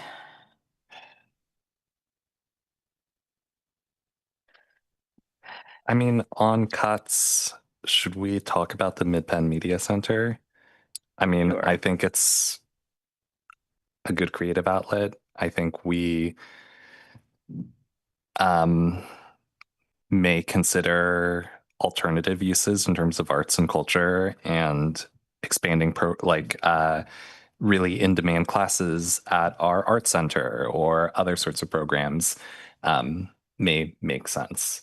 I think media production is valuable and useful for those who participate and some of those people who watch, but I'm not sure. I think the services are really more for the creators than the people who watch. I'm not thinking of some other big public externality from subsidizing that studio time. I'm just chuckling because I'm imagining your image getting blurry as you say. Well, just because right now they're. Yeah. I'm just teasing. Yeah. Yeah. I'm just teasing. It's late. Do you have thoughts on that? Oh, I thought on the joke. No, not on the joke. I agree. Yeah. Actually, I do too. Partly because I was asking a lot of questions earlier. When they didn't use the grant template, we couldn't really tell what it was for. And but to the extent we could, it was, I think what we heard and what we read were somewhat different. And so I just would like to see it be a little more refined if they reapply next year. We do have a $300,000 plus contract with them. I love them. When I went there to do the June Fleming event, it was just spectacular. And I could see not just the value of them televising that and filming it, but also of the people who ran the cameras and were getting that experience. I mean, it's a wonderful entity, but I think right now we should stick with our contract, which I'm delighted we have with them. And I think for this particular funding source, it needs to be a little more baked as to how they would use this money. So I would agree that we can put that to the decline with our thanks for the application. Okay. The dance action seems like a great program, like all of them. The city does provide below market value lease space at Coverly, but I think unfortunately kind of going beyond at this time, not willing to do. I hope they understands. I think it's the first time applying for city funds. I think they should look into the HISRAP process, but not this process at this time. Now, I am going to have a little bit of a pushback there, and because they're looking to give money for scholarships, and very few dance studios are nonprofit. They tend to be for-profit type of things, and they are looking at getting a multicultural and multi-generational people involved. And again, I think it's a different type of program. It's very cheap, and I mean, this may sound, we're getting really granular here, but we could even go with a smaller number, like the $2,000. I think they broke it into a 2 and a 3. To go with the $2,000, ask, you can do 2, George? I'm just taking another look.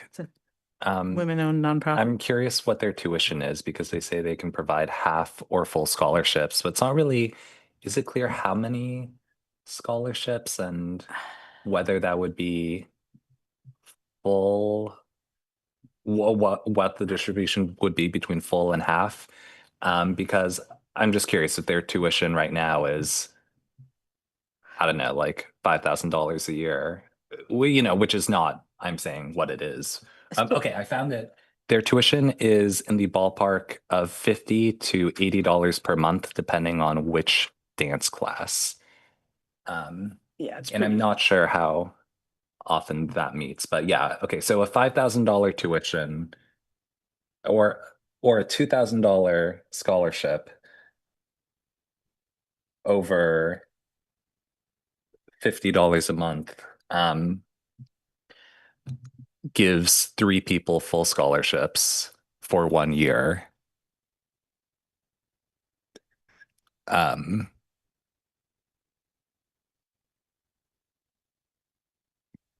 3 people scholarships for $2,000 for a dance program.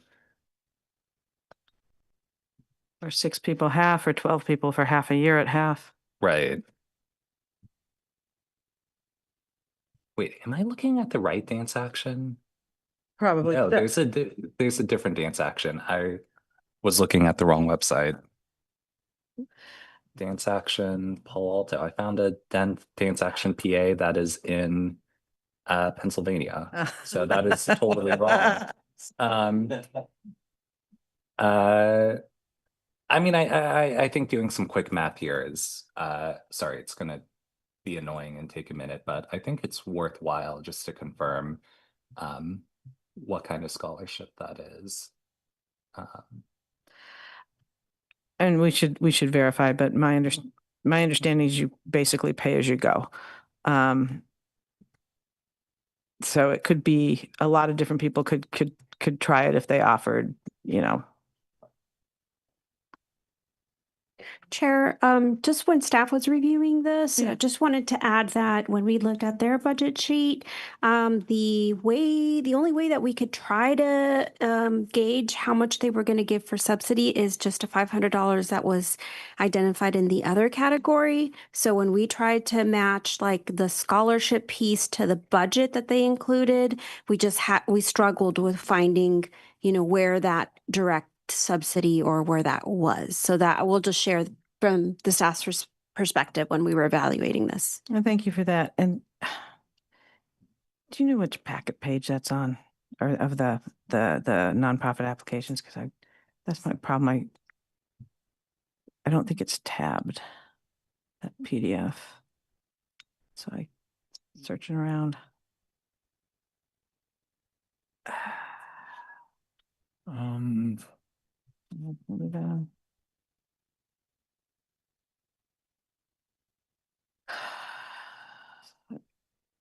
Because that does spark a memory, what you're saying. I just wanted to look at it.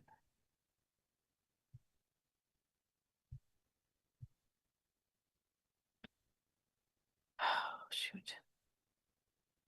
Oh, wait, I think I found it.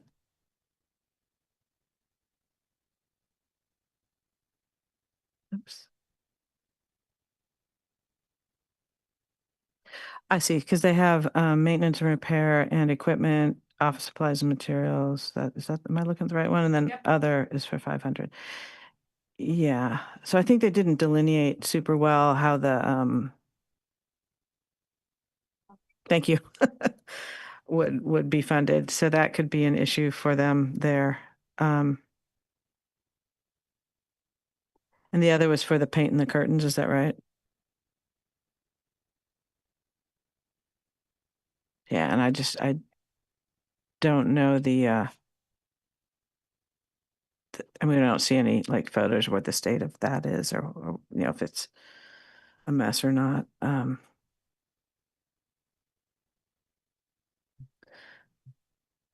Okay, I think that given the lack of specificity for the scholarships, which is a part that I think is attracting us more than the other, that 500 seems like an odd amount to award.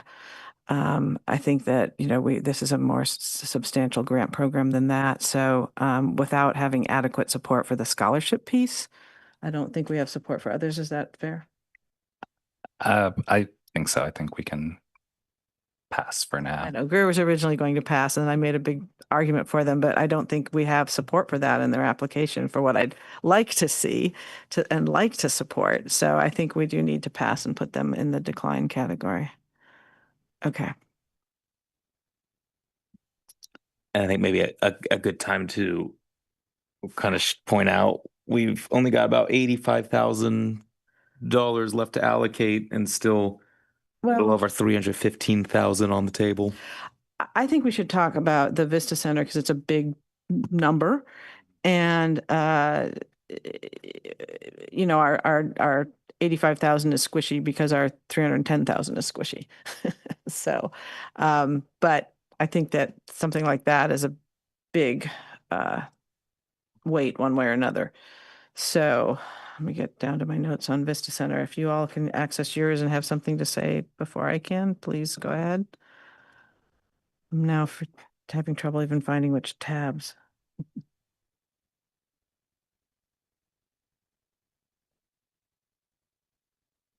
There we go.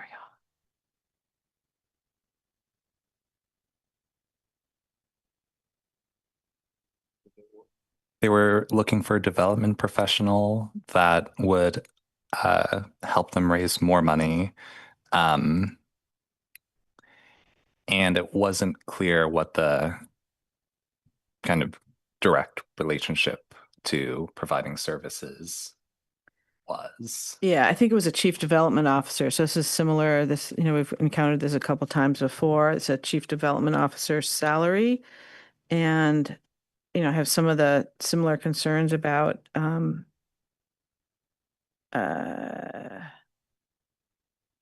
whether that's what we should be funding on its own, and in funding for 1 year doesn't get somebody very far with a permanent position like that. But I want to get to their application here.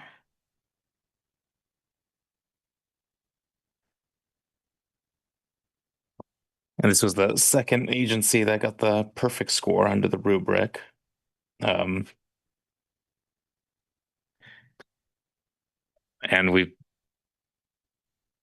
been open with other other nonprofits tonight with the idea that somebody who can help with fundraising can then help leverage funds better.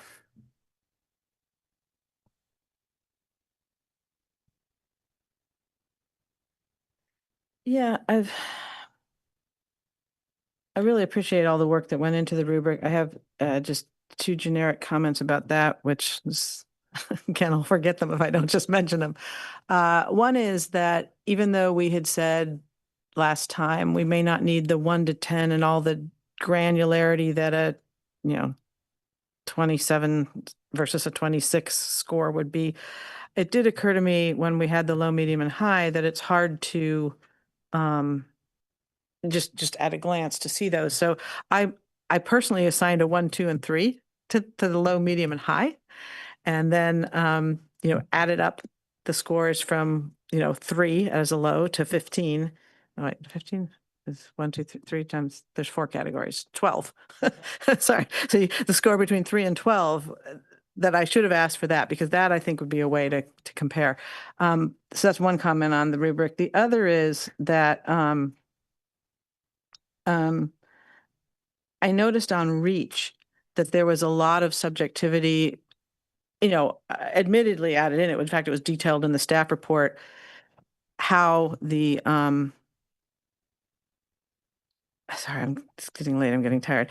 How the community reach was calculated, but it wasn't just like numbers per dollar or something. It wasn't just, if you had a reach of 600 versus a reach of 190, for example, I think Dance Action had said it reached 600. I don't know that it does, but that was low, and Life Moves was high with 190. And I think it's because what we just talked about, that, the application for Dance Action was not robust in other ways. But I think we need to remember that, because then that affects the rubric score. So it's not as sort of objective, perhaps, as we might imagine, maybe appropriately so. But anyway, that's just sort of my aside on the rubric. Yeah, I mean, I agree. It's just rubric has been referenced Yes. prior times to support other. I don't have a strong. I think the request is far too large on this.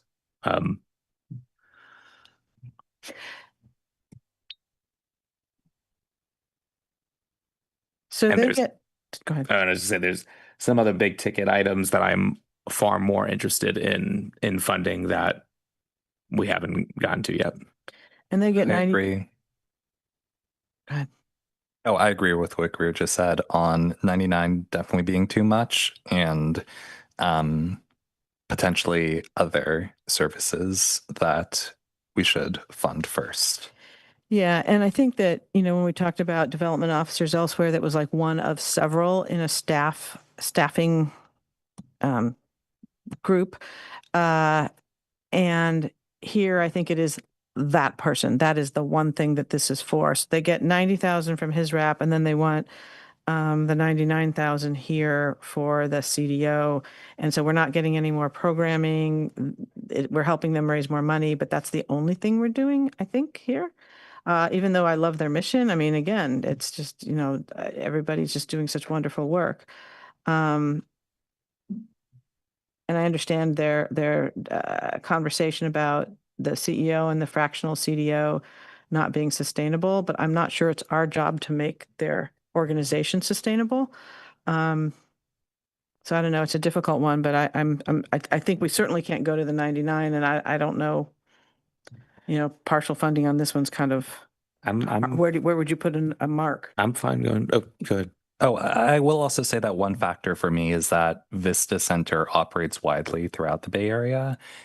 So unlike Peninsula Healthcare Connection, where the staff is super focused, a development officer benefits programs in several locations. And I think that's great. But I think we could plausibly deny this one. Yeah, I think I'm okay with putting it in decline.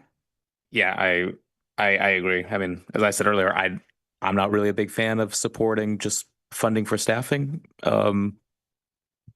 So Okay, I'm a no.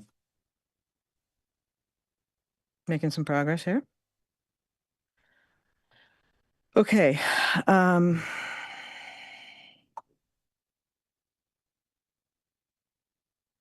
Could you scroll up a little bit on that, please? I want to see. 'Cause I have my own.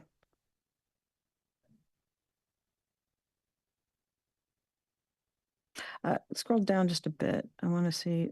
So, park. All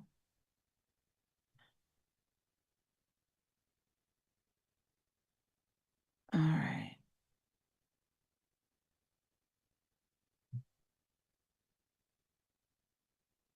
If my count is correct, you may have about 6 more remaining. I think it was 7 before you went to Vista. I'll double check though. Okay, and right now, I'll ask the Greer question. What is our balance on the award column? Pretty tight, 85. Okay, well, we're getting close. So maybe now we should just go through the remaining ones, just top to bottom, or does anybody have one you want to raise? Yeah, let's go top to bottom. All That's right. Children's Health Council first. Oh.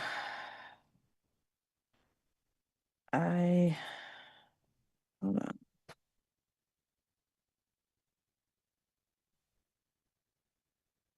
It's a tough one.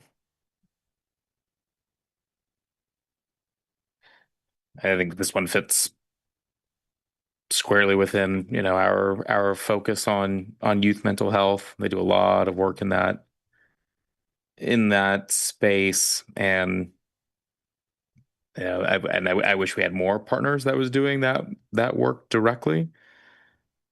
Trying to find my exact notes on it so I can speak a little more intelligently, but this is definitely one I'm interested in funding, whether it needs to be the full 50,000, but they don't get much from the city already with his wrap.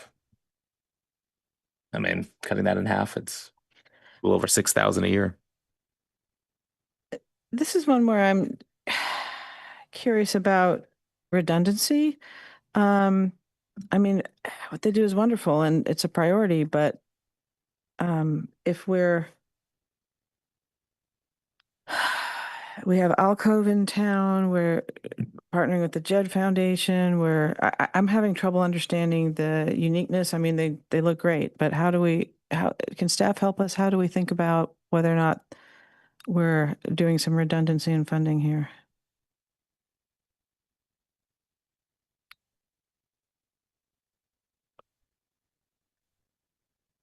I would just say for this one, I think you specifically need to look at what they're requesting funding for, and make that determination more than the organization. I know for his rep, we're funding very specifically is to help low-income children access mental health care. So it's helping to offset the cost of kids that are on Medicare and Medi-Cal to get this. So I would just say, I love all my his rep grantees, so it's hard for me to say anything. So if I'm just answering the question how you would make the determination, what they're asking for funding for, they are not getting in his rep, but you would just have to look at the services and make that determination in regards to funding, obviously on your own. I think their request is somewhat too high given the things that they're asking for. And so I think they kind of describe this in a couple of different places, but okay, I think it's mostly focused on expanding outreach. I think that's a worthy goal, and like getting more outreach does mean getting more services, but some of it is a little bit hard to parse. Like, I think this is partially to fund a podcast that they already do. And I really don't think anyone will listen to a podcast and then decide to get mental health resources, especially teens and young adults are not going to listen to the Children's Health Council's like mental health podcast, right? Like that's not like a plausible outreach for teens. And so I think the number should be dialed down somewhat. And the hard part on how much to dial it down is that the numbers are hard. I think we're presented with a big aggregate budget for all of their services across cities, and their assessment of the number of Palo Alto residents served is roughly 7,000, which just isn't quite right either. But, you know, there are different definitions for what it means to be served. I mean, I imagine definitely less than 6,000 or 7,000 Palo Altans are aware of what the Children's Health Network, Children's Health Council is. So the real question for me is just how much to dial this down, and I don't know. Yeah, I remember now looking at this, that you're right. There were basically two goals, and the first one is around community engagement, and that's where the podcasts come in, and that's one of their things. The other thing is to provide to deepen school district partnerships with PAUSD to equip educators and caregivers with tools and resources. So I'm going to provide free access to an AI-powered tool. Again, this is where I don't know how much with the school district they're already doing around youth mental health, and if this is how additive it is. And also this is I don't know if it's Bay Area. I don't know how big the region is that they serve, but they have a $1.75 million budget in there. Do we have a sense of how broadly the region is that they serve? I can't answer that specifically, but it's beyond Palo Alto. I believe they serve folks in the region. Yeah, and I think part of it that's hard to, I think as George said, hard to parse the budget because there's the program budget, which they provide at a very high level, a rolled up $1.75 million budget, and then it just says 50,000 for compensation and related to cover the implementation costs of community engagement programs. That's all we have. So I don't know what to do with it. Chair, in addition, I'd just like to provide a little bit more feedback on what staff also struggled with this application. Not only asking the same questions on the engagement piece, whether that was beyond Palo Alto, but we also had a hard time with the second goal of this AI-powered Ellis. Sounds like a great tool, but we didn't get specifics on, how many teachers would receive access or what would be the outcomes of that technology. And so we did have a hard time trying to gauge reach and understand the value of their second goal. Yeah, so this isn't, as we read it, we don't think it's necessarily delivering services directly to any students. It's just, it's community engagement generally and giving teachers tools. Correct. And yeah, it feels like they were asking for a chunk of a larger budget because we all need more resources. It does not feel tailored to our community. And they do say that the AI tool Ellis is already partially rolled out through PAUSD. Or am I looking at this right? Yeah, so I'm not totally sure how that funding overlap works. And I'm still happy to fund things that overlap with PAUSD, but do we know what I don't know. I'm sorry. Oh, sorry. Yeah, go for it. Do we know what they funded with his rep? Yeah, that's the help offset costs for low-income children to get mental health care. That's great. It's a little different than a podcast. Well, now, question for staff, if we award a partial amount, we can say we wanted to go towards this. So I think we should do a partial amount and specify it's not for podcast, or I agree. I think that the programs for teachers, that should be, I mean, I think we need to draw some red lines and say that's for the school district to fund. But the outreach is a big component, and that was something that kept coming up in the youth mental health task force. Is we have so many incredible nonprofits. Yeah, people don't know about them, and I think George made a good point earlier. 6,000 people in the community probably don't know about this. I think that's 100% accurate. I think they recognize that, and so giving them some funding to be able to do that outreach. I mean, I've toured Alcove several times. They have so much additional capacity at that location on Middlefield. People don't know about the services, so I do think providing some partial funding to be able to help with that could go a long way. I could support that. I think, though, that I would tend toward the lower side simply to send them a message that they need to get more granular. They don't even give us a breakdown in the 50 between those two big goals, let alone what the podcast is within the community engagement. So we're just going to have to take a guess if we're going to draw those lines and say, it's not for this, it's not for that. I don't know where that is. I mean, given how little money we have, I might go as low as like a 15. But Maybe 10. Okay. Seems reasonable to me if it's. you can break the tie. Yeah. How about 12? Sure. All right. Sure. Yay. Lord. Okay. What's next? Job train. I like job train. I think this is. I think it's unique, and staff could correct me if I'm wrong on that, but I think we're in a unique transition right now, not only from cuts from the federal government, but also changes in the workforce and potential economic downturns. And so I think having a program that is really trying to prevent homelessness rather than what most of them are, responding to homelessness.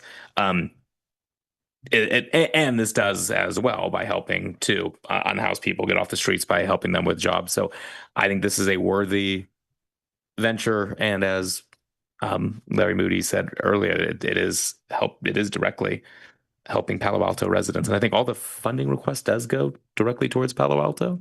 So yeah, seeing Ms. Vanderswag nodding her head. I agree. I'm sure we all agree $60,000 is a lot, especially with what we have left. But at least some portion of that I want to support. Right.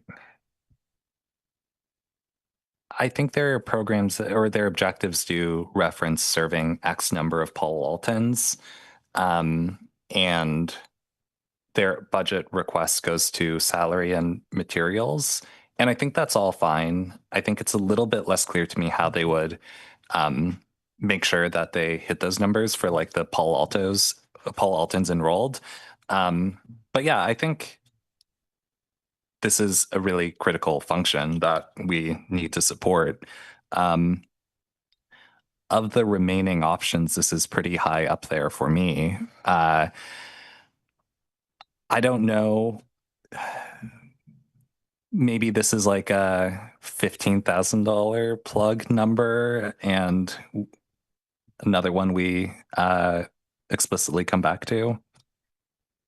I would don't know. put a $50,000 plug number, and because I think we're only going low because it's late in the game, and that's what's unfortunate for them. And I think we're going to have to go back and look at some of the earlier ones that might have been bigger.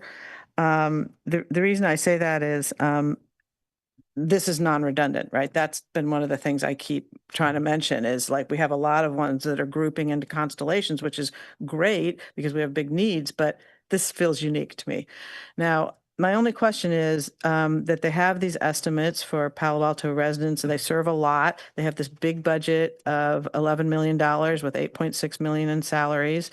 And I feel like, you know, we can pay our $50,000 to support the Palo Alto residents it serves. I know that it does. But do we know how they estimated the Palo Alto residents? Do they document who partakes of their services? Do we happen to know that? Or is that just a guess? Yeah, I don't have that information, and we certainly weren't able to gauge that from the application. Yeah, I didn't find it in there either.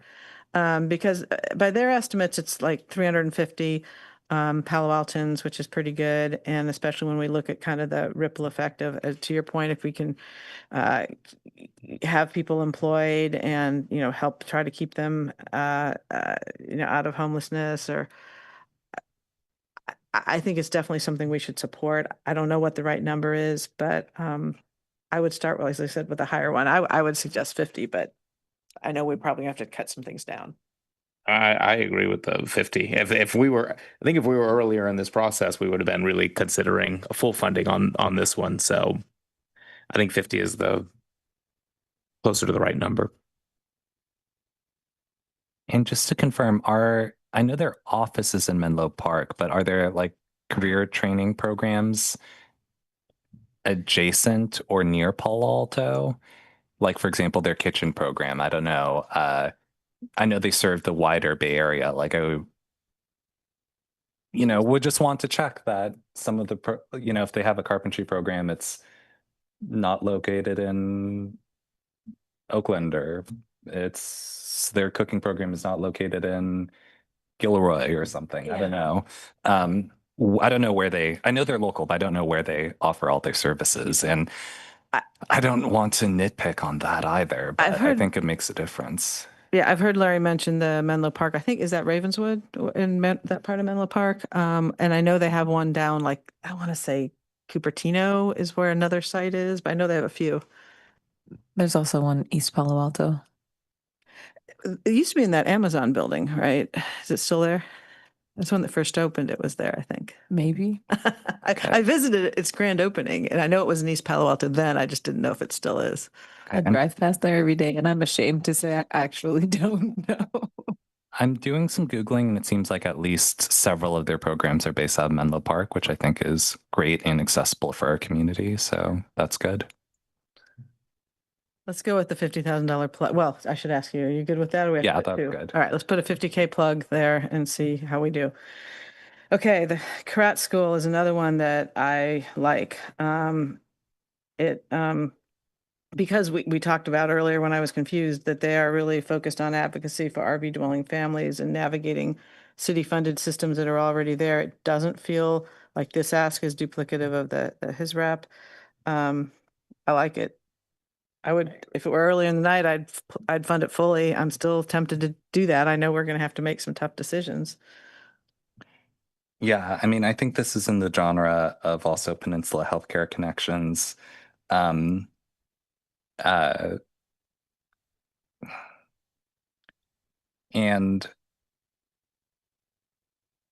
think they should both be funded because they're effectively trying to do similar work. And I think in terms of the relative numbers, I'm not sure. I think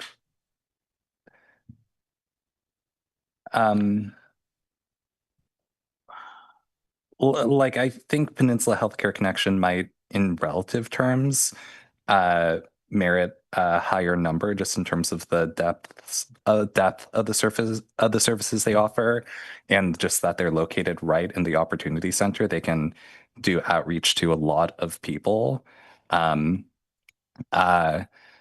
what did we put for the for Peninsula Healthcare Connections again? 20,000.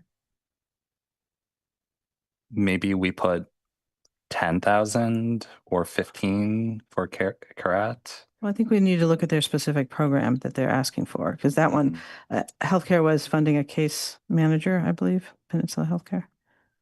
And here it's, looks like targeted outreach and connections to safe parking programs.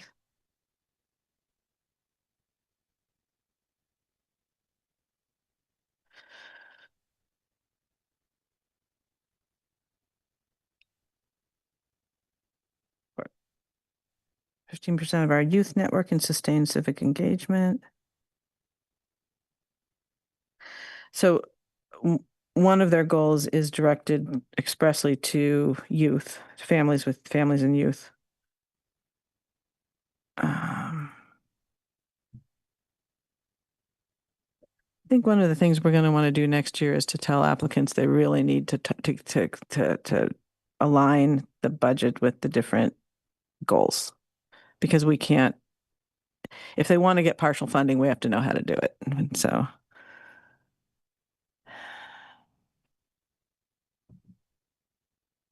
Yeah, because there's a lot of like mileage reimbursements here. So I take it this is really out in the community, what they're doing.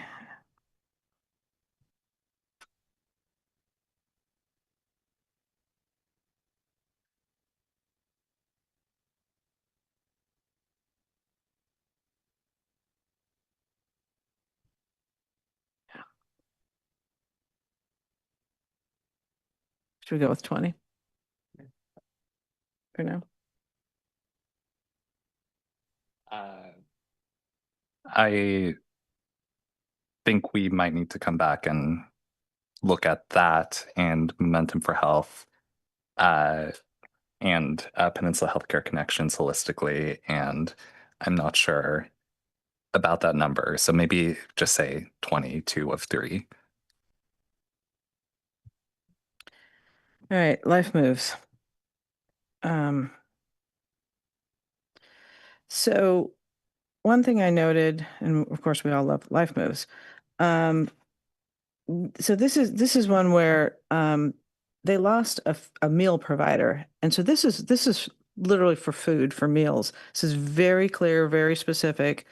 This will feed people. This is not, if we get this person, then we can provide that service. This is food, and their need, because of they lost this provider, went from 18,000 to 66,000. They use Martha's Kitchen, which is another great entity. So the money almost does double good. Now they asked for $66,366. Their score was very high.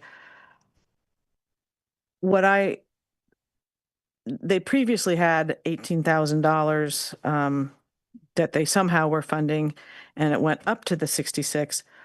I would propose that we fund no more than the delta there, because somehow they were doing the 18. I'm very sympathetic to the fact they lost that provider and that they'd have $48,366 worth of need.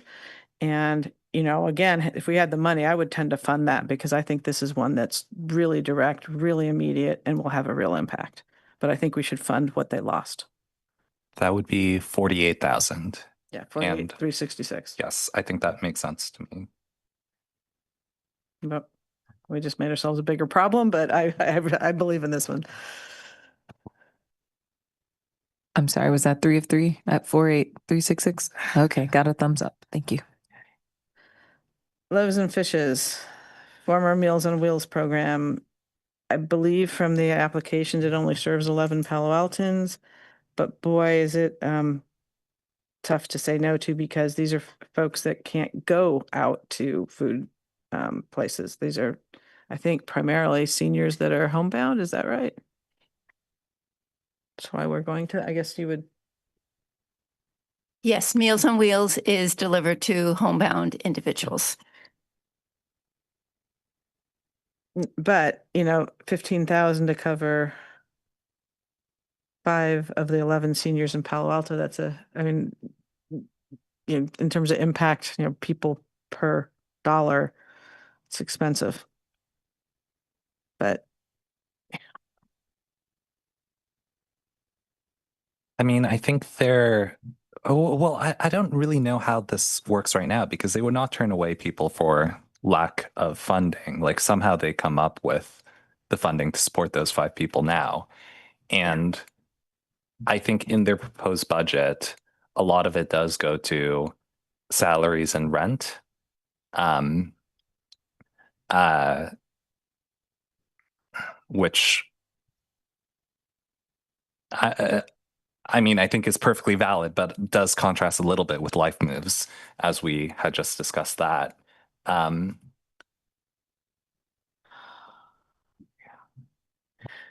that's a bit of my philosophy as well, especially now that we're gonna have to revisit and do some cuts. But does it seem like it's going to expand services, offer a new program, goes more towards salaries?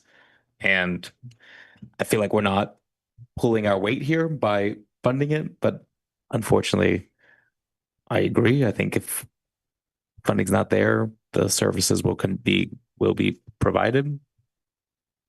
I would hope.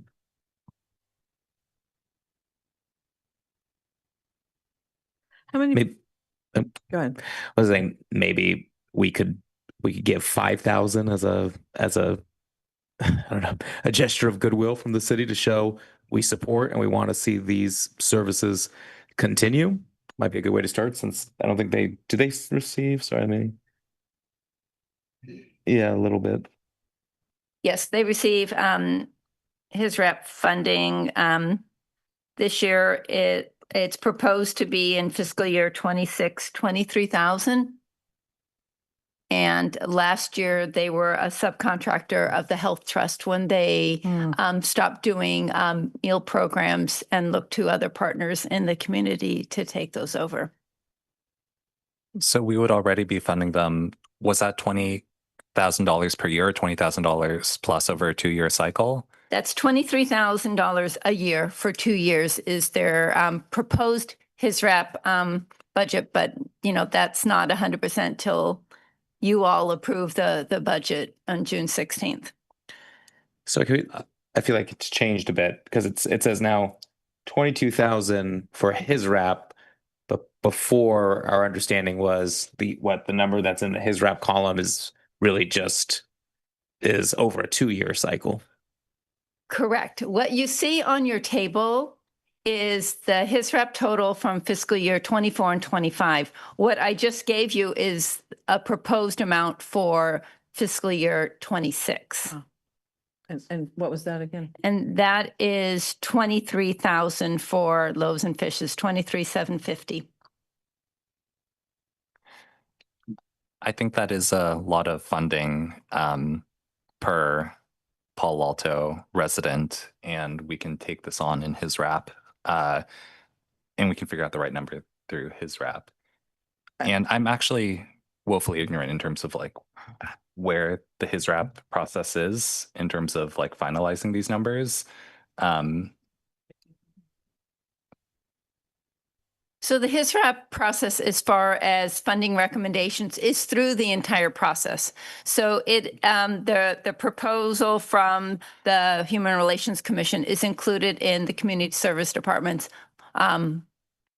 page in the proposed operating budget. So unless it's specifically called out during the budget hearing, what is proposed in the operating budget on the HISRAP page is what will go forward as the contract amounts. Okay. If we're going to already give them by default $23,000 to serve 5 Paul Waltons per year, I think we can pass on this one. And I would even think maybe the HISRAP funding could take another look, or maybe they wrote different numbers in the HISRAP application. I don't know. Well, there were 15 Palo Alto seniors. It's just they're only asking for funding for 5. So his wrap, if you think about amortizing the 23 over the 15, it looks better.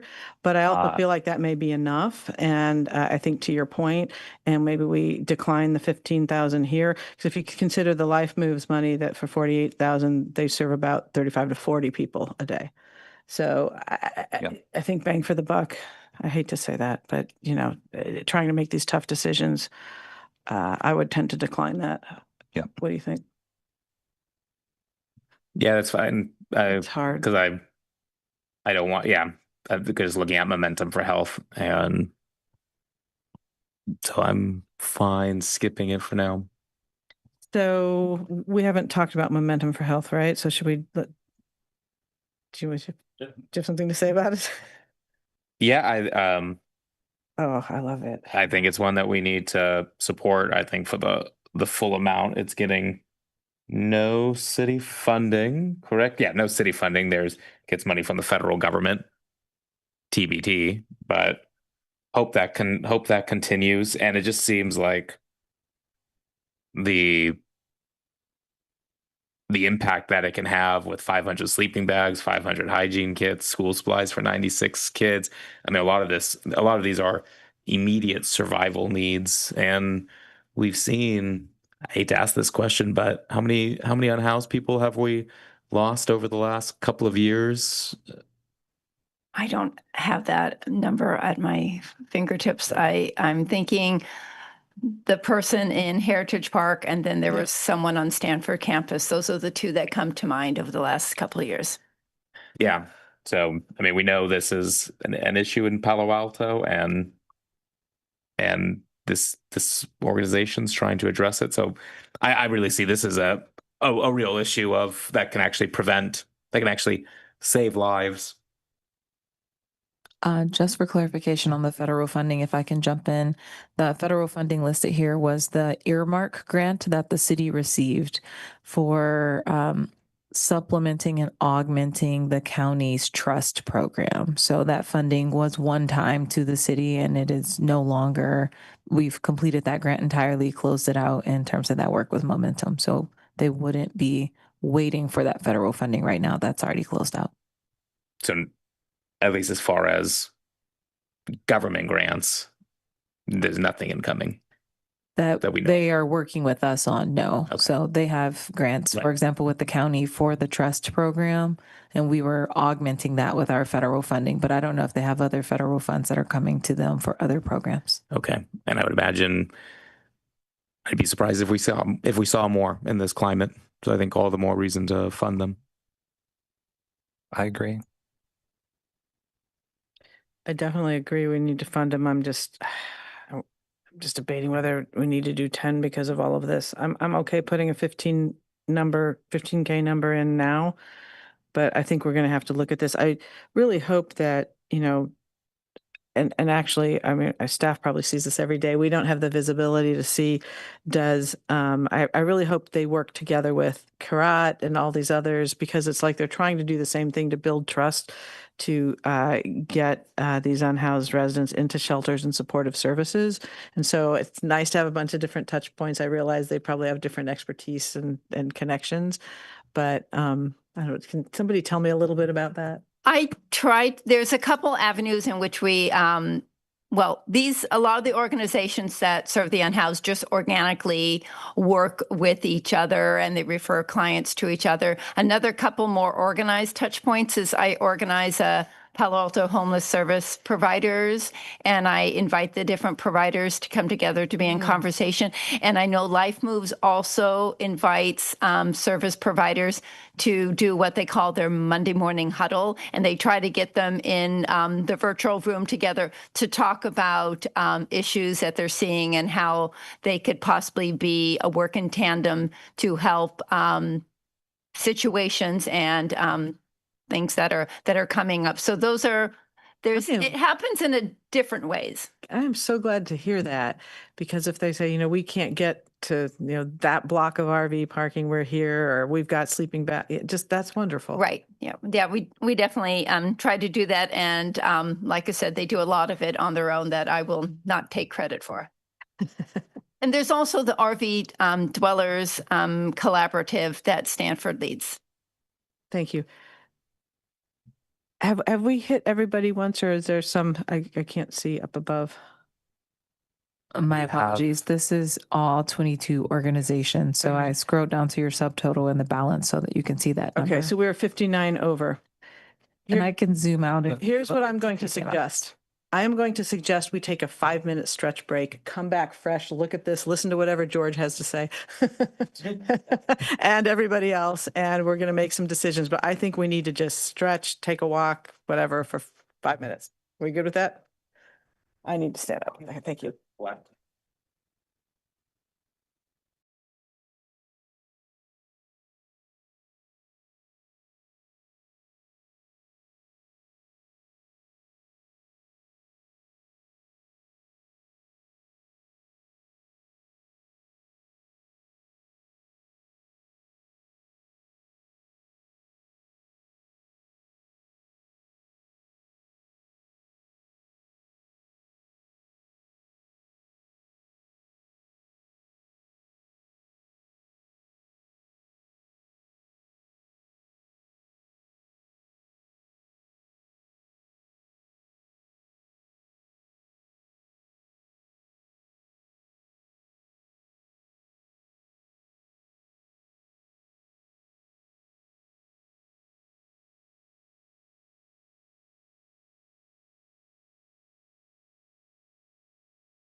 Okay, let's reconvene here with great thanks to all our staff who are hanging in here with us late into the evening. Appreciate it. And everybody else. But we're obviously trying to take this very seriously. George, you had something to say before I cut you off with our break. I was suggesting to start at the top and just confirm that the numbers look right, and also just to be ready to propose cuts or really stand for increasing the numbers in the cases where people did have opinions about that. And I would start by, I think, holistically looking at the budget. 15K for ADAs is maybe high. I would pull that back down to 10K because they requested 5K for their programs. We can fully fund their programs with 10K. And giving them an incremental 5K that they didn't exactly ask for or budget for their programs, I think, if we need to make some cuts, I think aligning to their request is maybe a place to start.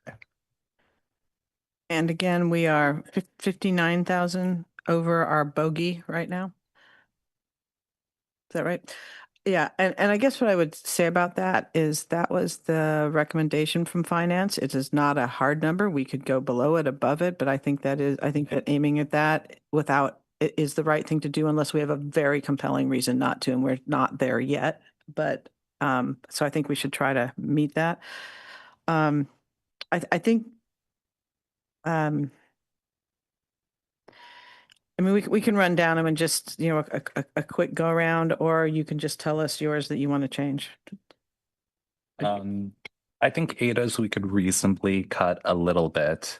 I think environmental volunteers, I think that 5K to staff the table 5 hours a week at Baranda Lake is not obvious to me how much engagement that gets compared to some of the other programs. Let me see what else I had written down. And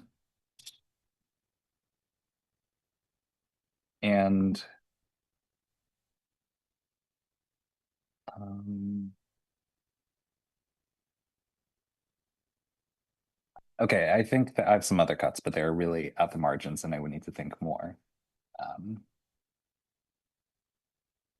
And I'm sorry, Councilmember Liu, for environmental volunteers, did you offer a number or just saying that maybe it should be less than the 10,780? Oh, it should be 5,000. 5,000 is your alternative. That's what I would pitch for environmental volunteers.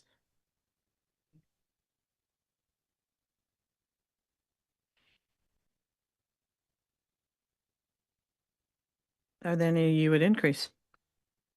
I think it is hard to make that case right now with the numbers as it is.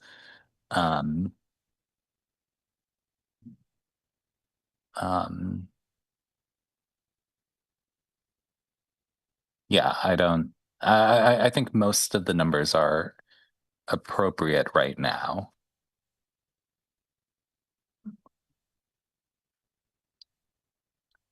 Okay, well, you will have more chance unless you have anything else right now. No, that's what I had top of mind. Have you reflected and come up with any new opinions? I'm fine. I'm just gonna go from the top down. I'm fine with the 10,000 for ADAs.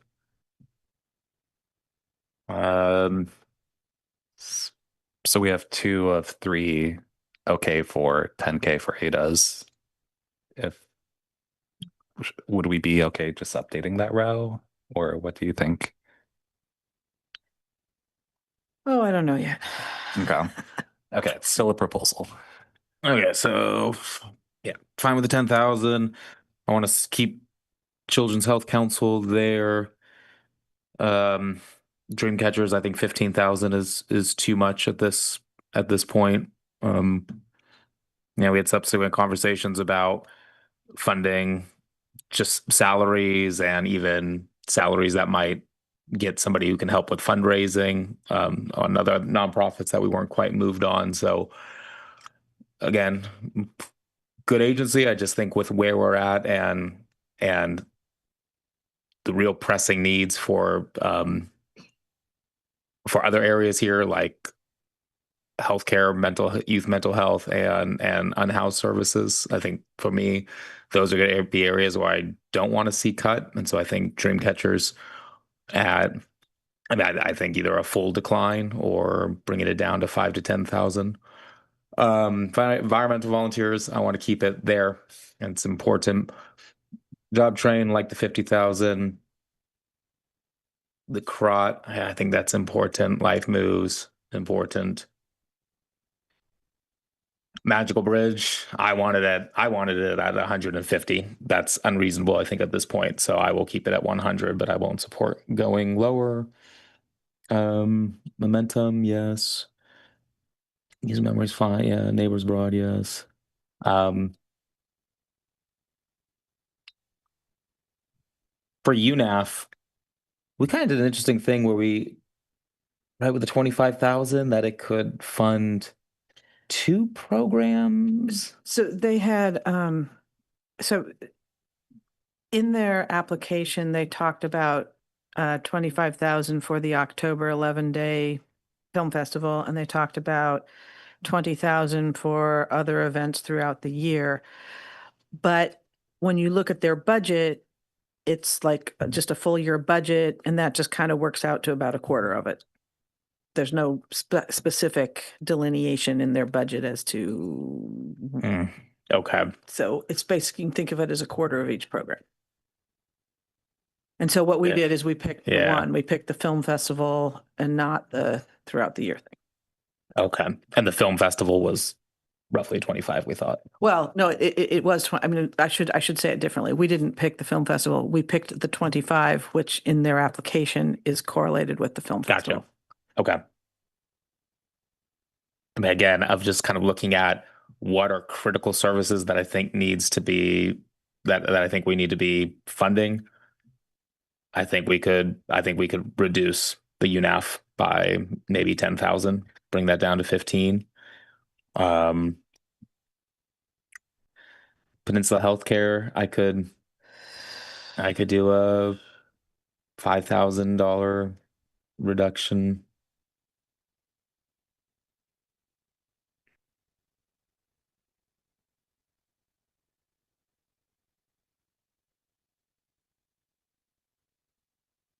Yeah, I'll stop there and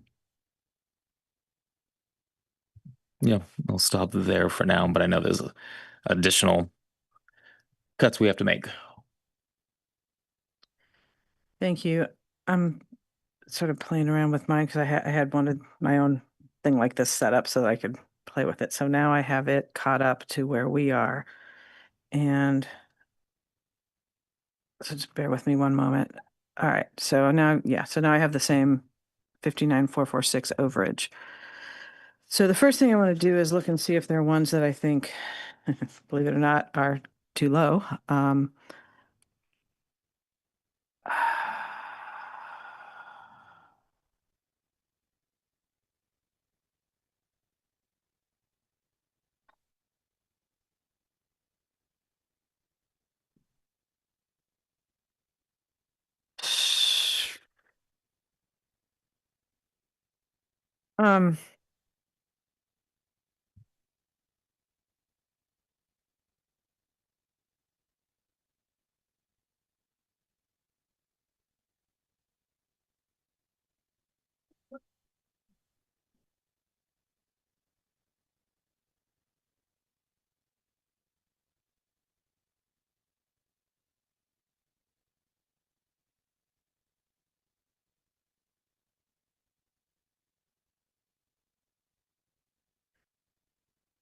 well, I do, so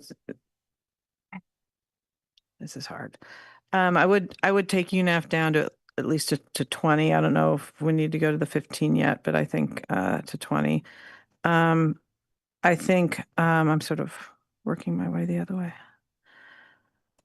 I think 20 for UNAF is also about right. Okay, so we're at least at 20 there. All right, let's, yes. Um,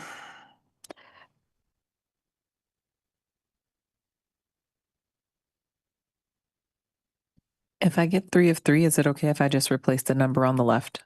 yes. Yes. Okay, great. Thanks. Thank you for asking that.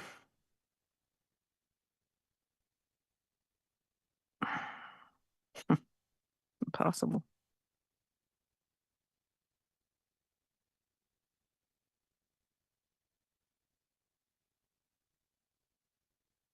Can you scroll back up? All right, I'll go with the 8 is 10.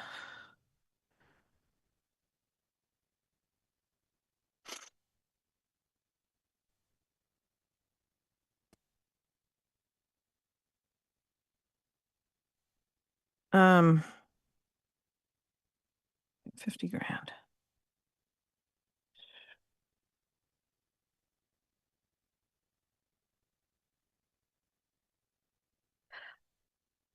I am still struggling a little bit with the Chamber Foundation, the third Thursdays. I love them. I just think that they're ones that, some, what do you call it? Merchant organizations might fund themselves as a festival. I love the idea of putting in money that then they can try to draw a match to. And I think that's why I was looking at even just going from the 4680 to the whatever the half of that was. It's not a lot, but it's a little lower. Oh, sorry. You previously had spoken of that as half of the 60 something, so you were at 32 was another number that you'd offered earlier. Yeah, 32.4 was half of their thing. I mean, that would get us a long way. That would get us 12.4 closer. What did the and remember the finance committee, now they hadn't seen the application. They didn't have any visibility to my point, but they had said 40. So maybe we even just go to the 40 that came out of finance just to kind of meet their numbers. And if they want to go up now that they've seen the application, they can. Did you go to 40? I'm very reluctant about that. Maybe just say 2 of 3. Do you live within 500 feet? Cal Ave? Yeah. Oh, well, yeah. Do I need to recuse on third Thursday? I don't think so. I mean, I don't know. If I can, I'm happy to. Teasing you. It's just yeah. a recommendation. I think we're good. Okay.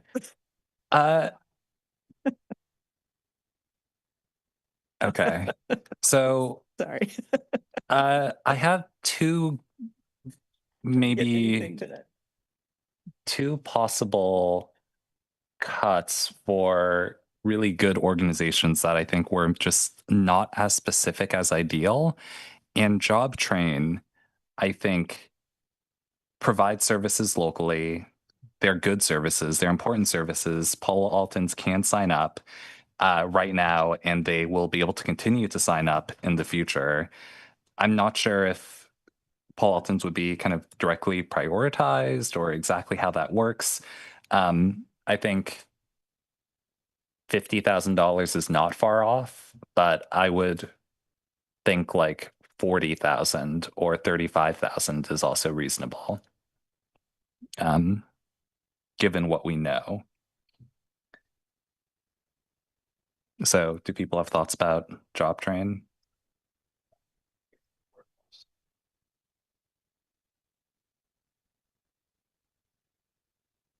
I can't do 35. I'm pondering whether I can do 40.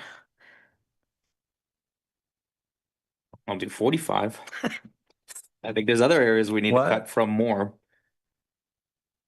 Yeah, maybe 45. All right, 45. All right.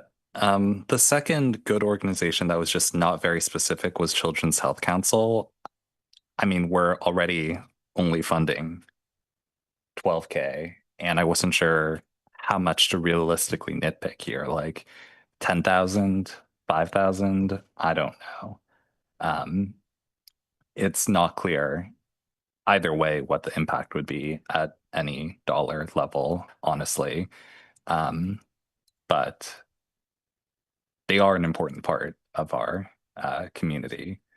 So I guess I would propose, I don't know, 7,500.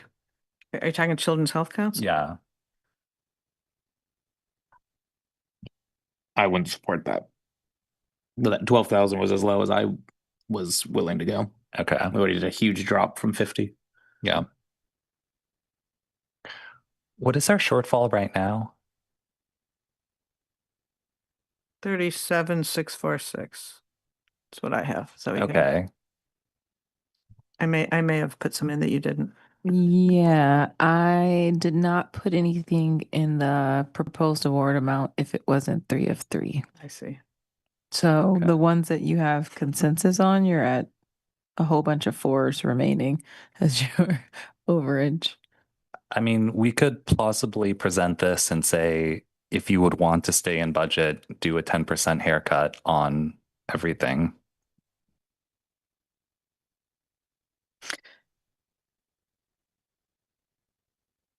So you would have the potential to get about $11,000 less if you made the ideas for Third Thursday or Peninsula Healthcare Connections changes, but those were not by full consensus of the committee.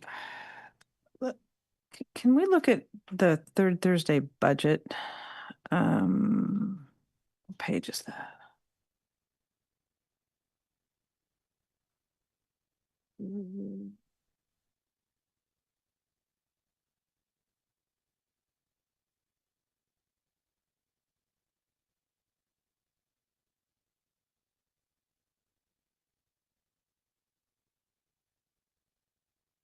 Oops, that's not it.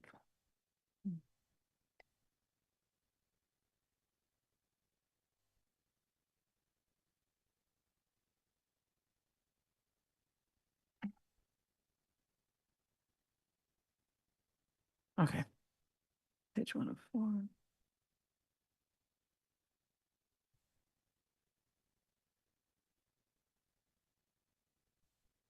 I'm not comfortable there. Okay. Page one.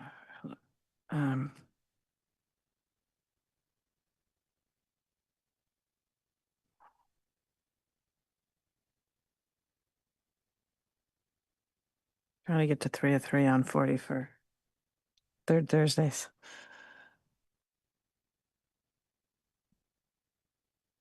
Okay, so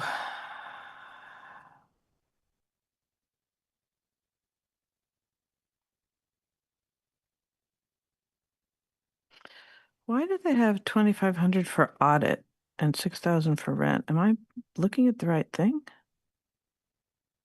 I think so. We don't have access to Charlie anymore, but so for Third Thursday, the budget is on that packet, page 109. It looks like for Third Thursday, it looks like it's just a portion of overhead. And it might be because it's partnered with the chamber that perhaps they're identifying some of those overhead costs. Didn't this start off as, when Tom Du Bois was starting? Who can tell me the history on that? Because I didn't realize it was a chamber sort of program. That is new. This is this application represents an evolution of their organizational structure. So we've evolved into having 2,500 in overhead with audit and 6,000 in rent and utilities. There, right there is 8,500. I can't speak to this. No, I know. Sorry, that was rhetorical. But I mean, consultants could be people putting on the program, I suppose, IT to send out all the stuff, office supplies and materials, printing and publishing. But then you get down to 18,000 for the music, 5,000 advertising or promotion. Like I get that, but I'm surprised to see audit, rent, and utilities in the third Thursdays project application.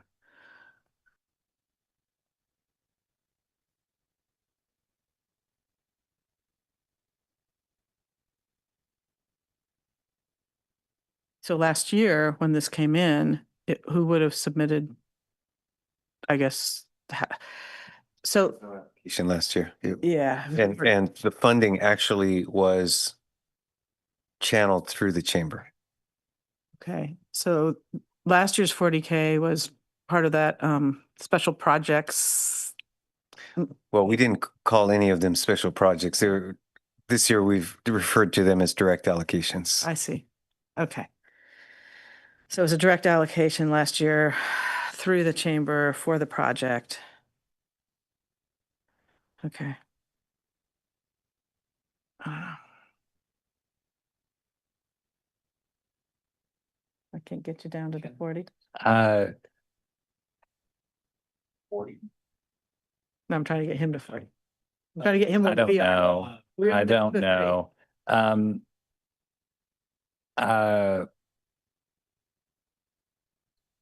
Means what, 10 events? Yeah, it is painful. I mean, I have felt, and I think they've gotten the feedback before, that maybe they should cut one or two of the winter third Thursdays where there just isn't a lot of attendance.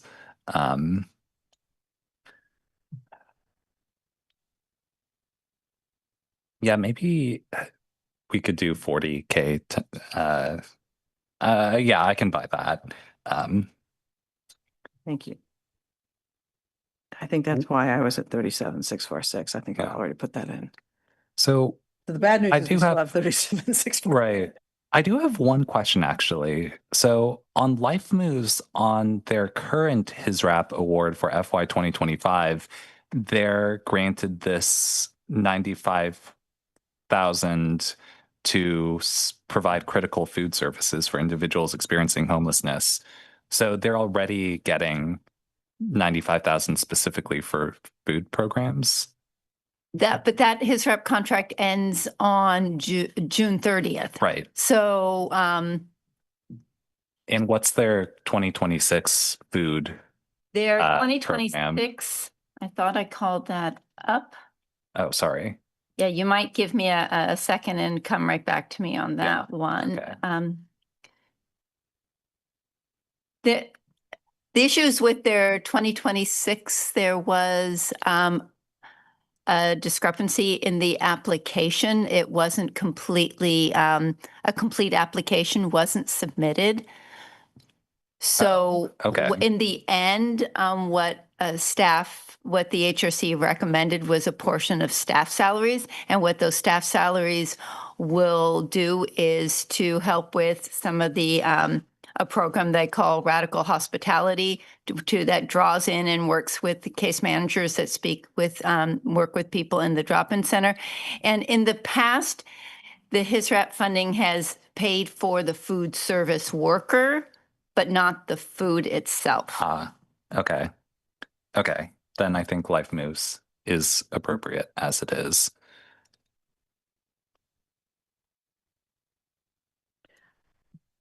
I'm going to ask staff. You've looked at this for a long time and you work here all day, every day.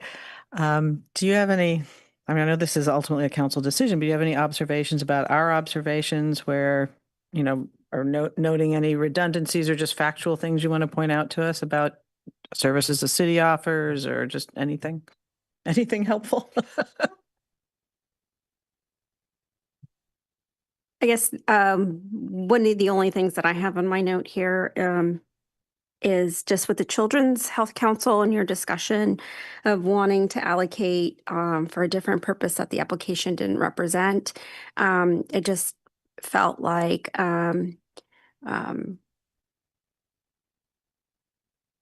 it felt like it was a different than some of the other applications where perhaps there was more a direct correlation to the programs proposed. And I would just say that with the Children's Health Council, it just seemed a little bit different. So I might ask my colleague, I don't know if you took a look, but you might take a look at whatever page that's on. Because that's when we were talking about the teacher tools and the podcasts, you can see how, or maybe you already did, just how it's hard to delineate. I think what you're saying is if we take those two out, it's hard to know what we're left with. And if that's not what the committee would be interested in funding, then it would be, I guess, a conversation and with the organization and wanting to know exactly what would be used, what it would be used for. So in terms of like thinking of a service agreement, if there's nothing in the application to pull from, then we would need to kind of understand that what we're funding. Yeah.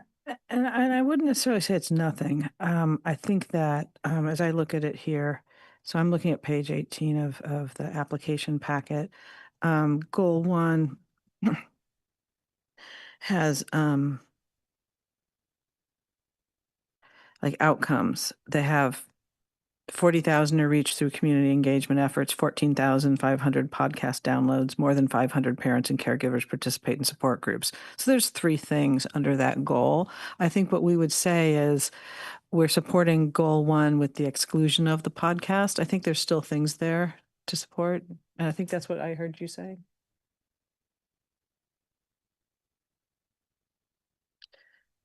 Because the overall strategy and goals are to expand access and use community-based education and outreach to reduce stigma. So I think it's the podcasts were one aspect of that.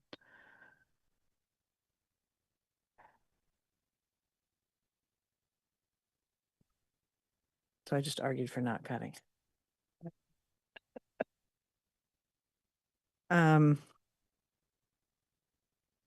Okay, well, we have to do some more significant actions and or we have to tell our colleagues that we couldn't, but I think we should give it a little more oomph here. We still have a few within the notes of 2 of 3. Okay.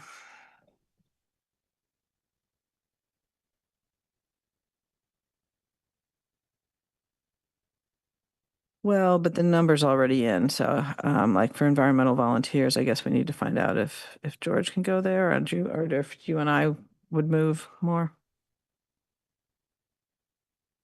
And with dream catchers, I think it was you. I guess it was me who's not. Well, I'm at the stage where there's so many programs. I'm at the stage where there are like a bunch of programs where I could see cutting 10% or you know, or maybe a few $1,000s more here or there. But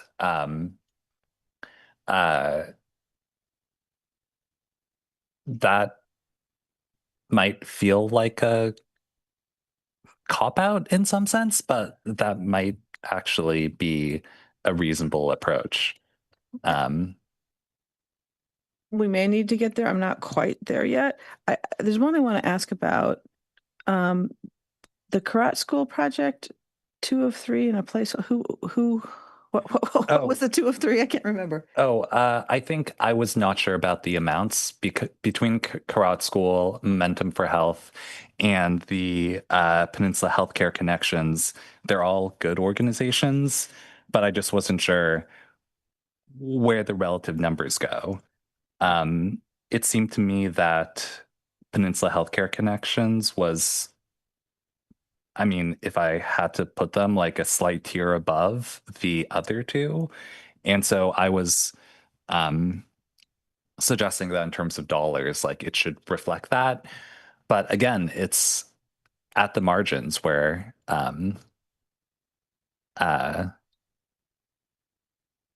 where I don't want to make larger cuts either. But I mean, And that was cutting a couple $1,000s doesn't really do anything for us. And that was Peninsula Healthcare, Karat, and Momentum. Are those the 3?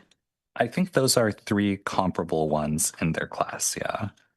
Well, and we can look at, let's see. So right now, if we had, my eyes are beginning to blur.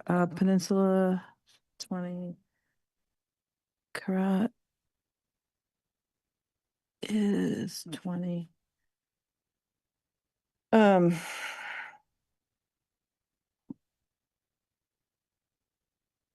so Momentum asked for 15. The others asked for significantly more. Well, I guess Karat 25, Peninsula 35. All right.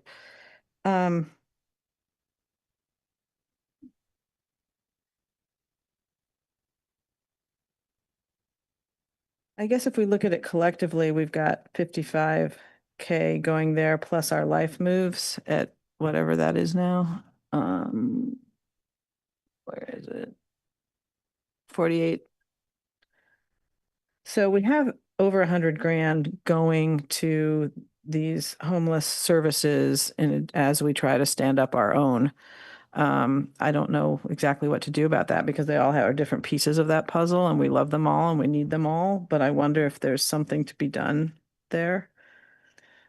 Councilmember or Chair, at this moment, I think as the date is about to click over, staff did suggest that given that you're off by 38,000, is that right? One option to consider is the FY26 council contingency, which is at 125. So if you wanted to eat into that at some point, that is an option to It's consider. at 125. 125. Okay, folks, let's get it down to 25. I mean, get this down to 25 and then suggest we go there for that last 25. How's that? We can get 12.6 out What of else here. would we consider spending the contingency on? I mean, this is an honest question as someone who's very new to this. I thought that was really what the contingency was for, events and nonprofits and, services that we decide to support in an ad hoc way. And other unanticipated needs. There have been disaster relief and other communities that it's been used for, things like that. Typically on the order of 25,000, I think. Right. Was sent to Maui and I'd like to leave it at six figures if we could, is what I'm trying to do. So if we take 25 out of it, that's a fifth of it. I was wondering about Neighbors Abroad being a little bit different. And one of the reasons we had a challenge with this organization and how it fit in this process is we do have an ongoing service contract with them, and they're treated a little bit different than these other nonprofits in that they do have an ongoing source of revenue. And at the time that their contract is due for renewal is a good time to include additional needs. It seems like they still have not spent all of the current allocation. So it could be something that could be allocated at the time when the contract is up for renewal. So just an option. Well, I would point out though that last year there was, I think there was we went through that. I can't remember, but even, last year it was like 10,000, I think, in allocation that was made to them. So I think they're having, if you're suggesting perhaps putting some of the programming dollars into the contract, I'm sure they would love that. Is that something that we would have to go through a whole budget thing for? But I like it. I don't think so. What we're planning to do right now, because we are finalizing their regular contract for their 30,000 for the staff support, is we're taking the remaining funding that the council allocated one-off a couple of times to them, and we're actually putting that into their contract just so that it's easier to track, but we're really clearly delineating what amount of that is being used for these reception, hosting, those type of things. And so we will still make them use the 30,000 for that staff support. Sure. And then whatever is left is what they can use for the reception hosting. So any funding that you give through this process, we can figure out the best way if it makes sense to roll that into their contract or do something separate. What if we take $5,000 out of this and go to 12.5, something like that, and at least, are you saying we should do the whole amount, or I would hate to do zero here and then they don't recover it. I don't know how to. I'm not offering a number. Well, so I don't know what to do with it then. If it's, I have no idea how this works. Like if you would end up with from 0 to 100. Yeah, and in prior years, that we're trying to formalize this process, which is a lot of the work that Ms. Alamos and team is doing. In prior years, Neighbors Abroad, if they have spent down all the funding from doing receptions, they would just let the council liaison for that group know, and then we can figure out if there's a possibility to help beyond that. I see. So they have funding right now to address delegations that are coming, with some of the remaining funding in the previous council allocations and some amount that you're allocating right now. It's possible it will carry the entire time. It's possible it wouldn't if you decrease it. But I think as you're looking of making small cuts here and there to get to your 25,000 net negative, I think that you can decrease that dollar amount and we can just see how it goes throughout the year. Okay, I'm okay with decreasing that to 12.5. I am also okay with that. I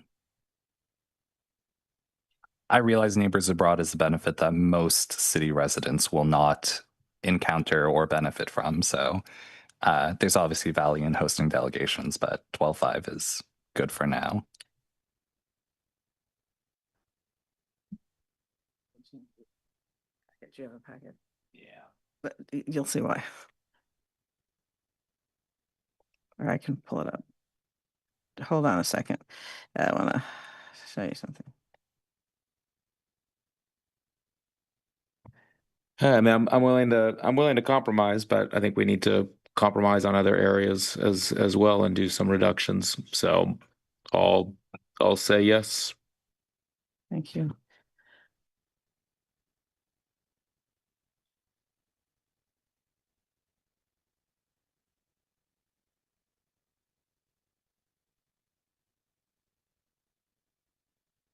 Look.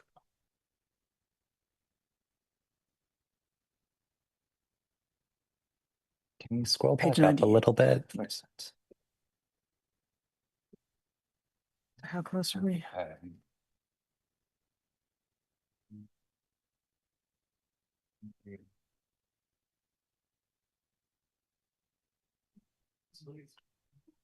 Yes.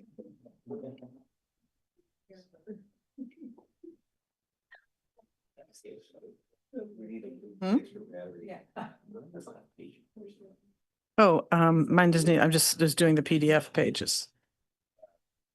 Yeah, sorry.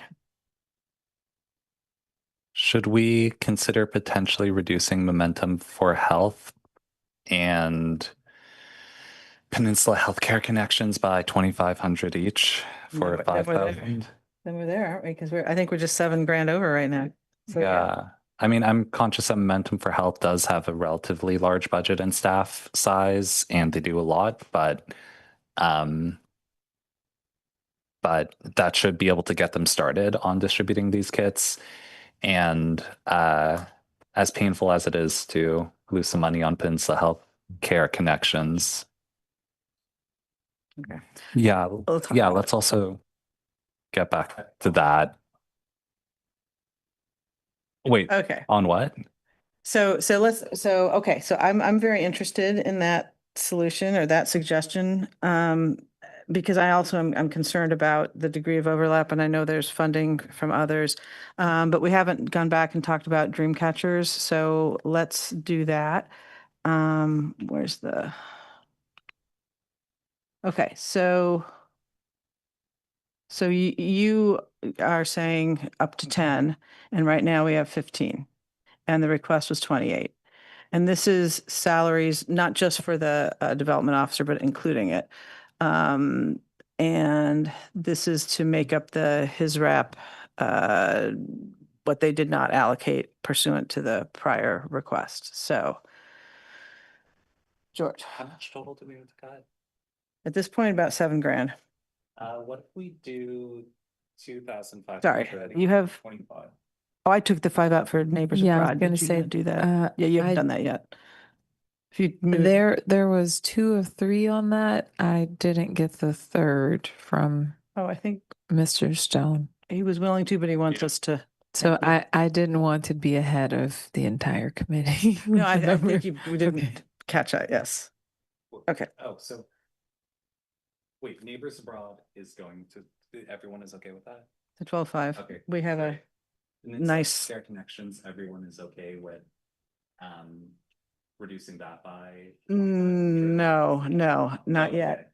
Not yet. Momentum for Health, is everyone okay with? No, I'm saying I am, Greer doesn't want to talk about that until we talk about dream catchers. Oh, I want you okay. to talk about didn't- dream catchers. I didn't hear that initial comment. Okay. Can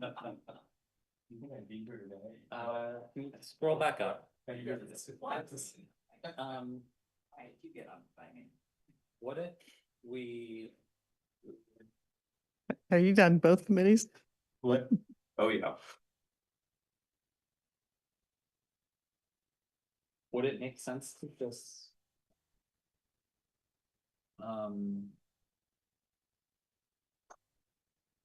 So, Pull like 2,500 from dream catchers, 2,500 from environmental volunteers, and bring Children's Health Council to 2,000. I don't know, like we're looking for around 6K in cuts, right? Or 7K, you were saying? yes, So roughly 2.5. 7,646 specifically. Yeah, I don't know.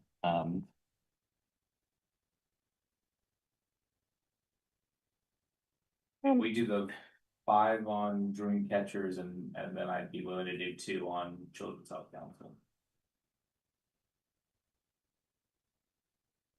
Okay. I'm still. Well, I think this is still just my naivete, but like environmental volunteers, one of their big asks was to have an intern sit at a table by Veranda Lake 4 or 5 hours a week, right? And I think cutting that by half, so making that $5,000 request like 2,500, and pulling something from Dreamcatchers and pulling relatively less from Children's Health, and then pulling the other changes between Neighbors Abroad and Momentum Health and Peninsula Healthcare Connections. That gets us, at the number if we do that complicated set of changes all the way down the line. What was the proposed number for dream catchers? 12. So council members. 12 with 500 for me. What? Oh, I was saying mine was 10K versus the 12. Yeah, mine was 12,500, but like, yeah, 12 is fine. And environmental volunteers, I would maybe posit 7,280. And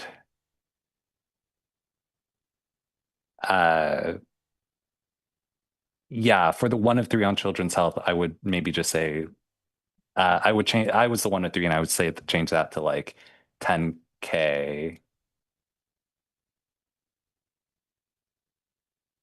And I think if we make the changes down the line, then as currently proposed, we would be set.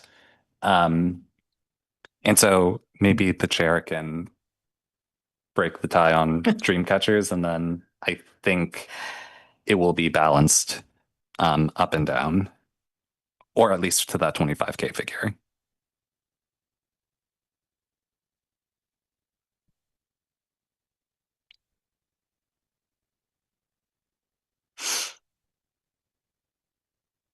How much did you want to cut, EV? By 2,500.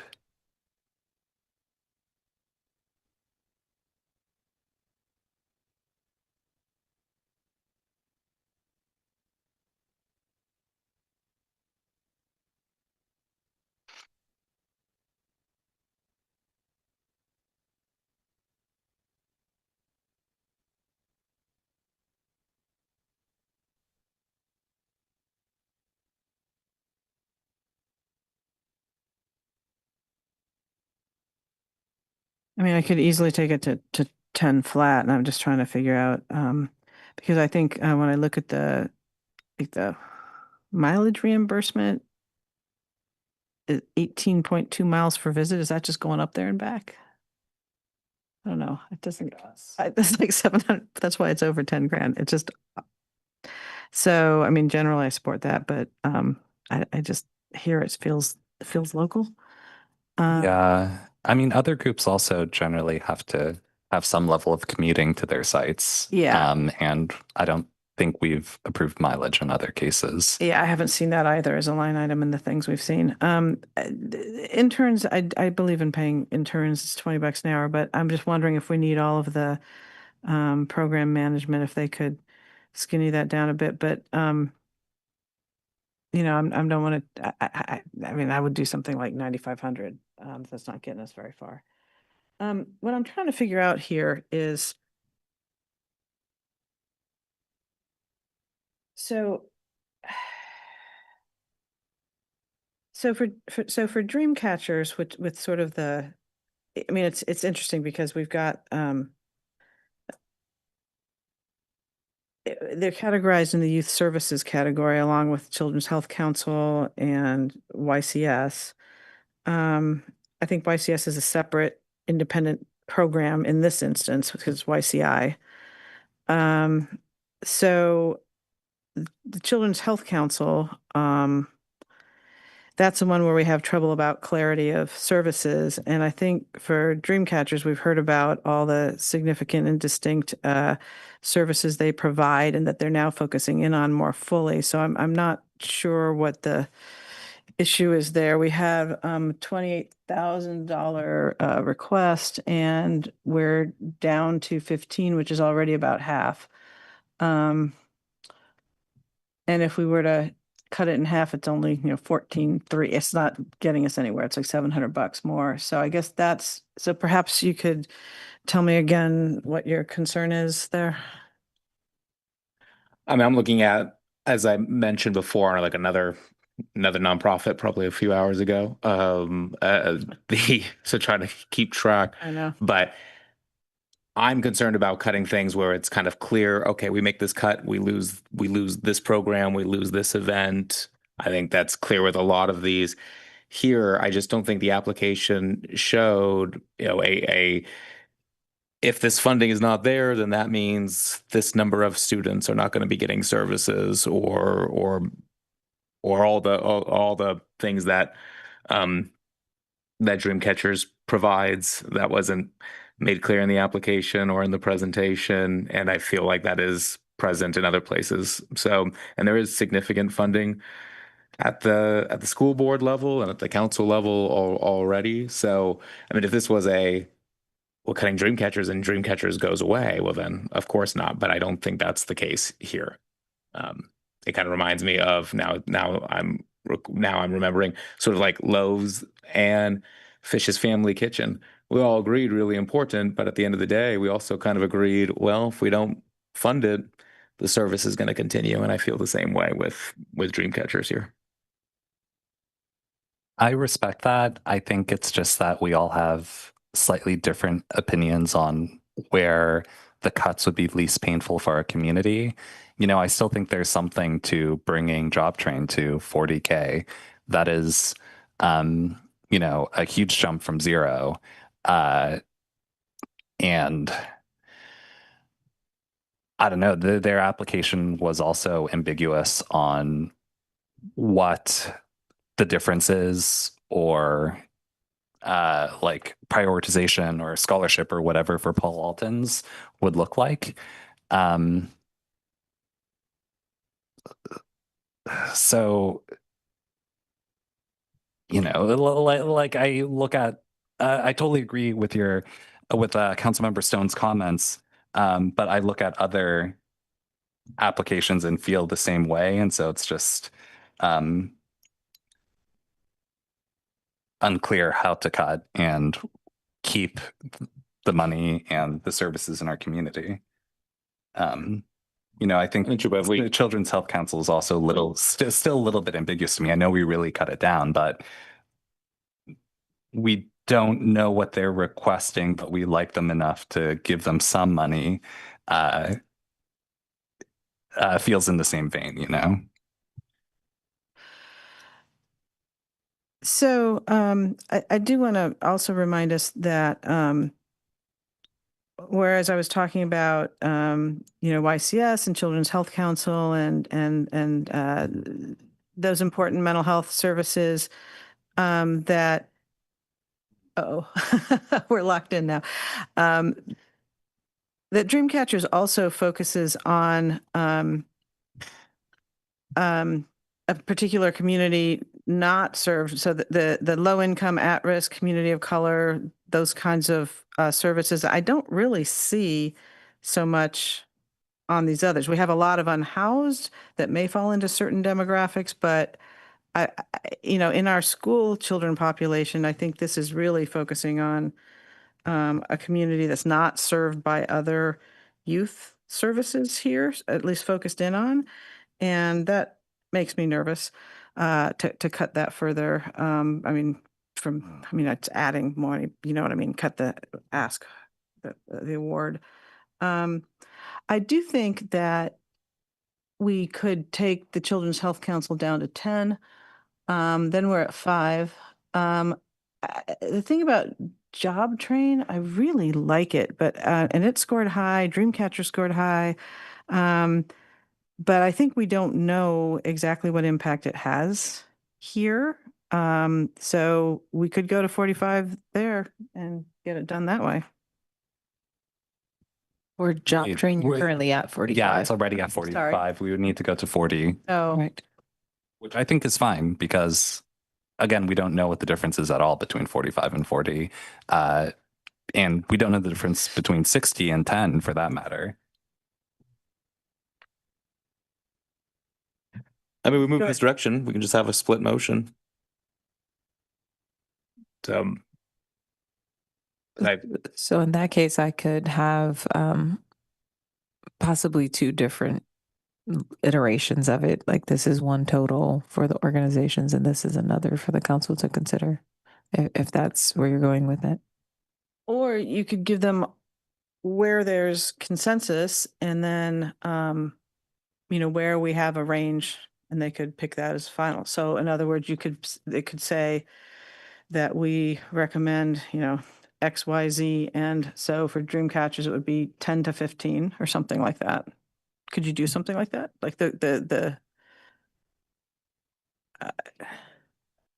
Well, I was gonna make this complicated fun.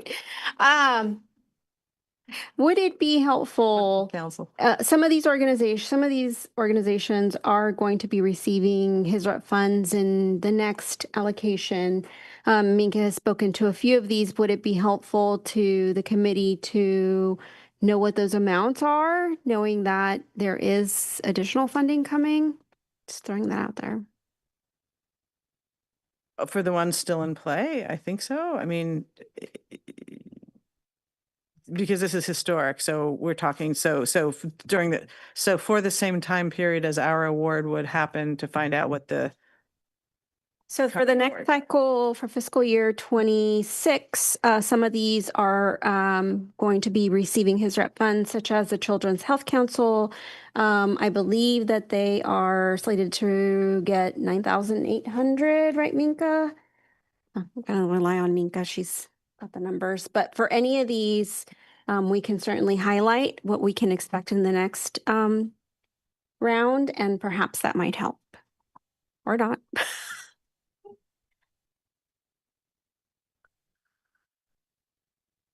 I don't know if out of fairness, we should list what all the amounts for next year are for all the applicants or just the ones in question. I think that adds an element of maybe apples to oranges if you don't know what they're all getting. And like I said, I'm an advocate for all of them, and I feel kind of in the middle here. Right. And Sorry, it's tricky Mika. because even if they get A-TRAP or his RAP funding, they might get funding for something different than what they applied for here. And so we'd have to unpeel that, like, oh, it's for staffing for Yes. the kitchen, but not for the food.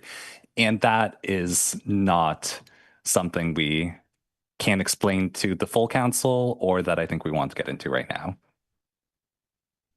So how many do we not have consensus on?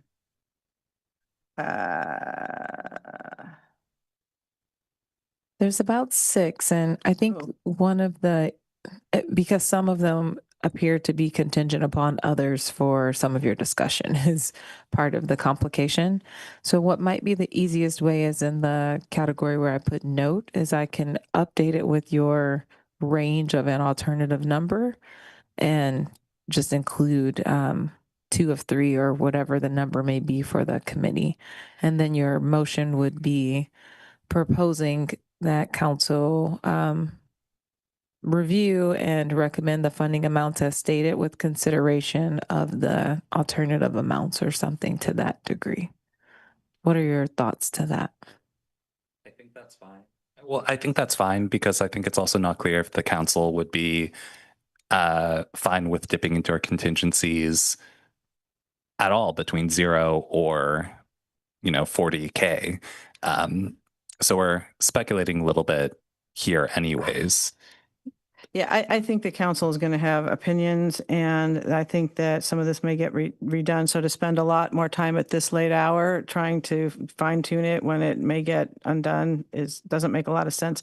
But I would like to get it to make clear where we are in agreement and where we want to propose sort of the range of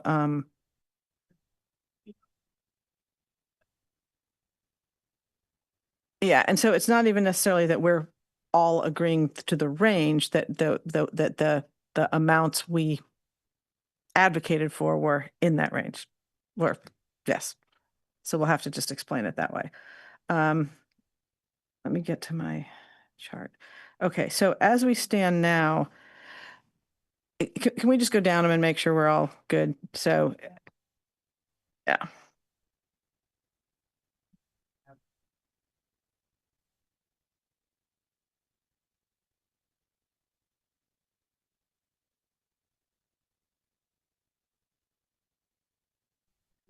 Oh, of course. No, appreciate you.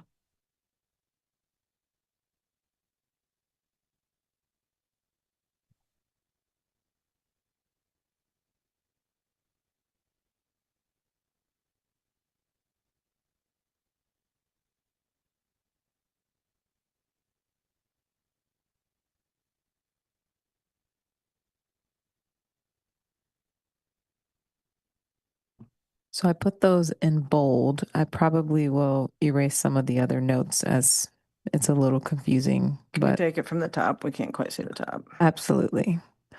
Okay. And just to note that your total down here, your balance will not reflect any of your alternative amounts because there wasn't consensus to change those numbers. So just wanted to say that before you go through the. Okay, go ahead. Okay, so I think we all agree on 10 for ADAs. Children's Health Council, we have 12, but the alternate amount considered to be 10. I guess that was just me. Oh, no, I was in the same boat just because their application was a little bit less than clear. Yeah, so so that's 2 of 3, but you're still at 12. All right, so that's okay. Dance action decline.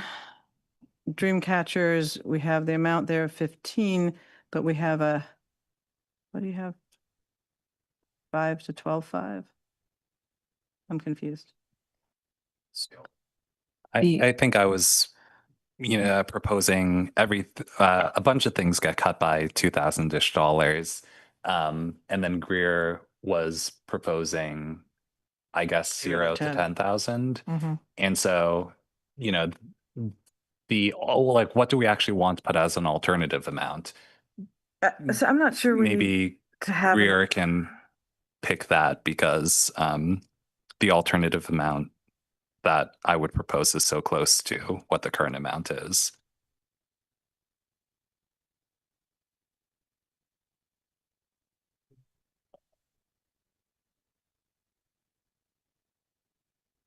Is 5,000 okay as an alternative amount to list here, or would you prefer a range?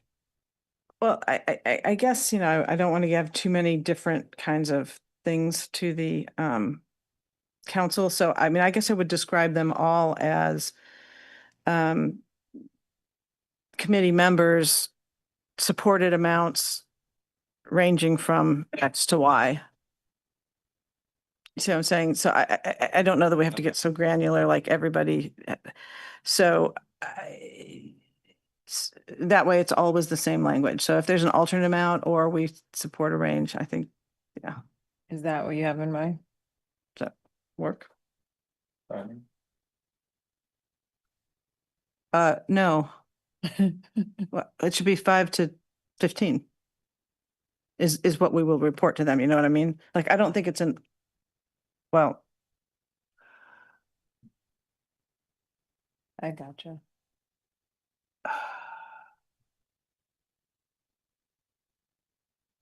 so it would be the same for CHC. Although I guess I don't know. I just don't want to report it too many different ways. I think it gets confusing. I think we should just say committee members ranged from X to Y. Okay. EV ranged from 7 to 80. Very specific. Oh, because you took the 2,500 out. Yeah, I was originally thinking 5,000 out, but just leave it as that. Yeah. So that one will be 7,280 to 10,780. All right.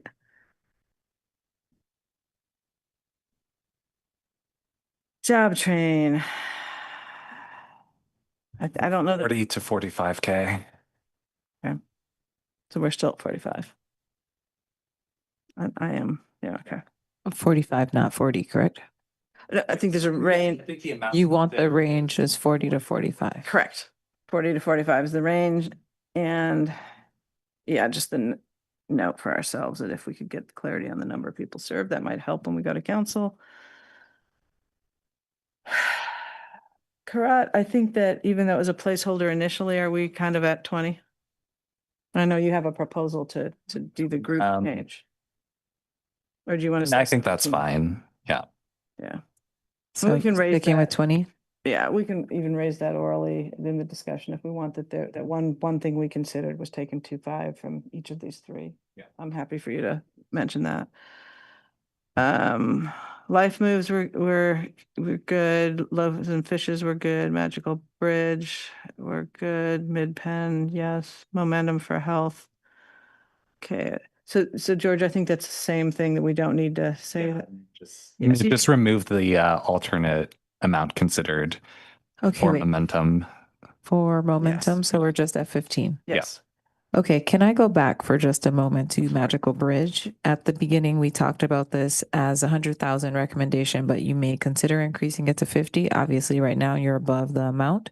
Does this mean that you would want to just share that with full council as 100 and that the 150 was not considered? I just want to make sure that is. I think that's right. Yes. Okay, thank you. So I'll delete that note. Yeah. Okay. Museum decline. Musical memories 5. Neighbors abroad. I thought we went to 12.5. You didn't have no, full consensus?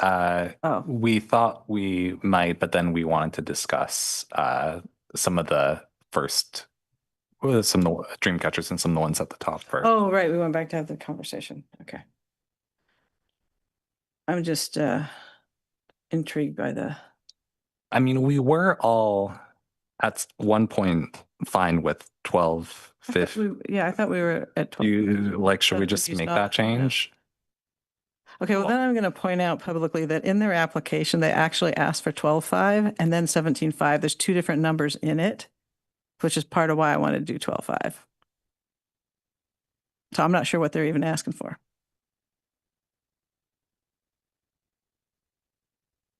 She did point out that she had a very limited window to put the application together. So we don't know the answer to what they're even asking for. So we may be giving her $5,000 more than she really wants. Just let me know which number you would like to be in the spreadsheet. Well, I think we have a at least one, maybe two for 12? One for Yeah, but I 17? think we can just leave it. Or I mean, I think Greer just explicitly said that he wants to leave it as this range, and I think we can just move on. I was just more trying to get your. Oh yeah, no, I'm fine with 12. I'm fine with 12. I sorry, I maybe did not say that Okay. clearly enough, but Got it. yeah. Okay. We'll put both numbers in. Um, And the note that I included for third Thursday is just the demarcation that it's related to the finance committee 40,000. So I think that that is an important note from the committee. yes. And the 5 is okay. The, no, we're declining, then 20, and we don't And need we that can anymore. delete that. Yeah, Yeah. delete that. The Peninsula Healthcare Connections. Yeah. Yes. Okay. Yes. And UNAF, I think we're all right. Vista decline and YCS. Yeah. So I think that's it. So how many ranges are we giving them? How many do we not have consensus on? 1, 2, 3, 4. Is that correct? You also had a note for job train. So 4 or 5. If you include job train, I think it's 5. Oh, because you were. Yeah.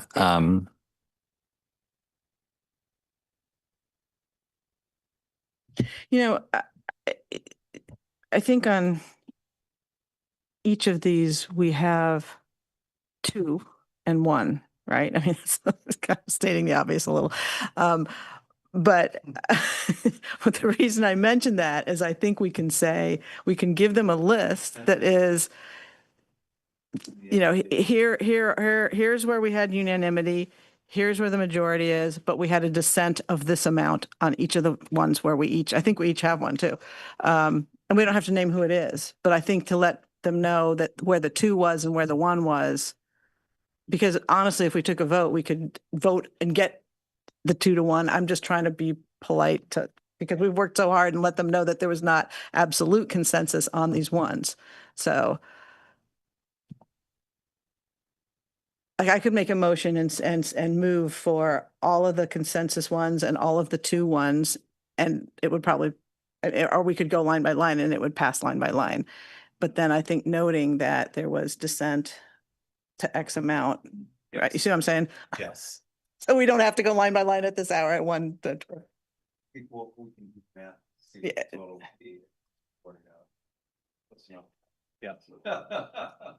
Yeah, I've got us at 32,646, which ain't bad. So, okay. Do we know what we're doing? Can we probably need some kind of vote. You do still need to take a vote. Yes, we need to take a vote.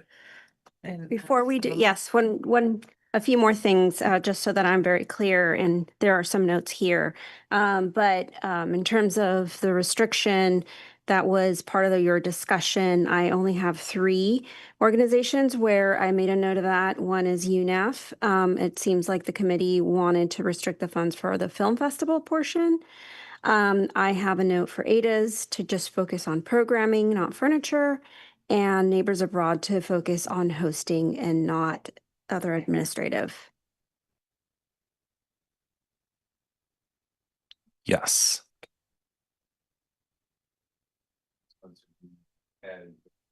Okay, I got the UNAF and the ADAs. What was the third one? Neighbors Abroad for hosting.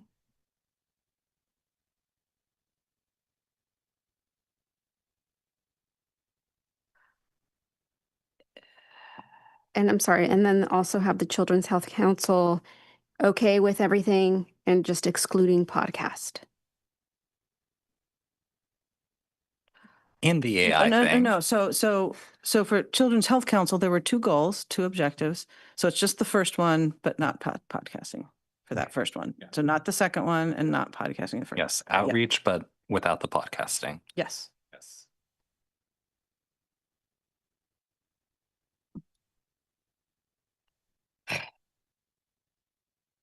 Did we do it? I move that we report to the council the amounts in the proposed award column, except for the ones where we have the bolded ranges that we will report instead. And that we report these as a recommendation. I want to ask if you consider a friendly amendment to, how can I say this? To recommend all the proposed awards and noting where there was dissent and what that was for those 4 items. Yes. Yes. I think there's also something to be said about the power of defaults. And so if we just make the recommendations with the default amount and then flag the range, that does anchor the conversation a certain way. I didn't understand. So you're saying to still say all the proposed amounts? No. Then have it right. No. Where we want a range, just report the range and don't report the default, or don't report the amount that's currently in that award column. I think there's a lot of 2-1 votes that happen in committees like this. And I think that when that has happened here, that we should let the council know. Yes, and they would know because those are the amounts that have a range attached to them. I thought you were saying not to report the proposed amount. So there is a proposed amount that's like 0 or 50K for YCS. We should report those amounts. For the ones where we could not agree, where we were 2-1, we should just report the range. But then they don't know which was 2 and which was 1. Well, and I think that's important because that's a majority of the committee, and we do a lot of stuff on a 2-1 vote. But in fact, we could do it without reporting the range. If there's any dissent, the dissent would by definition have to be 2-1. Right, but they would not know which end of the range was the 2 and which one was the 1. And I'm fine with that, but I don't really care. I can take the amendment to also report of the ranges where the 2-1 split was. I think you know what we're trying to say. Do you? I'll have to rewatch it. Okay. I think we do. What our plan is to share the proposed award amount, to also share where there's a range. And we can also show the math that it adds up where you, if you did one of the other amounts in the range of what that would show. And I want to make clear that. And I think the one other point is that when there was a range, say which end of the range had 2 members in support and which one had 1 end in support. Cool. That's what I was trying to say. Yeah, we can do that as a narrative. And we were also slightly discussing As a narrative, I don't understand that. Oh, just making sure it's written out to explain it as words, not just a spreadsheet is all. But in the spreadsheet, there will be the 2 number and then a note that there was a range. There was another, right? There's another one. Yes. Yes. Yes. Okay. And Mr. Shikata, did you want to note that where this will be going to council for discussion? As a part of the budget adoption, part of that We should probably vote. omnibus action.